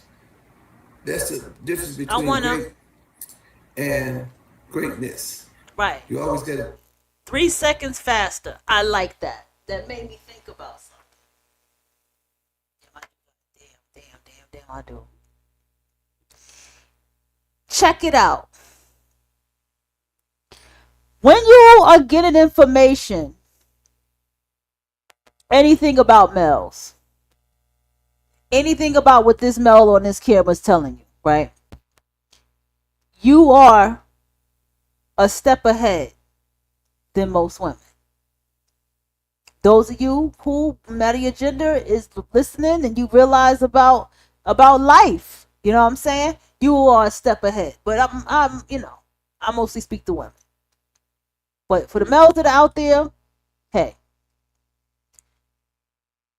when you have women who are passing you books or anybody passing you books about any topic on YouTube, any topic is there.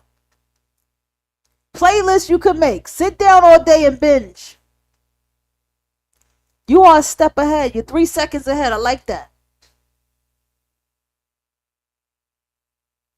You don't want to be seconds ahead When you have information of women telling you about feminist theories and books and the patriarch, and women are telling you about the male, the science of the male and the male brain, how the male is, all these books that are sitting here simply written for you to read.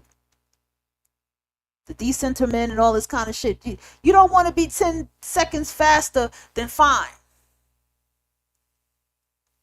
You got women who do not want women to even listen to what he's talking about right now.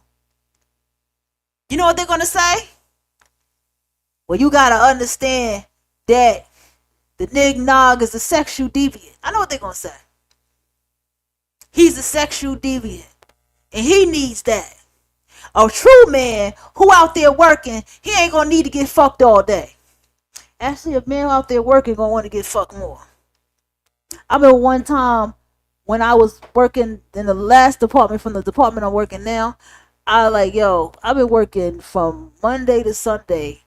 I need my dick sucked. That's exactly what I felt like. Okay? And I'm a whole woman. Okay? And my thing is, like, this is what they're going to say. They're going to be like, well, that's the thing. Nah, he don't own nothing. He don't have nothing. He ain't no king. He ain't nothing. They're going to roast him and this and that and try to tell you that what is being said is not true when he's telling you how males think. And he even said that males of other races cheat smarter. Because he's a male. He knows what the fuck he's talking about. Every time you pick up a book, you're 3 seconds ahead of people. When you're applying the book,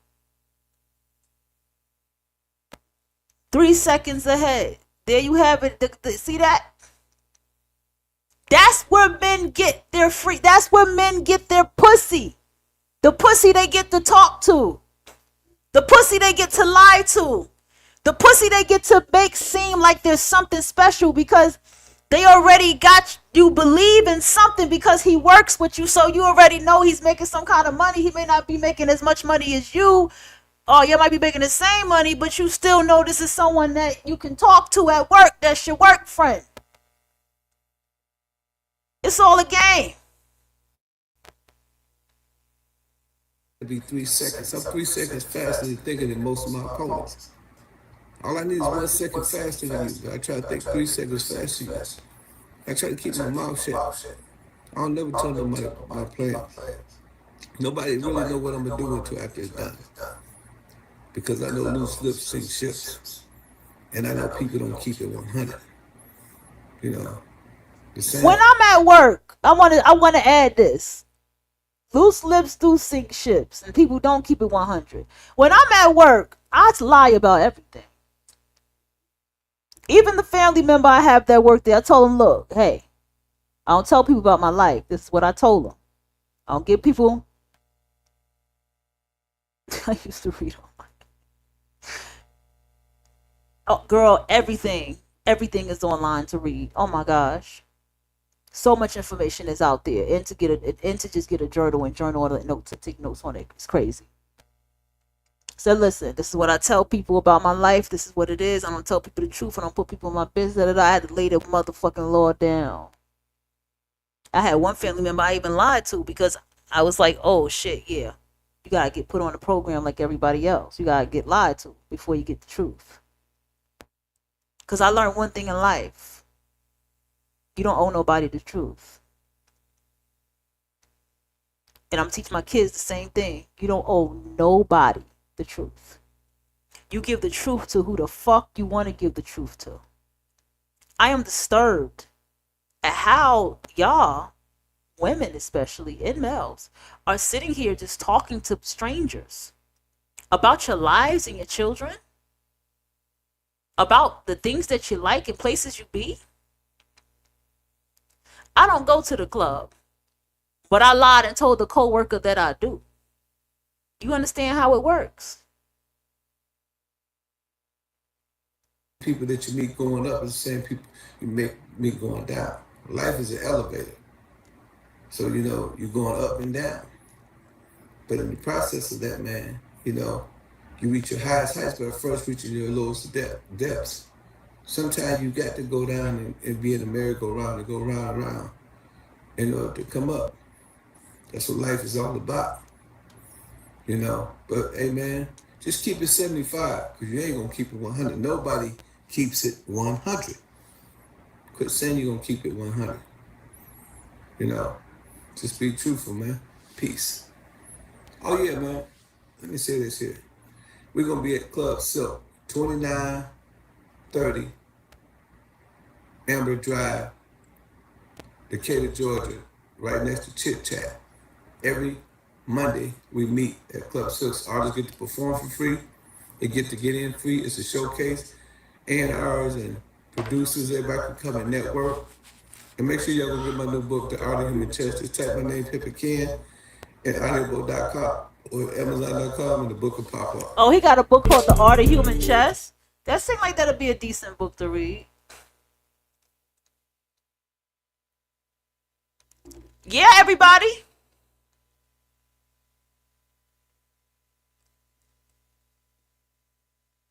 Kevin Samuels pimped a lot of y'all women.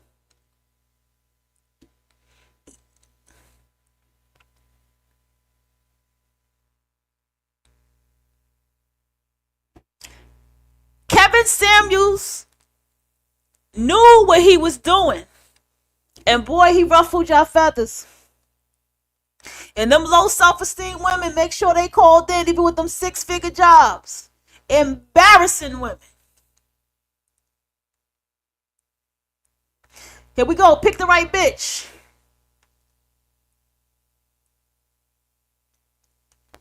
Let's go. There's nothing more powerful than you. Married women despise the bitch word, by the way. Oh, they don't like to be called the bitch. They don't like that shit. Hey, happy 4th of July, everyone. Today is a great day. Today I'm going to talk about relationships, on how to choose relationships, whether it's in business, whether it's in relationships, in whatever level, you know, how to choose relationships and how to find people that matches you. Okay, but before I talk about that, today I want to just let y'all know that I got a special announcement.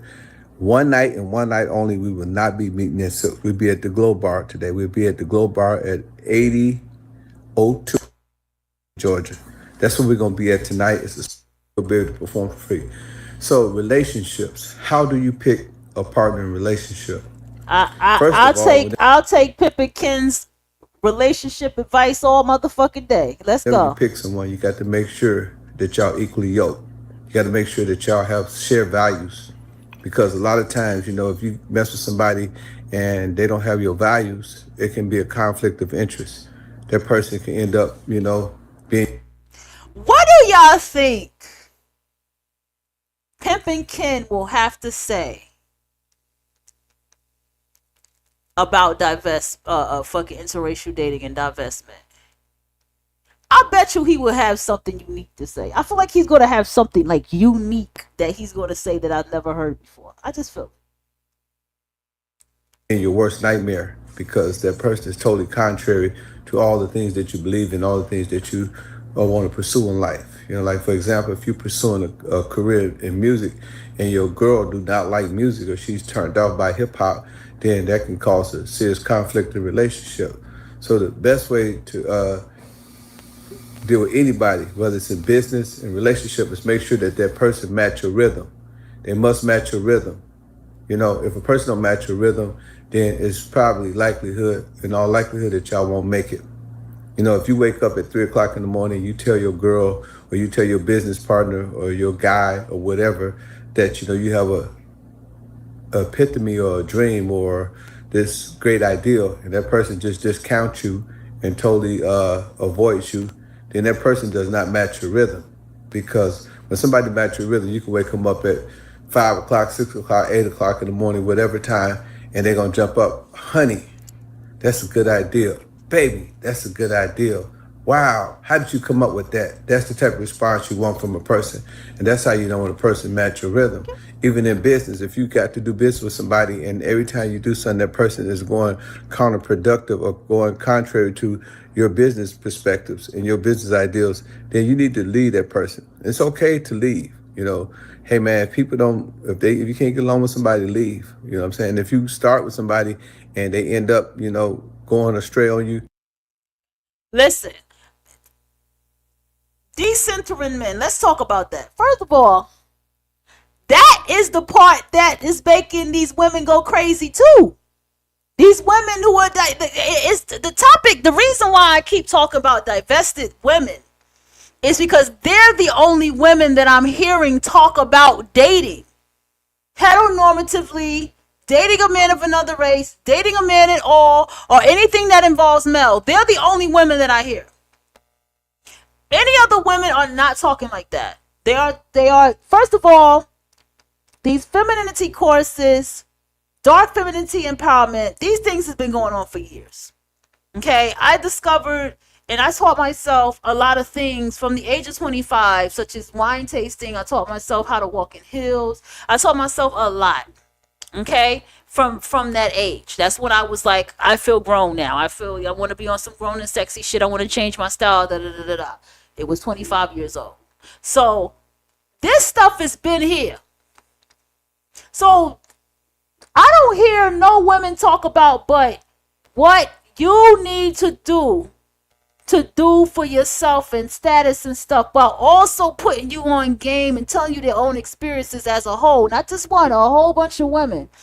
Of this is what I've done, this is what I've experienced, this is the little warning that I need to tell you. These are the kind of women you need to stay away from. These are the type of males you need to stay. Matter of fact, stay away from males altogether. But these are the kind of women you need to stay away from. So I'm finding that women are given more of that heads up of the mammy now. You feel me? And the only women that I hear are divested women. They're the only one that I hear that still literally go back and forth with males. I don't be like, it don't be no other women. Gets to hear, okay, we don't care. Project to talk with Tavis about prison reform. Yeah, oh boy, that topic. Talk about, oh, his name is Ken Ivy talks about book deal. Okay.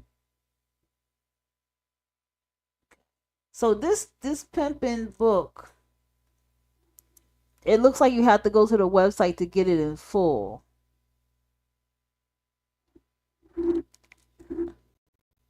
Pimps up and hoes down. Yes, that was this was good. I hope I do my copyright works for me and I don't get copyright strike or whatever, because I really did try. Let's see what Law 39 is. Let's just go ahead and get to the last one, and we're gonna go ahead and just chop it up a little bit more. Because the only women I hear speaking against decentering men are literally divested women. Think about it. I don't know if you've been out there just kind of cruising around, because I see the comedy stuff and then they be like, yeah, that's bullshit. Decentering men. They're the only woman.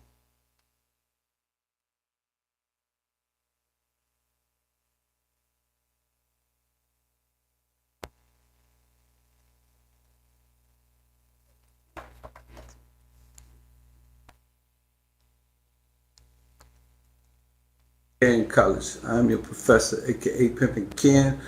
Notice he's calling you his professor. See, I am your professor. Make sure you go get that new book at www.pimpinken.net. You know what I'm saying? Check me out, baby. Reading from the book Pimpology. I'm on law number 39, and we're going to be talking about the switch up.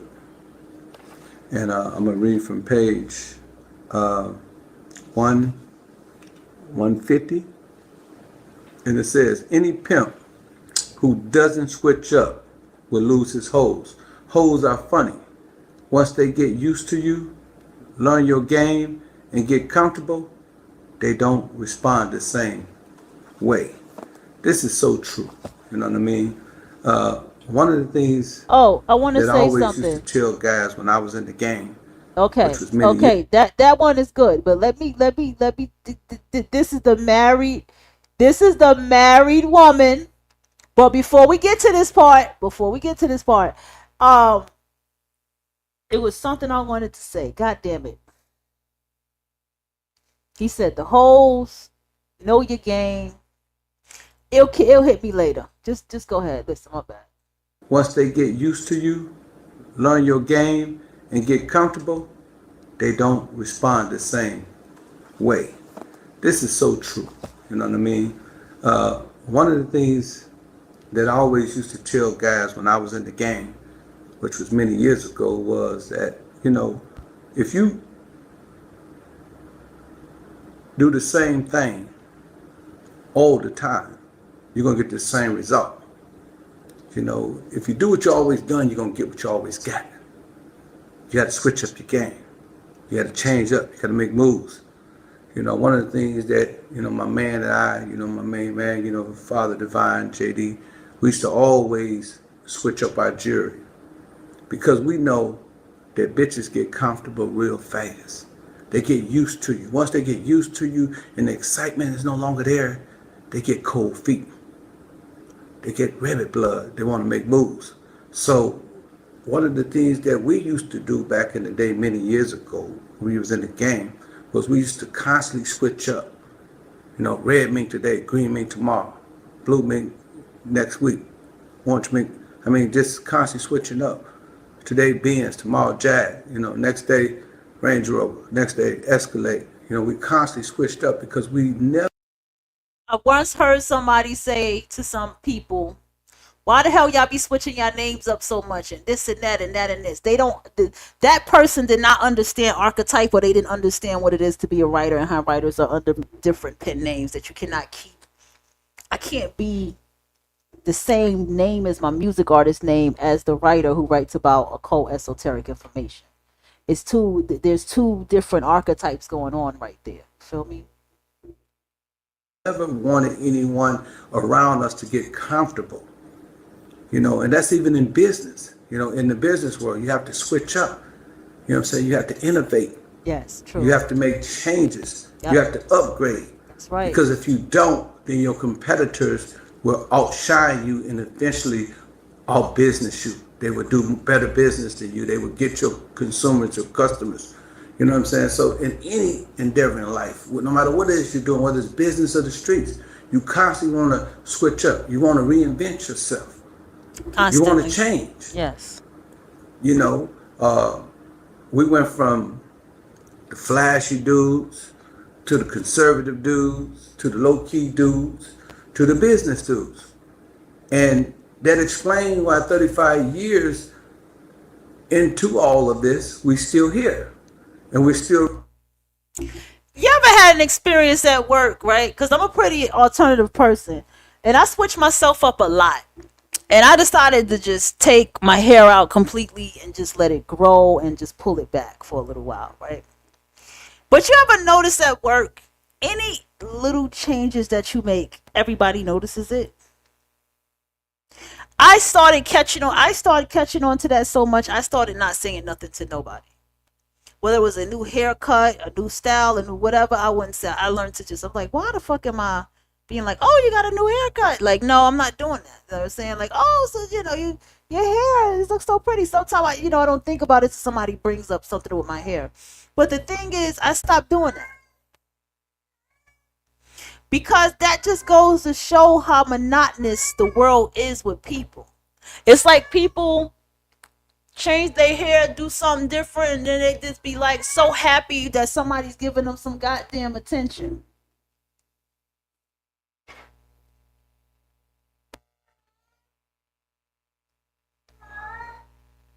They get, you know what I'm saying? Like, I just wanted to put that out there. And this is another thing too, what I noticed with the women that's like, oh, you know what I'm saying? In this world, and this is not supposed to be like this and that. They want everything to be monotonous in the same way that they want it to be. And the type of change that you make, it wants to be a change that they feel is approvable of changing with.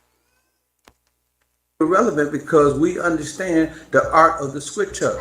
Young man, young lady, if you're in the game, if you're in business, whatever you're doing in life, make sure that you master the art of the switch up. Switch your game up, reinvent yourself, yes. Change your style, do something different. Yep. Because if you don't, you're going to keep getting the same results. You can't do the same thing and expect different results. It's just impossible. It's impossible. So that's what I do. I constantly change. His country be coming out. I constantly, come out real strong. you know, switch up, make myself this side of the game, or make myself that side of the game. I do this or I do that because I know that if I do something different, I'm going to yield a different result. And that's what this game is all about. Right. That's what winning is all about. Knowing when to make the right move. Right. Knowing when to bail out. Knowing when to step it up. That's the key to this game. And if you can do that, then you're going to be successful. And Pimpology, the 40 levels of game, will be for you.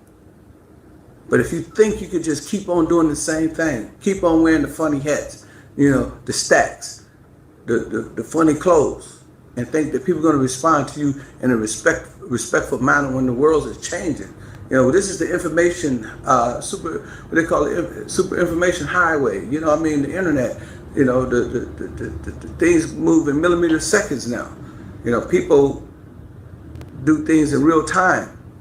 You know, they ain't like the old days. People didn't have game, they had to catch up. Everything didn't change. So you must change too. You must get your game real tight, partner. Real tight, Miss Lady. And remember, you have been in gang college. Go get my book, The Art of Human Chess, at www.pimpyken.net. Get that book. All right, I wish I had an applause button. That was incredible. In a good way.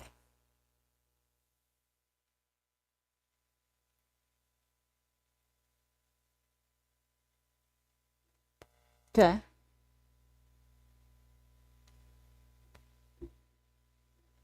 Here's the thing. These are the other videos I didn't really want to even... I swear, to tell me this Ice Cube don't look like this, man.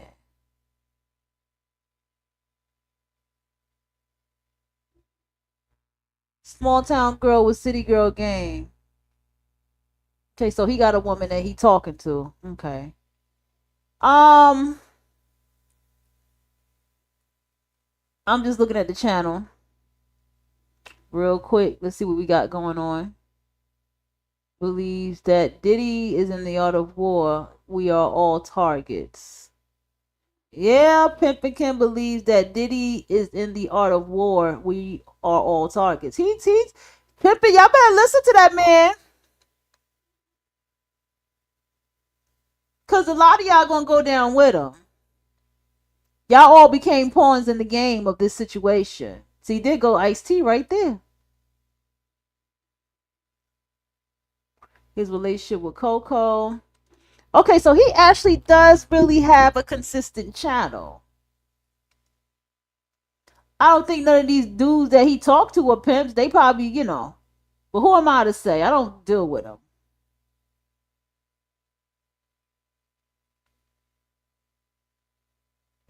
Here's something. I'm gonna go ahead and close this real quick. Y'all could go ahead and make y'all comments in the inbox, not the inbox, the chat room. I don't never share the link because I don't know if any of y'all want to come up here and talk to me.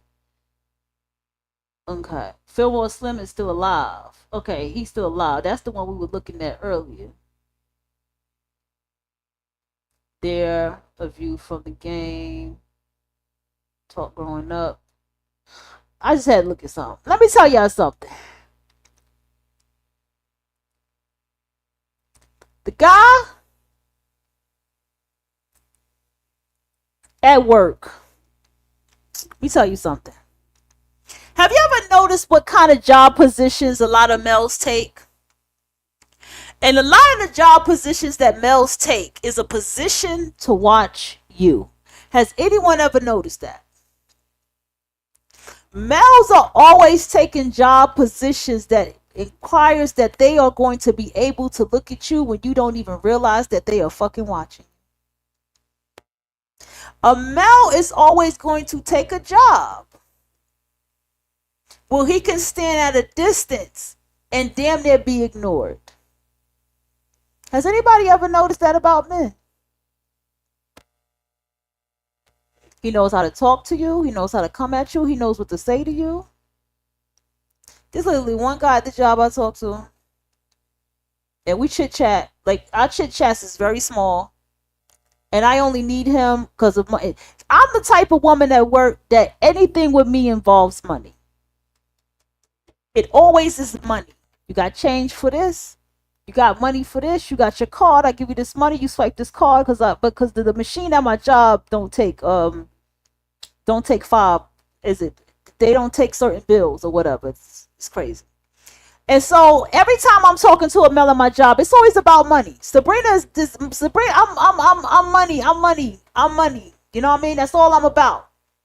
So every male that ever engages with me knows that it's going to involve money. You feel me? Therefore, they're not going to get anything out of free for me. The only reason why the dude, which is not going to happen this year, the dude Pablo, I signed that paper for him because he gave me $1. And even if anything, I'm going to get a fucking $1 out of Pablo. The same way you using me, motherfucker, I'm going to use you. That's the kind of woman I am. And males can see when you are that type of woman, because one time the one guy, he was fucking hungry and he was like, I'll pay you back and this, that, and the third. And usually, I don't give, me, I feed people. That's just how I am. I don't have to know you to feed you. Okay. And the thing is, he was like, when the other lady, the other woman offered him a sandwich for free, he took that shit. I will never offer nobody a sandwich for fucking free. Everything is an exchange with me, with the male. And they know that. Every male I know can sense. They can't pull no information out of me. But I can tell you one thing. They can pull a whole lot of information out of them other dumb broads at work. There's one chick at work sitting here. He said to her, I kid you not, the dude said, what happened? You got a lot of issues to talk about? She was like, yeah, you already know it. That was cute to her. Bitches like that get put on the strip. I look at that. I be like, dumb bitches like that get put on the strip. It's a ton of stuff I teach my daughter about. Believe me or not, y'all. This is the kind of shit I really sit down and I teach my daughter about. And then it be these women. Here's another one. Here's another good one, y'all. Y'all, I'm that cool chick, girl. That male identified, I'm that cool chick. So I get to talk stupid to you guys. I get to talk how I want to and talk in slang with you and this, that, and the third. I get to, that chick. Y'all are the ones that get fucked and fucked over every time. Every time y'all yelling and screaming about what the fuck he did to you, he just sitting back looking good for his homie. And it be the most loser ass motherfuckers that y'all get played by every time.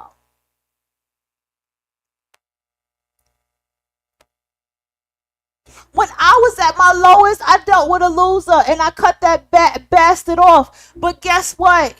Guess who ended up cursing me out? His white friend. Not him. The white friend ended up cursing me the fuck out, calling me all kind of evil bitches. I don't even know where he came from and why he was even doing that to me. Bro. But this is what y'all go through. This is what y'all put yourself through. Because the chick, that's the home girl, cool girl, you think you got game and you think you know males. And you don't like me because I'm mean. And I tell your ass that shit too. I'll be like, I'm mean.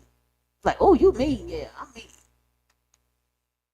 You see how I respond to them and I don't keep giggle with them.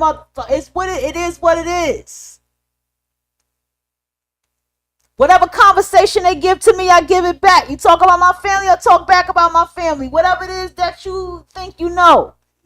I keep it surface based. Males can see that. Trust me, they know what women to target and bullshit with and who not to. And a few of them have seen me come to work with my stud girlfriend. Okay? A few of them. And I noticed that some males backed up off me when they noticed that I was with her. And they see me kiss her in the car. I ain't do that on purpose. They did that on their own. It's all a game. Let me not talk to the dyke bitch, the confused dyke bitch. And let's see how much she talked to me. Because men play that game a lot. It's a stupid game, but they play it a lot with y'all. It's a make yourself look all mysterious game. It's a game that they get from us. It's a game they think we play as women who don't want to be fucking bothered. Isn't that so retarded? They think we playing a game when we don't want to be bothered. When a woman doesn't want to be bothered, we don't fucking want to be bothered unless she's a male identified bitch that's just quiet so everybody can look at her ass. And literally look at her ass. The first shift job got bitches nothing but ass. Do you hear me? I was talking to another woman. I said, first shift is nothing but ass. She said, girl, ain't nothing but ass. You should see the line operator. You should see that. I said, girl, yes, that is a line operator, isn't it? With all that ass, just hang it out. And she got a husband. I'm like, oh, they definitely. She one of them me and my man bitches. Her man had threesomes together. See, I pick up shit like this about people. And the work world is a place of social studies. We went to school for social studies, but nobody really taught us that the real place of social studies is at work. I got a million stories about at work. I've met a lot of people at work. Okay? And let me tell you, you think what I said about people online? Wait till you hear the stories about the people I've met at work. Some people are in homeless situations at work. Some people's lives are in complete shambles at work. I mean, we're all human and I get it, but I'm speaking of something broader here. See, I call it the hoe at work. I call her the legging bitch. That's the bitch that got on leggings and we looking at this job like, bitch, how are you wearing leggings at this job? How are you working and wearing leggings at this job? Whether she got ass or she don't got an ass. The legging bitch makes sure that the pretty girl, if your ass is pretty, she gonna make sure you do not work in that department because you can't take her work band. She's in every goddamn dude's face at the job. That's the legging bitch.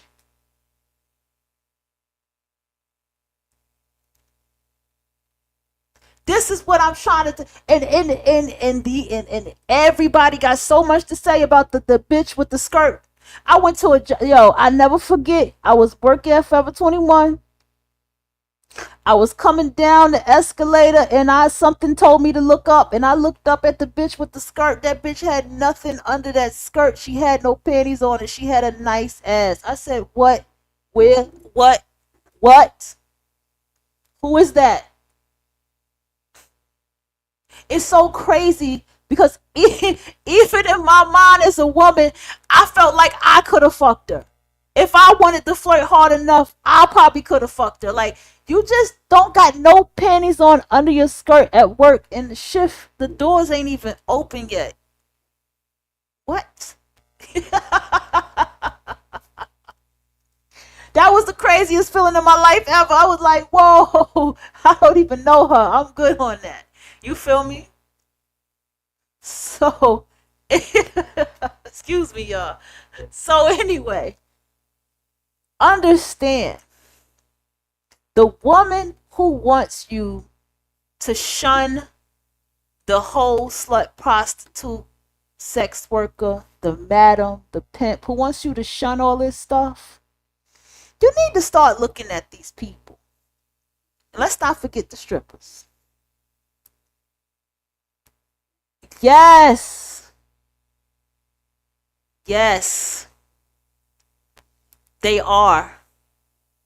I am starting to realize in life, the more I love myself, the more I love myself, the more I'm elevating myself in my life, I do not want a male around me. When I'm at work, I just work. I see work as a performative place anyway. So it's like work is whatever, but still I don't like males around me. Like I was saying earlier, I don't have them in my phone. They're not my friends. Like I literally talk to my little brother and we chit chat. You know what I'm saying? because we're siblings, you know, siblings chat, and I have a sibling group chat, you know. But other than that, like, males are not in my space. I don't even talk to the stepfather like that. Like, we don't even engage in conversation. Males, I just don't deal with them. I don't want them personally in my ear. They're always trying to fill you out. They're always trying to read you. They're always trying to use you. They're always trying to see how much they can use you. It's always this shit in exchange. And it's the same thing with women who are married too. Yeah, I get you. I get you. I get it. I get it. I mean, in the world of poly, can we just go ahead and can we chat about the world? Like, can we talk about the world of poly? I'm gonna keep that up. When I tell you poly people are an open womb, non-binaries are an open sex womb, my goodness. Okay? They have no clue what they are doing out here with all this identification shit in this male's world. You want to get a woman with a low self-esteem, no sense of herself, low key is a victim? Go into the non-binary poly world, and I hate to say it that way. When I listen to them, it's like, what reason did I need to know that you are ADD, ADHD, autistic, just name them all, high powered wave? What reason did I need to know that? Should I not get to a space in your life of getting to know ADD, ADHD is fine. You know what I'm saying? That's fine to say. But even then, I don't tell everybody that just openly. But let me get to know you. Let me get acquainted with you. Let me even know what your favorite color is before I know about all your autisms and stuff. Because now what happens in my mind is, if you are all these things, what the fuck are you about to do? What type of shit are you about to act out and try to make it seem like that's the reason why? That's how I think in my brain.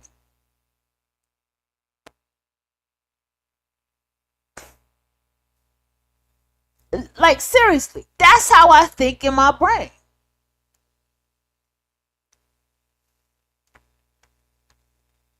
It's a kink. Yes.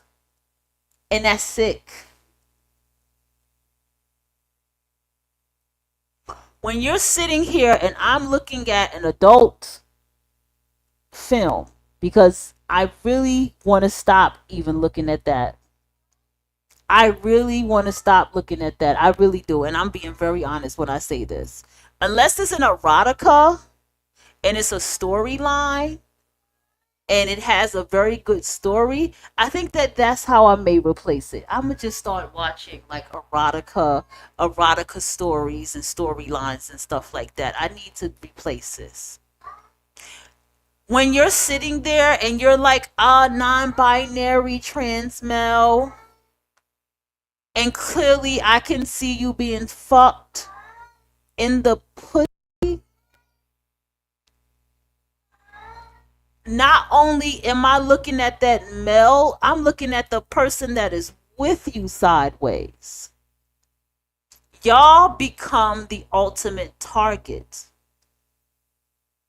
This is why you have these trends that blast off on me Because I put a post up saying I'm a cisgender lesbian looking for other cisgender lesbian and be like, how turf could this post be?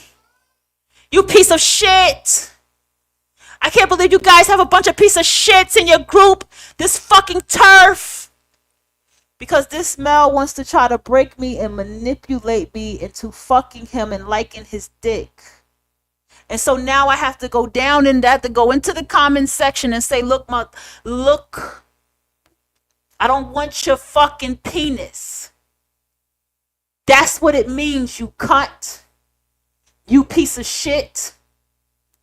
Do you get what I'm saying?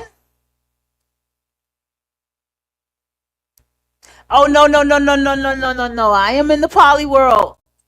Underhill. And no. People are like that.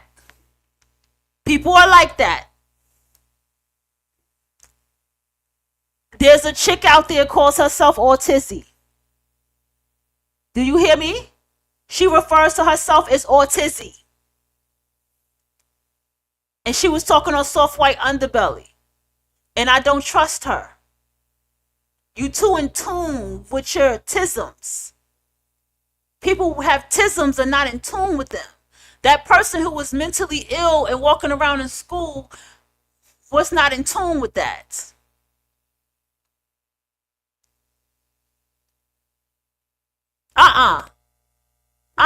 Get out in this world. I'm in this world. And I'm gonna be more in this world. And I'm telling you, I had one, I didn't know they F the M, and I was like, hey, what's your intentions? Not intentions, but I said, hey, what are you dating for? And they're like, I'm just looking for friends or friends with benefits. You looking for friends with benefits because you have no boundary with the word friend. So you're looking for friends with benefits. Oh yeah, it is definitely taking a bait. I got an example. Have we ever met one person of a kind like that among all the queer people I have ever known? I met some awesome queer people. Okay, I often meet awesome queer people. Okay, when I actually go out to events and socialize my life a little bit more, absolutely. Okay. Now, going back to the piss bait. I got into a conversation with a woman not too long ago, maybe a good 3 years ago. And we got into the trans conversation. And they believed in the trans thing and all this stuff. And it's fine. I respect people's pronouns and everything. I respect everybody's lifestyle. I do. But I realized this same woman was trying to tell me I was pansexual. She was trying to tell me that I was pansexual, all because she wanted me to fuck this trans that I had no interest in. Needless to say, I didn't fall into it, and I did not let that shit get to my head. And this is the problem right there. Do you not realize that males just want you to be accessible to be fucked? It's just for you to be accessible to be fucked. I'm going to change what women mean. I'm going to change what lesbian means. I'm going to change all this shit. I'm going to make it be you just accessible to be fucked. Now you are mentally ill accessible to be fucked. Now you are damaged goods to be fucked. I've watched queer spaces, and let's just say they're not the most attractive people in these very sexually queer spaces, right? And I saw this beautiful girl in this queer space. She did not belong there, but you can tell something was mentally not there. She was gorgeous. And I watched that so-called trans whatever binary hop on her and fuck her down from the back, just like a dude would. I watch them.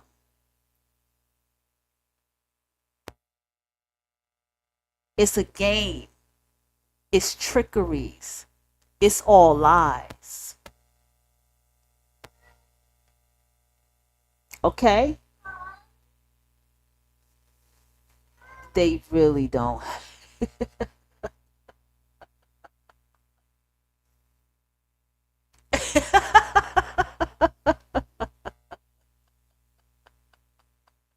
I shouldn't be laughing at that. I'm not laughing at kidnapping. Kidnapping is not funny. I'm laughing at high powered wig. I don't know who high powered wig is. I don't know, what gender high powered wig is. I don't know high powered wigs proper pronouns. I'm just laughing at high powered wig, not the kidnapping. So, what is going on here, everybody, is that in this poly world that I am in, everything has just become such a social experiment for me. Everybody has just become this social experiment for me. And I'm just to a point, I'm just listening. I just sit in the background. I just observe and analyze everything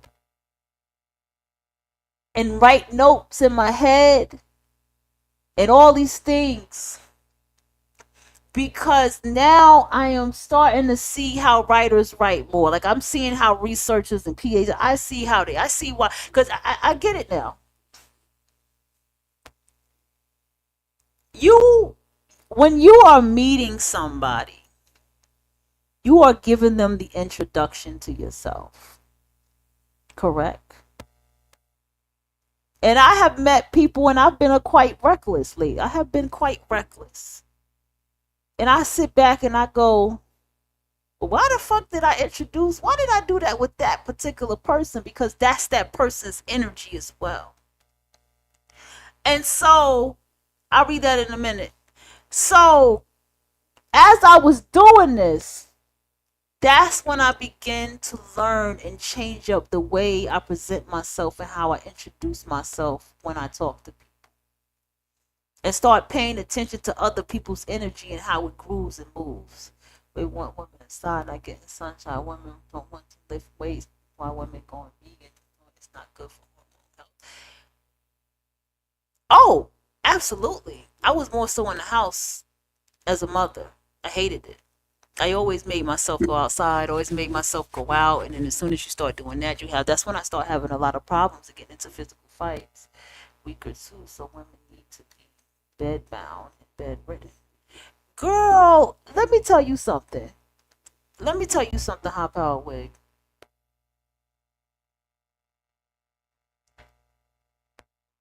Oh, I gotta take my meds. Cause y'all know I've been under the weather. Fucked around and caught a strep throat, y'all. That weather caught up with me.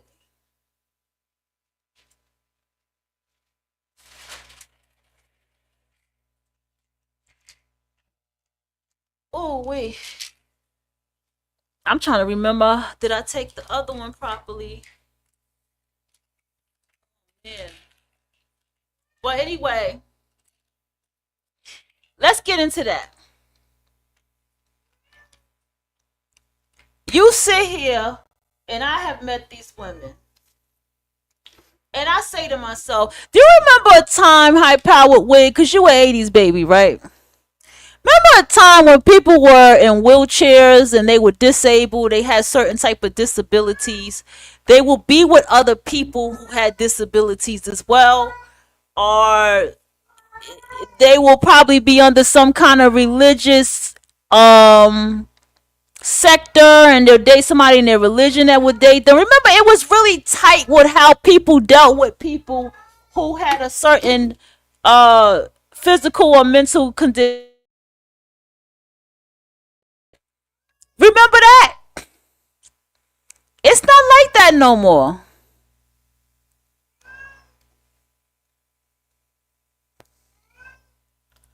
It's not like that no more. And that's the game. See, what has happened is, you know how they called it the revenge of the nerds? There's a rise in the incels.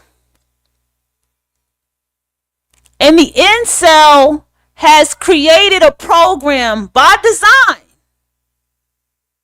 to get women, whether even the crippled, mentally ill women who don't need to be around nobody. And they infiltrated in the trans world to do it. You get what I'm saying? It's the rise of the incel. I'm getting fussed at right now.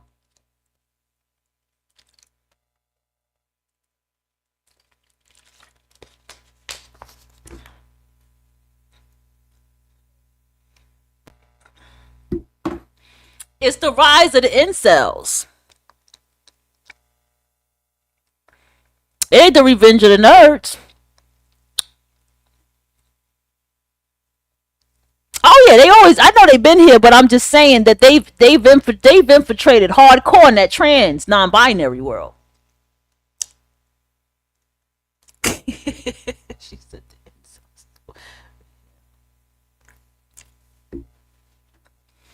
they infiltrated hardcore in that world. Goddamn, you can't fucking tell me different.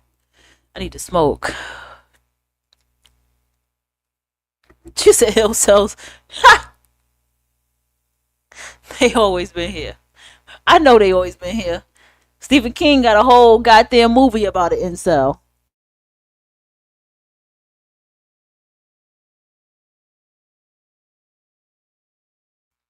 He got a whole book about an incel. I think all the definitions of construct is just people banging who they want to bang. Pretty much. Pretty much. Mr. Mercedes is a good book. Okay. What the hell is going on? Hold on, y'all.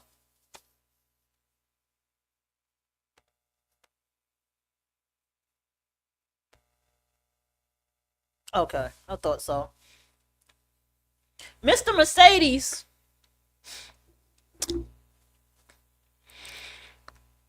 When I first read it, I was like, man, Stephen King is crazy as hell for cause he was telling us about it before he published it. I said he crazy as hell for using that story of the girl who, the woman who ran people over at McDonald's and stuff like that to start his story. But then when he started getting into the story of this incel male and how he was in love with his mother, how he was the ice cream truck driver, how hateful, how racist he was just an incredibly horrible individual. His best friend was a lesbian who had a very low self-esteem. She was very skinny, you know what I'm saying? She dressed like very masculine, and he ended up betraying her the most. And I think that betrayal, Stephen King didn't put it in the book that way, but if you really look at the symbolism of it, he pretty much raped her, right? He didn't rape, he stabbed her. But, excuse me, spoiler alert for the book. Spoiler alert. He stabbed her. But even when he stabbed her, that was still the betrayal of like saying he raped her. He betrayed her. And this was her. And I even like the way he wrote it, because to even have this particular type of lesbian woman to be his best friend spoke volumes to me, how she trusted him and talked to him and they hung out and all this stuff, and for him to betray her like that. Because we see that. If you watch adult films, there's a lot of studs. They be like, studs suck dick too and all this and that. One video is so disturbing. The comment section is like, did he make her do that? Did he make, like, it's a disturbing video. Like, she looks scared. It's horrible. And it literally says studs suck dick too. And it was like, whoa. And it's stuff like that. But anyway, I didn't mean to go that deep. The incel has infiltrated, and the incel is with all this poly, non-binary, all this and that, because incel doesn't have no sexual boundary. And now we're on to the femcells. Now I'm starting to learn about the femcell. And a lot of, I say, these divested women are femcells. And I stand on that. They got a lot to say. They got so much to say about other people's lives and lifestyles. They sit here and talk about things that they think it makes so much sense to them, but it'd be like, whoa, wait a minute, you're not thinking about. You could just tell that these people are not really living lives. Like, they're not really living life. They don't really know. See, that's the thing about the incel and the femcell, and I'm still learning about the femcell, but from my understanding of the femcell, where she's a bit opposite of the incel, because we know, girl, where do we begin with the incel? I'll be here all day with them.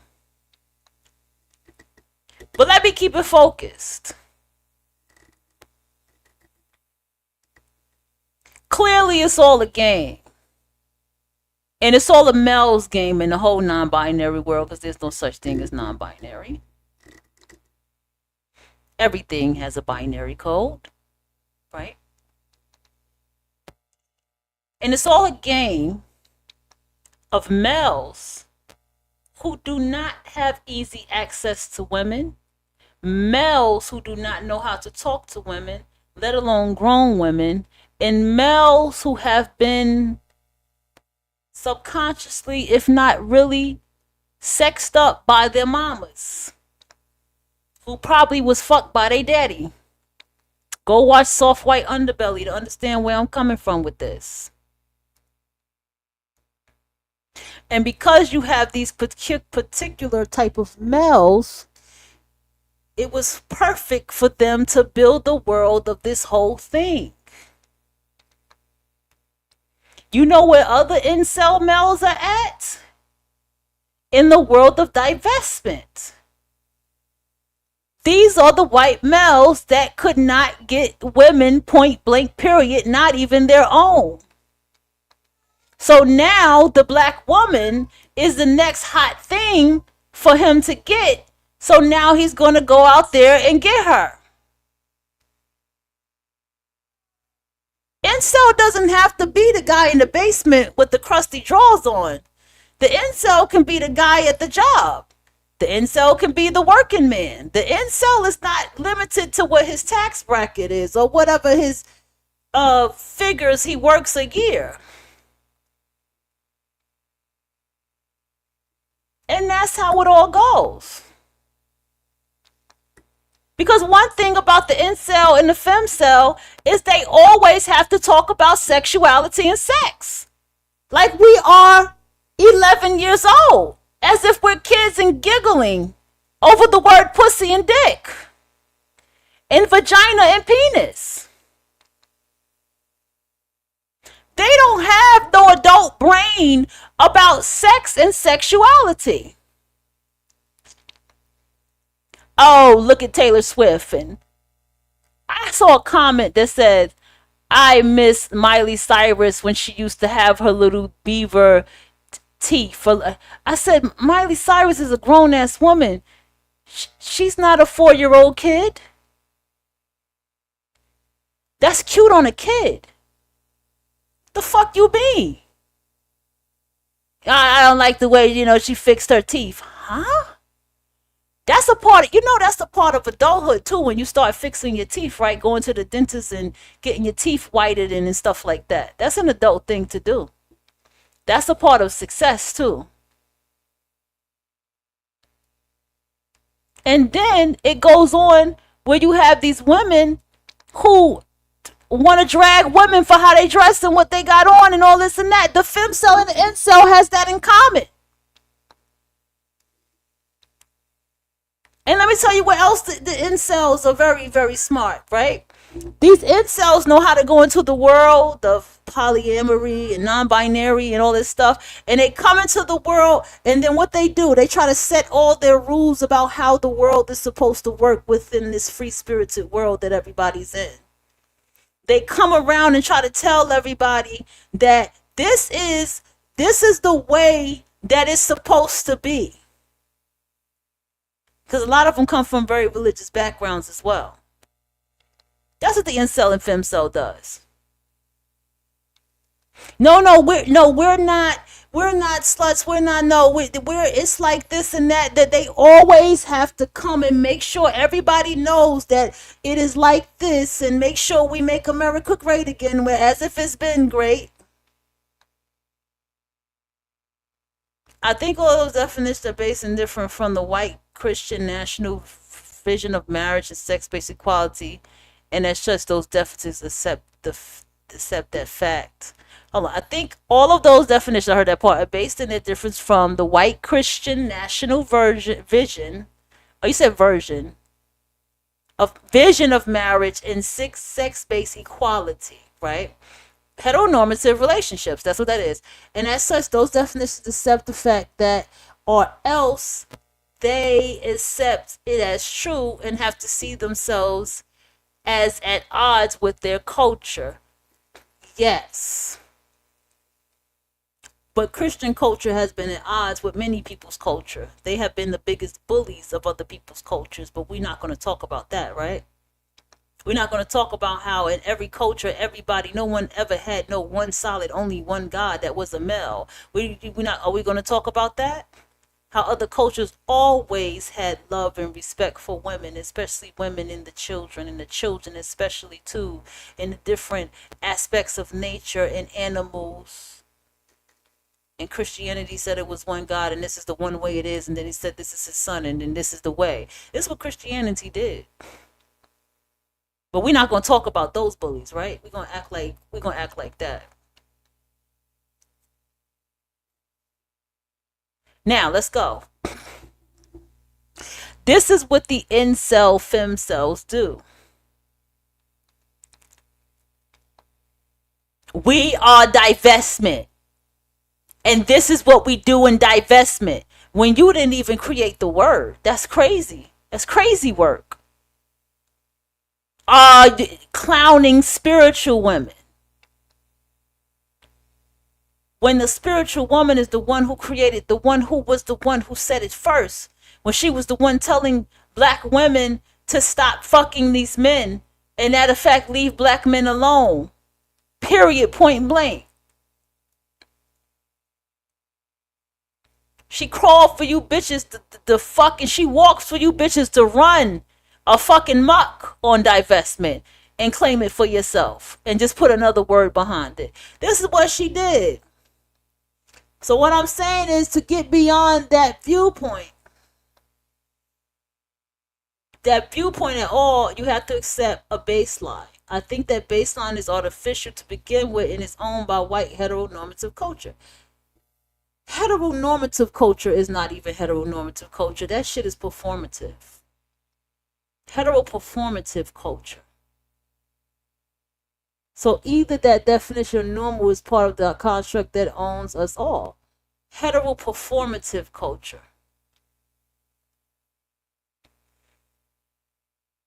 Spiritual people have always been spiritual people, no matter what their sexuality is and our choices. That's what spiritual people's about. Religious people have all these rules and what things are supposed to look like and how it's supposed to be and what you're supposed to do and what you're not supposed to do and what you're obligated to do and what you're not obligated to do.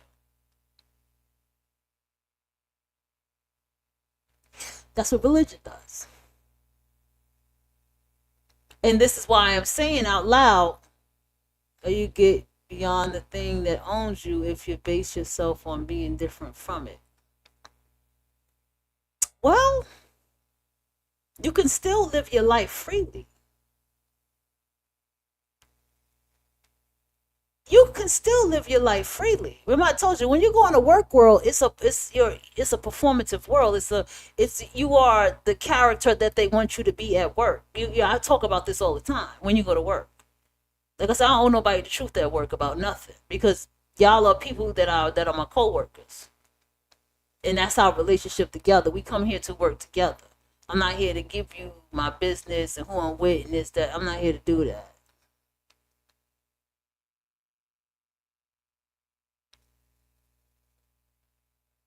Yes, heteronormative is performative. That's what I said. Heteroperformative. That's why I said heteroperformative. I think all those definitions and lines we draw are part of the accepting a world with lines and divisions. And those lines and divisions are what give the allegory control over us. Yeah. I mean, here's another thing too about lines and division. There's still the line. We are listen. Energy discriminates.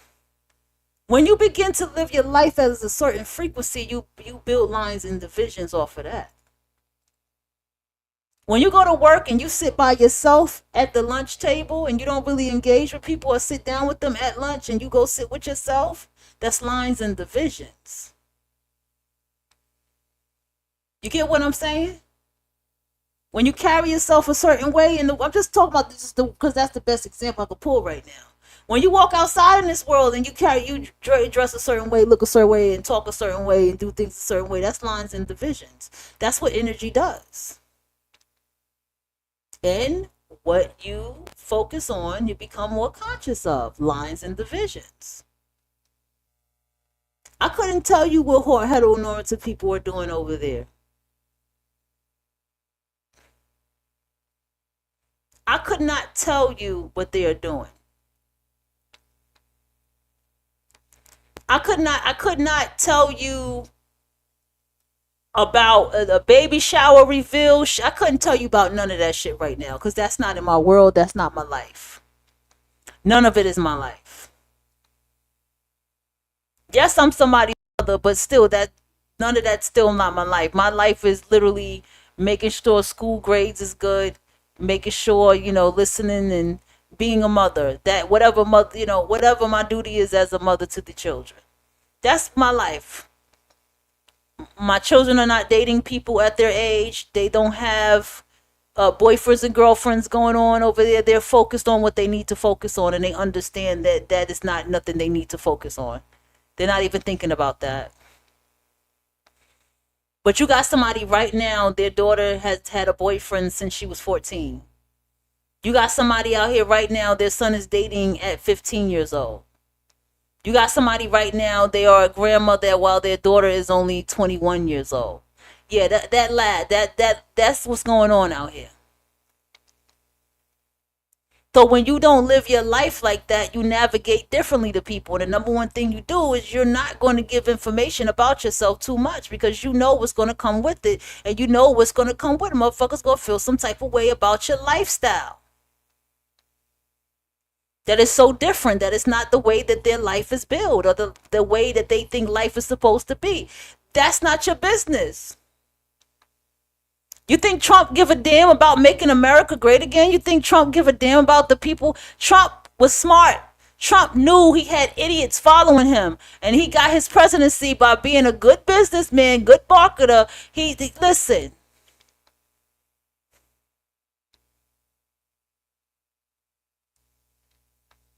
He knew what was going to happen. He got black males in his good graces, and he knew he had some black women that was going to be in his good graces that was with the men of the other races. He knew that. He knew he definitely was going to bring in those male chauvinistic incel white men. He knew that.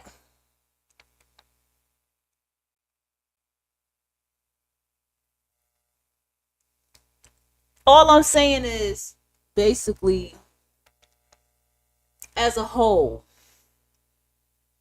nobody likes what is called the undesirable, because in the world of the undesirable, you're dealing with darkness. And in darkness, and people who speak darkly and speak from that space speak truth. Okay? People don't want that truth. That divester don't want to hear the truth. That a male needs this in the bedroom. Or not, because they always talk about fucking anyway. They don't want to hear the truth that the male that you have chosen over that nignog is a far more smarter cheater than he is. That his game is far more smarter than that male that you no longer deal with. She don't want to hear that truth. She wants to believe her fantasy. And she wants to continue having her fantasy. She don't want to believe that the male that she chose is the loser of his culture. She don't want to believe that.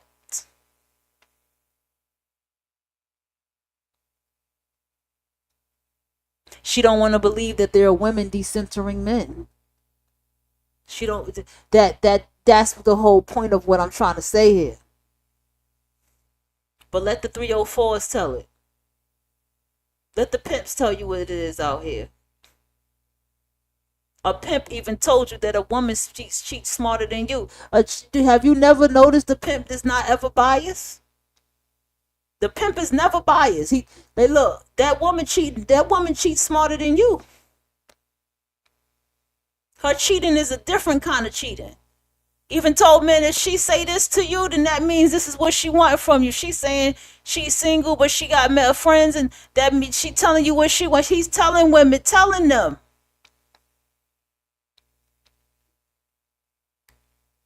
But a lot of y'all heteronormative women, where do I begin with y'all? A lot of y'all are sitting here low key in a throuple, but low key trying to take a bitch husband. Oh yeah, that happened last year with somebody, and I've heard it before, and I've heard it a few times, because even in the world of polyamory, y'all heteronormative motherfuckers can't even do it. Okay? Y'all can't even do it. Y'all still fight each other. And there's always some woman trying to take the husband away. Y'all don't know how to separate that. But in the lesbian poly world, the gay poly world, everybody chilling. Ain't nobody trying to disrespect and take nobody's spouse. People want her back in blood.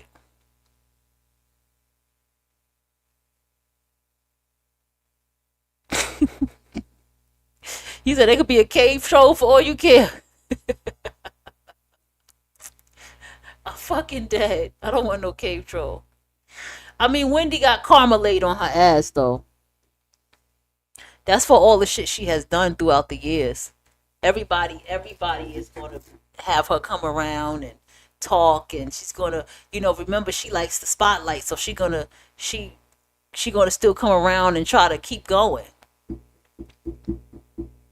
You know what I'm saying? And I mean, look what the husband did to her. Jeez, look what he did to her. That's mortifying. This is what I'm trying to say about heteronormatives. Heteronormative people, me and my man, this bitch so goddamn stupid. She don't even realize that in a world of lesbians, we can see, bitch, that you is not a lesbian. We can clearly, we can see that you are clearly you and me and my man type bitch. I remember one time a while back, I saw this woman had posted up a picture, and she was like, I said, that looked like one of them me and my man type bitches. I literally said that, and then she was like, yeah, me and my man and this and that, and I just was like, LOL. LOL. Let me give y'all something. I'm gonna just tell you, me and my man bitches, something. There's a certain picture y'all take. It's a picture that y'all take. I'm not gonna tell you. It's a picture y'all take that confirms to me that you fuck men. Because there's certain, if you're not, y'all not even smart enough to pay attention to how the lesbian woman takes pictures. You know why you can't emulate the way the lesbian woman takes a picture? Because you don't have that kind of personality. You want it. That's why you don't go to bisexual women. You don't aim for bisexual. You say, where the bisexual women at? Y'all go straight for lesbian women because y'all are jealous. You don't have that same energy that she has. You can't even take the creative pictures that she takes. Can't even go to the spaces that she goes to. Starbucks is the spot. I love taking me some Starbucks pictures. I'll do a whole photo shoot in Starbucks. All right? And I'm just saying all that to say, however I got there, is that even in these relationships, y'all can't even live a free-spirited life. Even in a non-binary world or whatever, bi world and stuff, it's still always a male and a female situation where it's like some woman ends up having to go away because some wife husband situation is so goddamn fucked up and messy that she has to get the fuck away from them. It's never a dull moment where one of them is trying to take the male away.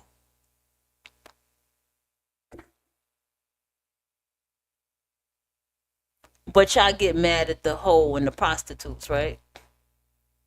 When y'all can't even figure shit out.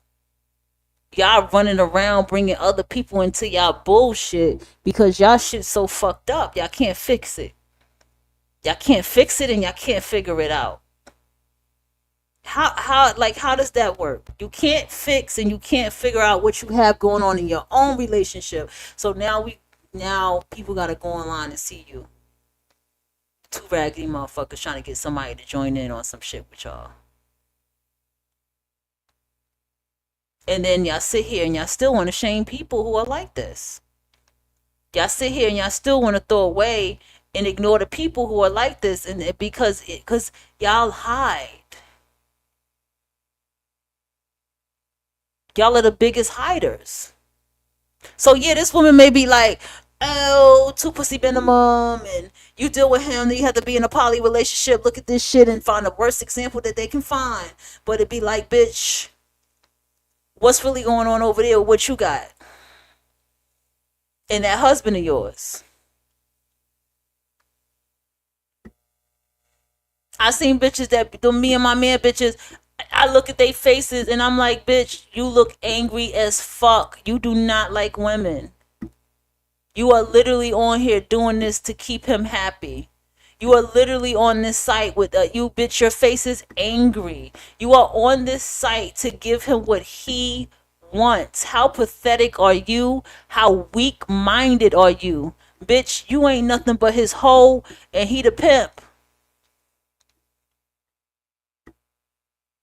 Because he told you, this nigga told you to come. And this nigga told you to aim for someone like me. Because he know a bitch like me would never talk to him. It be that type of shit. I don't go through that. Like, in my life now, I don't go through none of that. Most of the time, those people get blocked.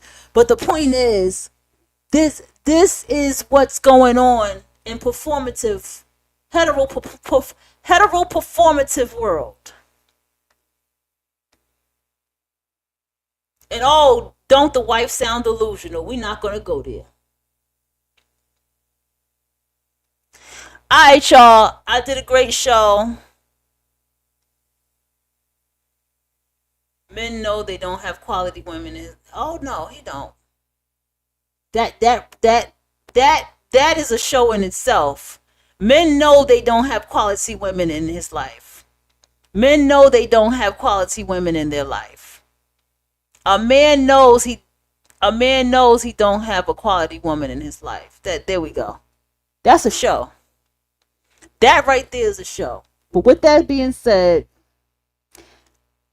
I had to keep the show going because it was just so wonky in the beginning and it started getting good in the presentation. I had to keep it going. Yeah, men know they don't have because they're not quality. It really is a show. Yes, it is. Thank you for that. Thank you, man. I was getting upset and I didn't want to give up. I had to present this. It needed to be said. I'm gonna say fair use again, man. Let this show stay up. I want everybody to listen to this show. I enjoyed presenting this. Because the thing is, he said somebody claim my house, they can have whatever they want. That's funny. The thing is this. I'm here to give you game. I'm here to give you some game in life. Okay? I am here to put it on the table for you all to understand what's going on out here in your day-to-day world and how to check yourself. And how to navigate for yourself in this world so you don't get got. And therefore, if you get used, you allow yourself to be used. And you damn sure didn't allow yourself to be misused. And these are the things that I feel are the key to avoid these type of problems. Don't be a Risa Tisa. Okay? Don't be Risa Tisa, y'all. All right? That's a very cautionary tale. Very stupid one, but it's a very cautionary tale. All right? So anyway, thank you to all of you who stuck by me, you know what I mean, and all that. Yeah. Anyway, I gotta go to bed today. I'm calling it an early night. I'm out of here.